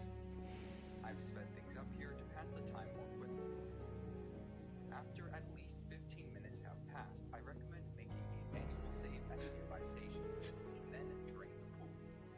If anything goes wrong in this next step, revert back to that manual save before draining the pool to try again. Do not revert to any automatic saves.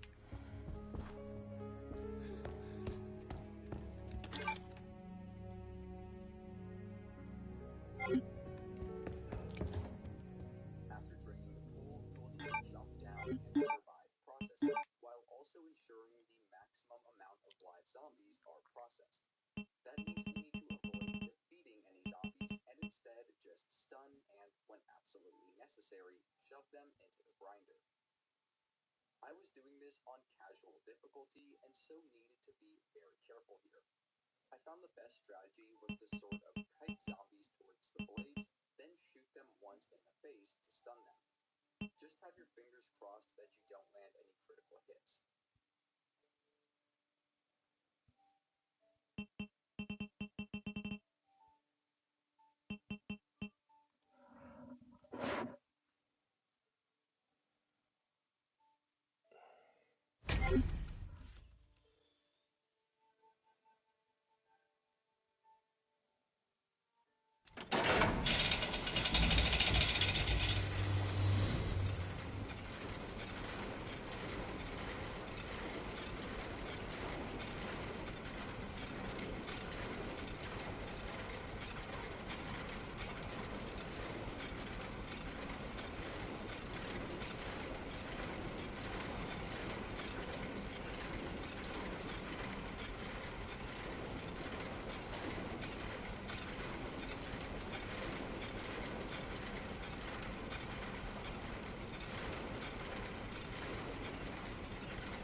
I can't kill these dudes.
Okay, so I'm starting to understand it. When you do this part, and you drain the blood out instead of a ton of blood, and everything else is pretty much set.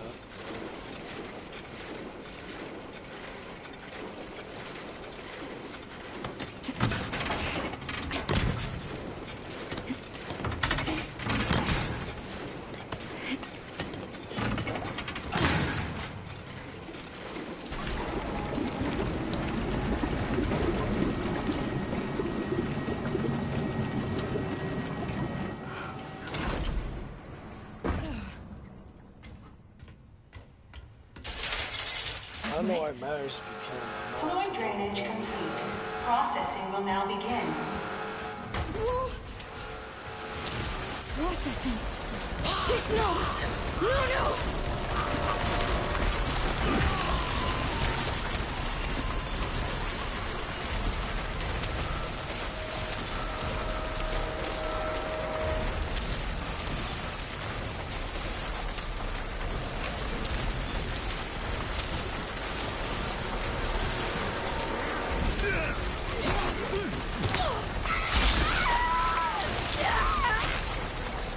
Well, that happened.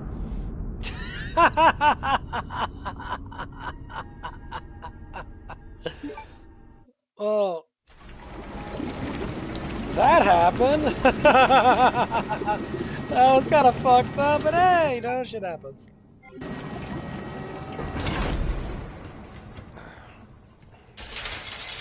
What? Fluid drainage complete. Processing will now begin. Processing. Shit, no! No!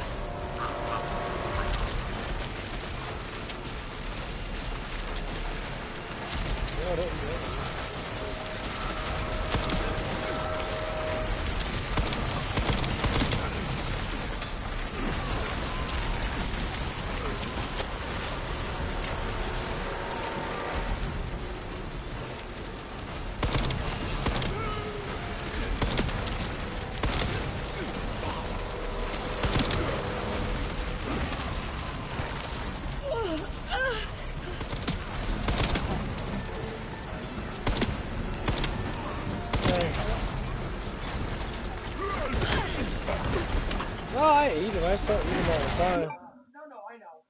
I was gonna take a box and try them today. Just make sure you let them cook all the way in the water, because they get a little. Right, got thoroughly cooked. That's because they're big ass I was gonna noodles. put a little chicken with them or something. Chicken meat. Yeah. I mean, if you want, I just boil that whole entire thing like normal ramen noodles. Yeah. And make sure you take all the water out and use the sauce. Right. Because the sauce is not that water.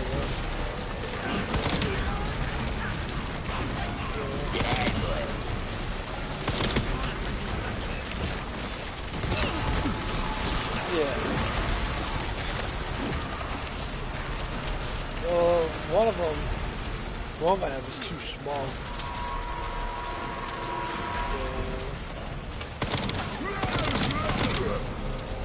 They made it really small.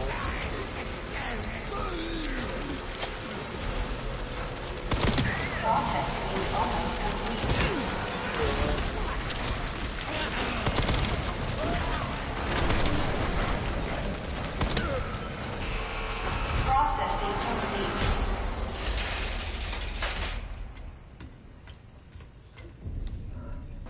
It stopped. Yeah, I just leave it up there because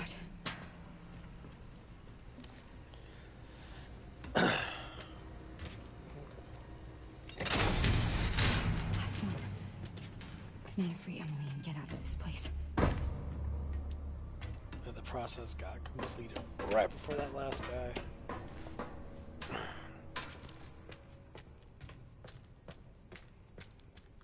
Should have been enough.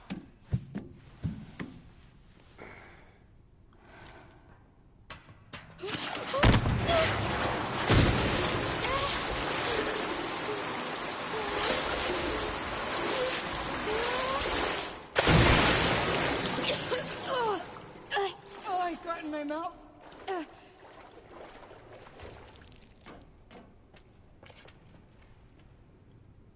I guess that was all the blood. I think let's go in here.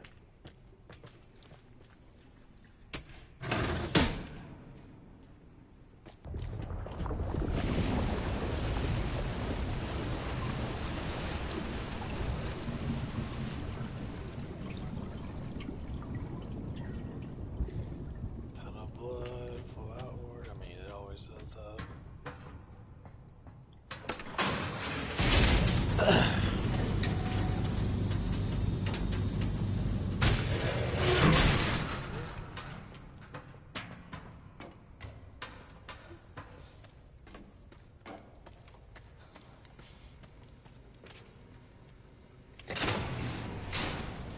Well, it says you have to get 115 other things in there, but I've never done that much. It just says a ton of blood has flown. So I don't think it really matters. I think it's just matters to do the toilet flush thing. Which I don't know how.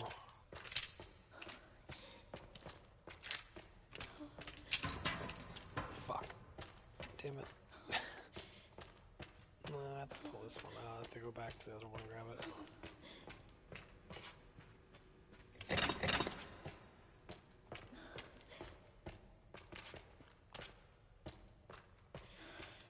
So pretty much to finish it, all you have to do is flush the toilet 8 times, and then you finish it. That's literally it.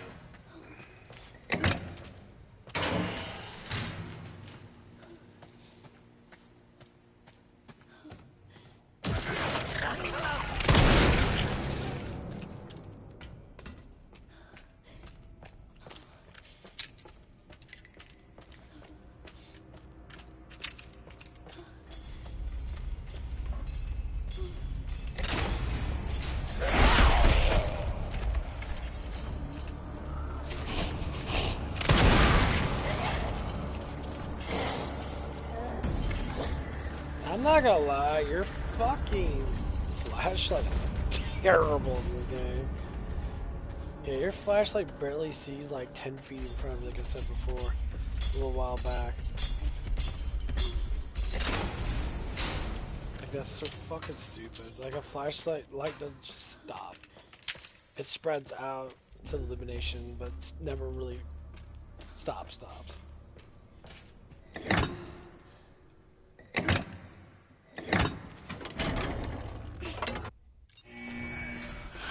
on tight. I'm scared. Why is it so loud? Oh, it's gonna be okay. Just don't let go. Come on. Come on.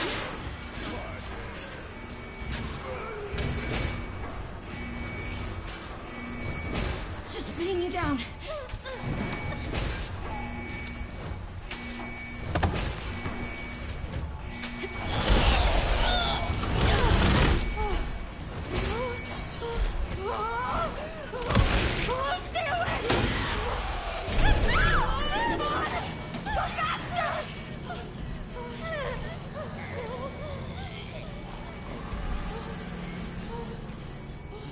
It's like, you wanna play? Play with me. Are you hurt? I'm okay. That's good. Good, Emily. Yeah, I always would die by the grinding thing to see how the death is. Yeah, it's pretty fucked up. She like screams, like trying to pull her way out of it. What's going on?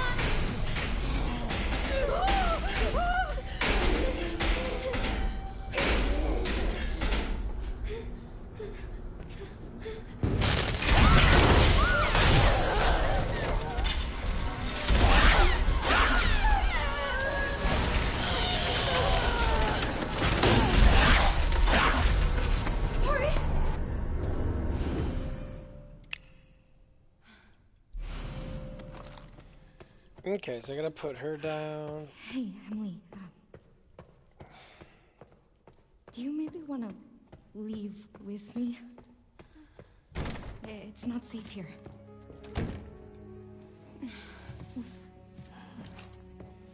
Man, Grace's ass is super fat in this. Okay.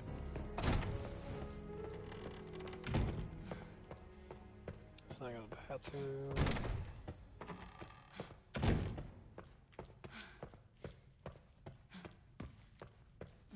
Oh, the inside's pretty bright in here.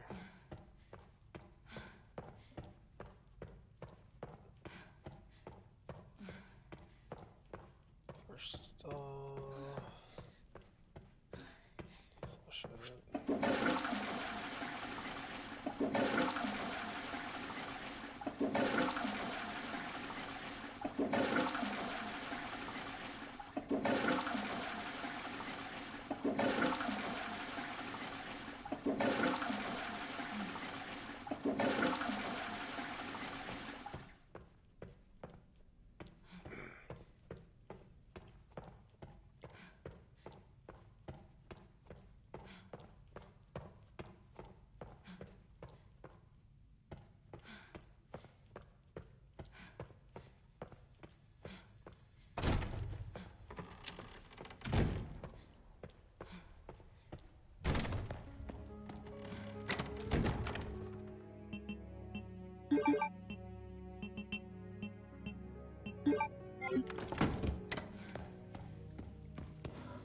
Okay, so I got this part done.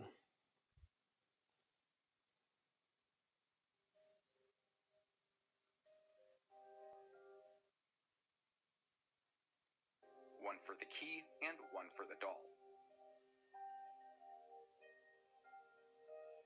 This section is fairly short, so quickly make your way through the facility until just after getting past where you pick up the helicopter key and the cutscene that follows.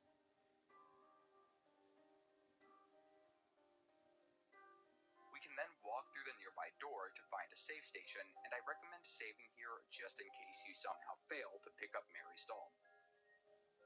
From there, we will need to start making our way through the escape route using the zombie extinguishers if necessary.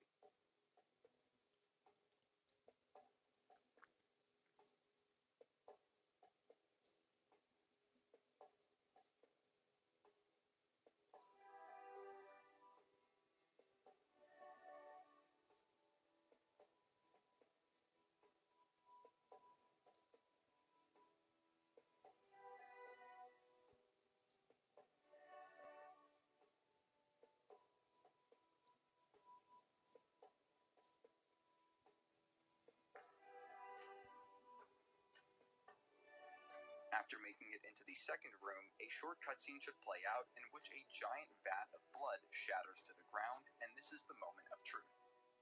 If all prior steps covered in this video were completed correctly, we should see Mary's doll lying in the blood at the foot of the nearby staircase that leads out of the facility.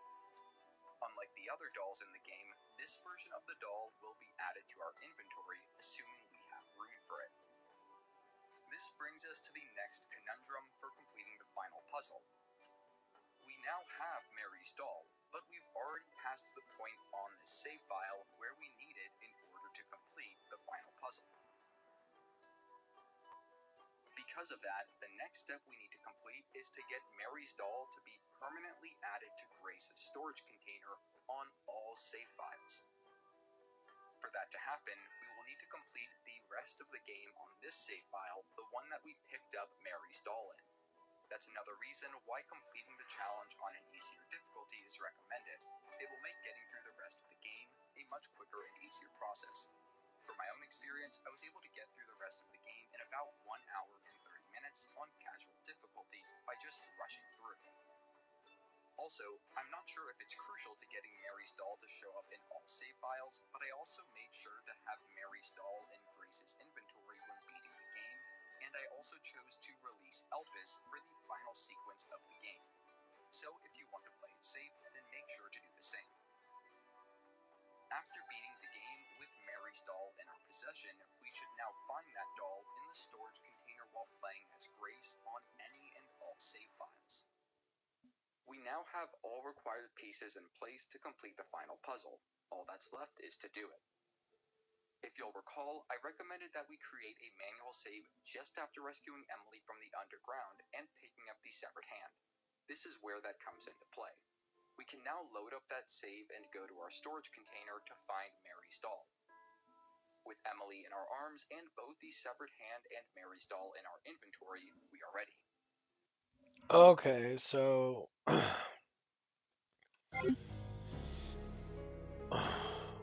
have to leave the save file here.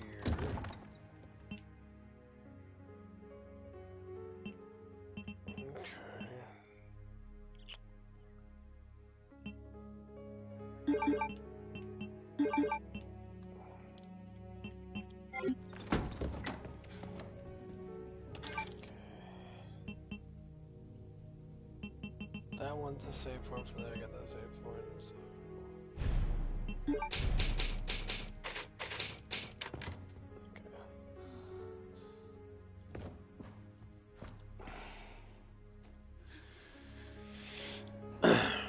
So the whole point of the thing is to get the Dow. Once you get the Dow, you gotta beat the game with the Dow.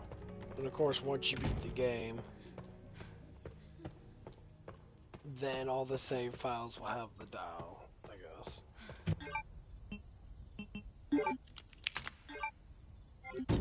Perfect fit.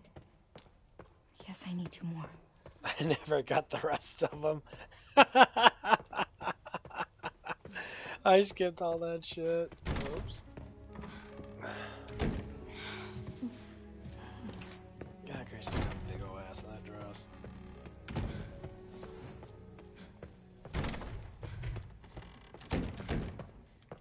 Okay.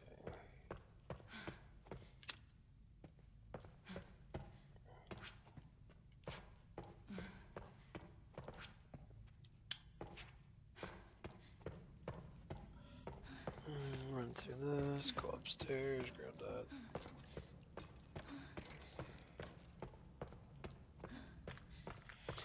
I think the reason why they have this kind of combination that is because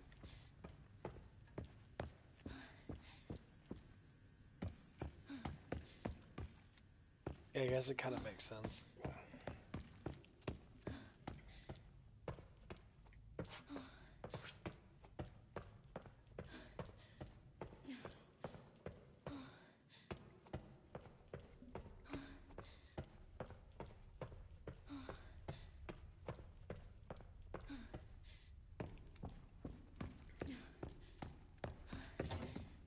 Okay, so that's the one I got, so I gotta get the second one.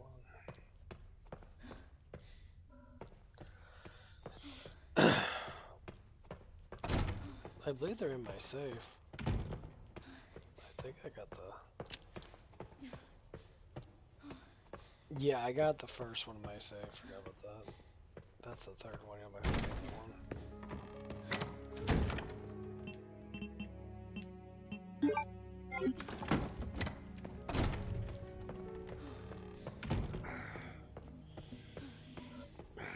But yeah, the guy said from here he beat the game in like an hour and 30 minutes after the whole scene. Which I understand because that's about basically how I did it. Man, I got to go big ass pass.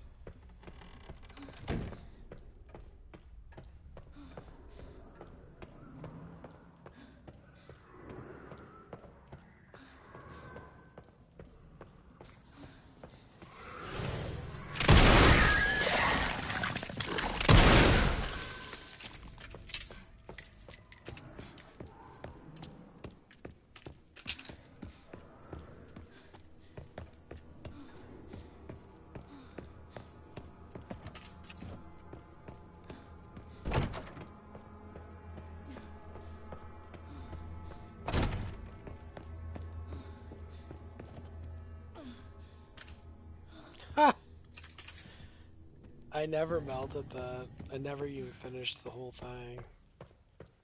So I guess you can skip the bulk of it as long as you do.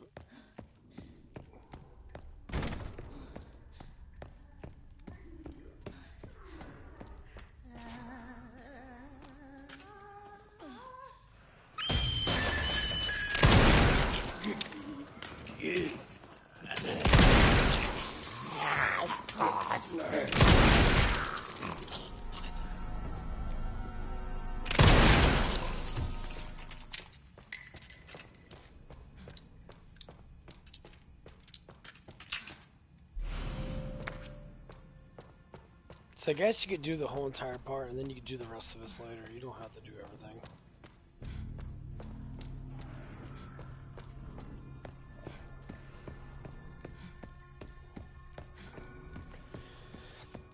You know what's so it's kind of fucked up about the singer chicks?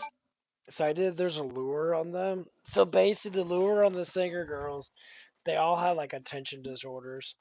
I guess you say attention disorders. I think they're just fucking retarded. They all wanted attention. And like they sat there and they did an experiment on them where they fucked around their brains to where they always want attention. That's why they're always singing. Like they sing around because they want people to get the validation. It's kind of like real women in real life. And in some sense, it's kind of like that. And I notice a lot of women that want validation. They get really fucking annoying. They talk more. They're more like commenting on things, and they like. It's kind of like the lady I work with at work, the young lady I work with. She's constantly fucking talking. Like she doesn't understand that like attention comes with like other things other than constantly having people look at you. Cause she comments on all the time. She's like, "Oh, this person's staring at me." Like, yeah, cause you want them to stare at you. You want them to sexualize you. That's actually what you want. You can deny it all you want because you talk about it. This man looked me up and down, yeah. Because you want man to validate you. Like, whatever state of mind that you're in, you want men to validate the fucking shit out of you, especially if the dude's attractive. And you think inside your mind, you get mass anxiety that, yeah, that's the lustful demon. That's what lustfulness is. You want sexual attention all the damn time. It doesn't even matter. 24/7.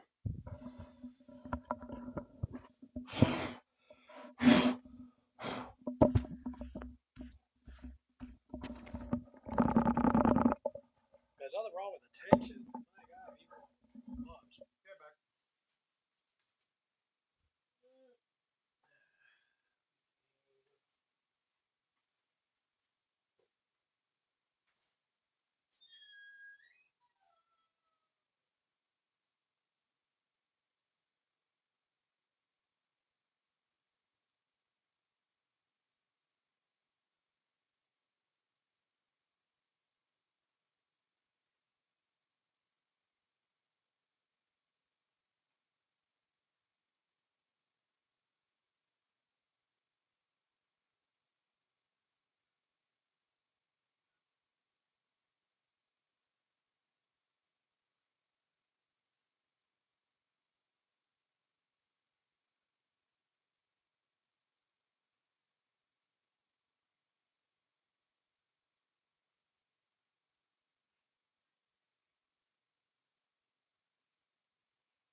battery's almost dead. Shit. Okay. Nope. There it is. Okay. So sorry, guys. Got a little sidetracked there with making food. Shit. Okay, so I have to finish the game.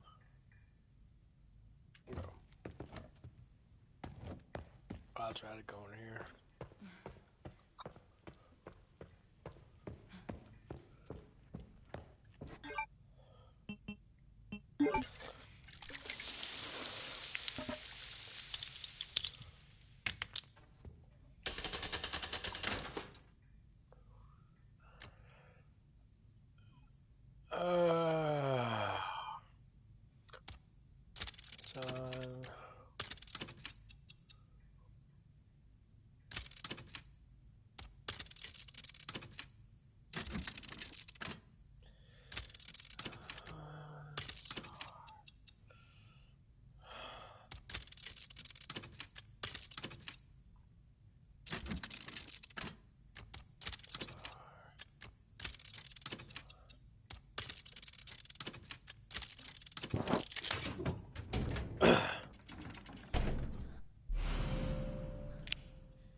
Yeah, let me get off. Alright, I'm going back to bed because I got work a little bit later today. It's getting closer to 8 o'clock, and I don't want to chance I'm being tired because I got to do a big ass truck today. It's big truck day. Anyway, well, you guys have a good one. Sorry about the break, but you know, gotta have breaks every now and again. Well, I'll finish the rest of the puzzle shit when I wake up. You guys have a good one. God bless.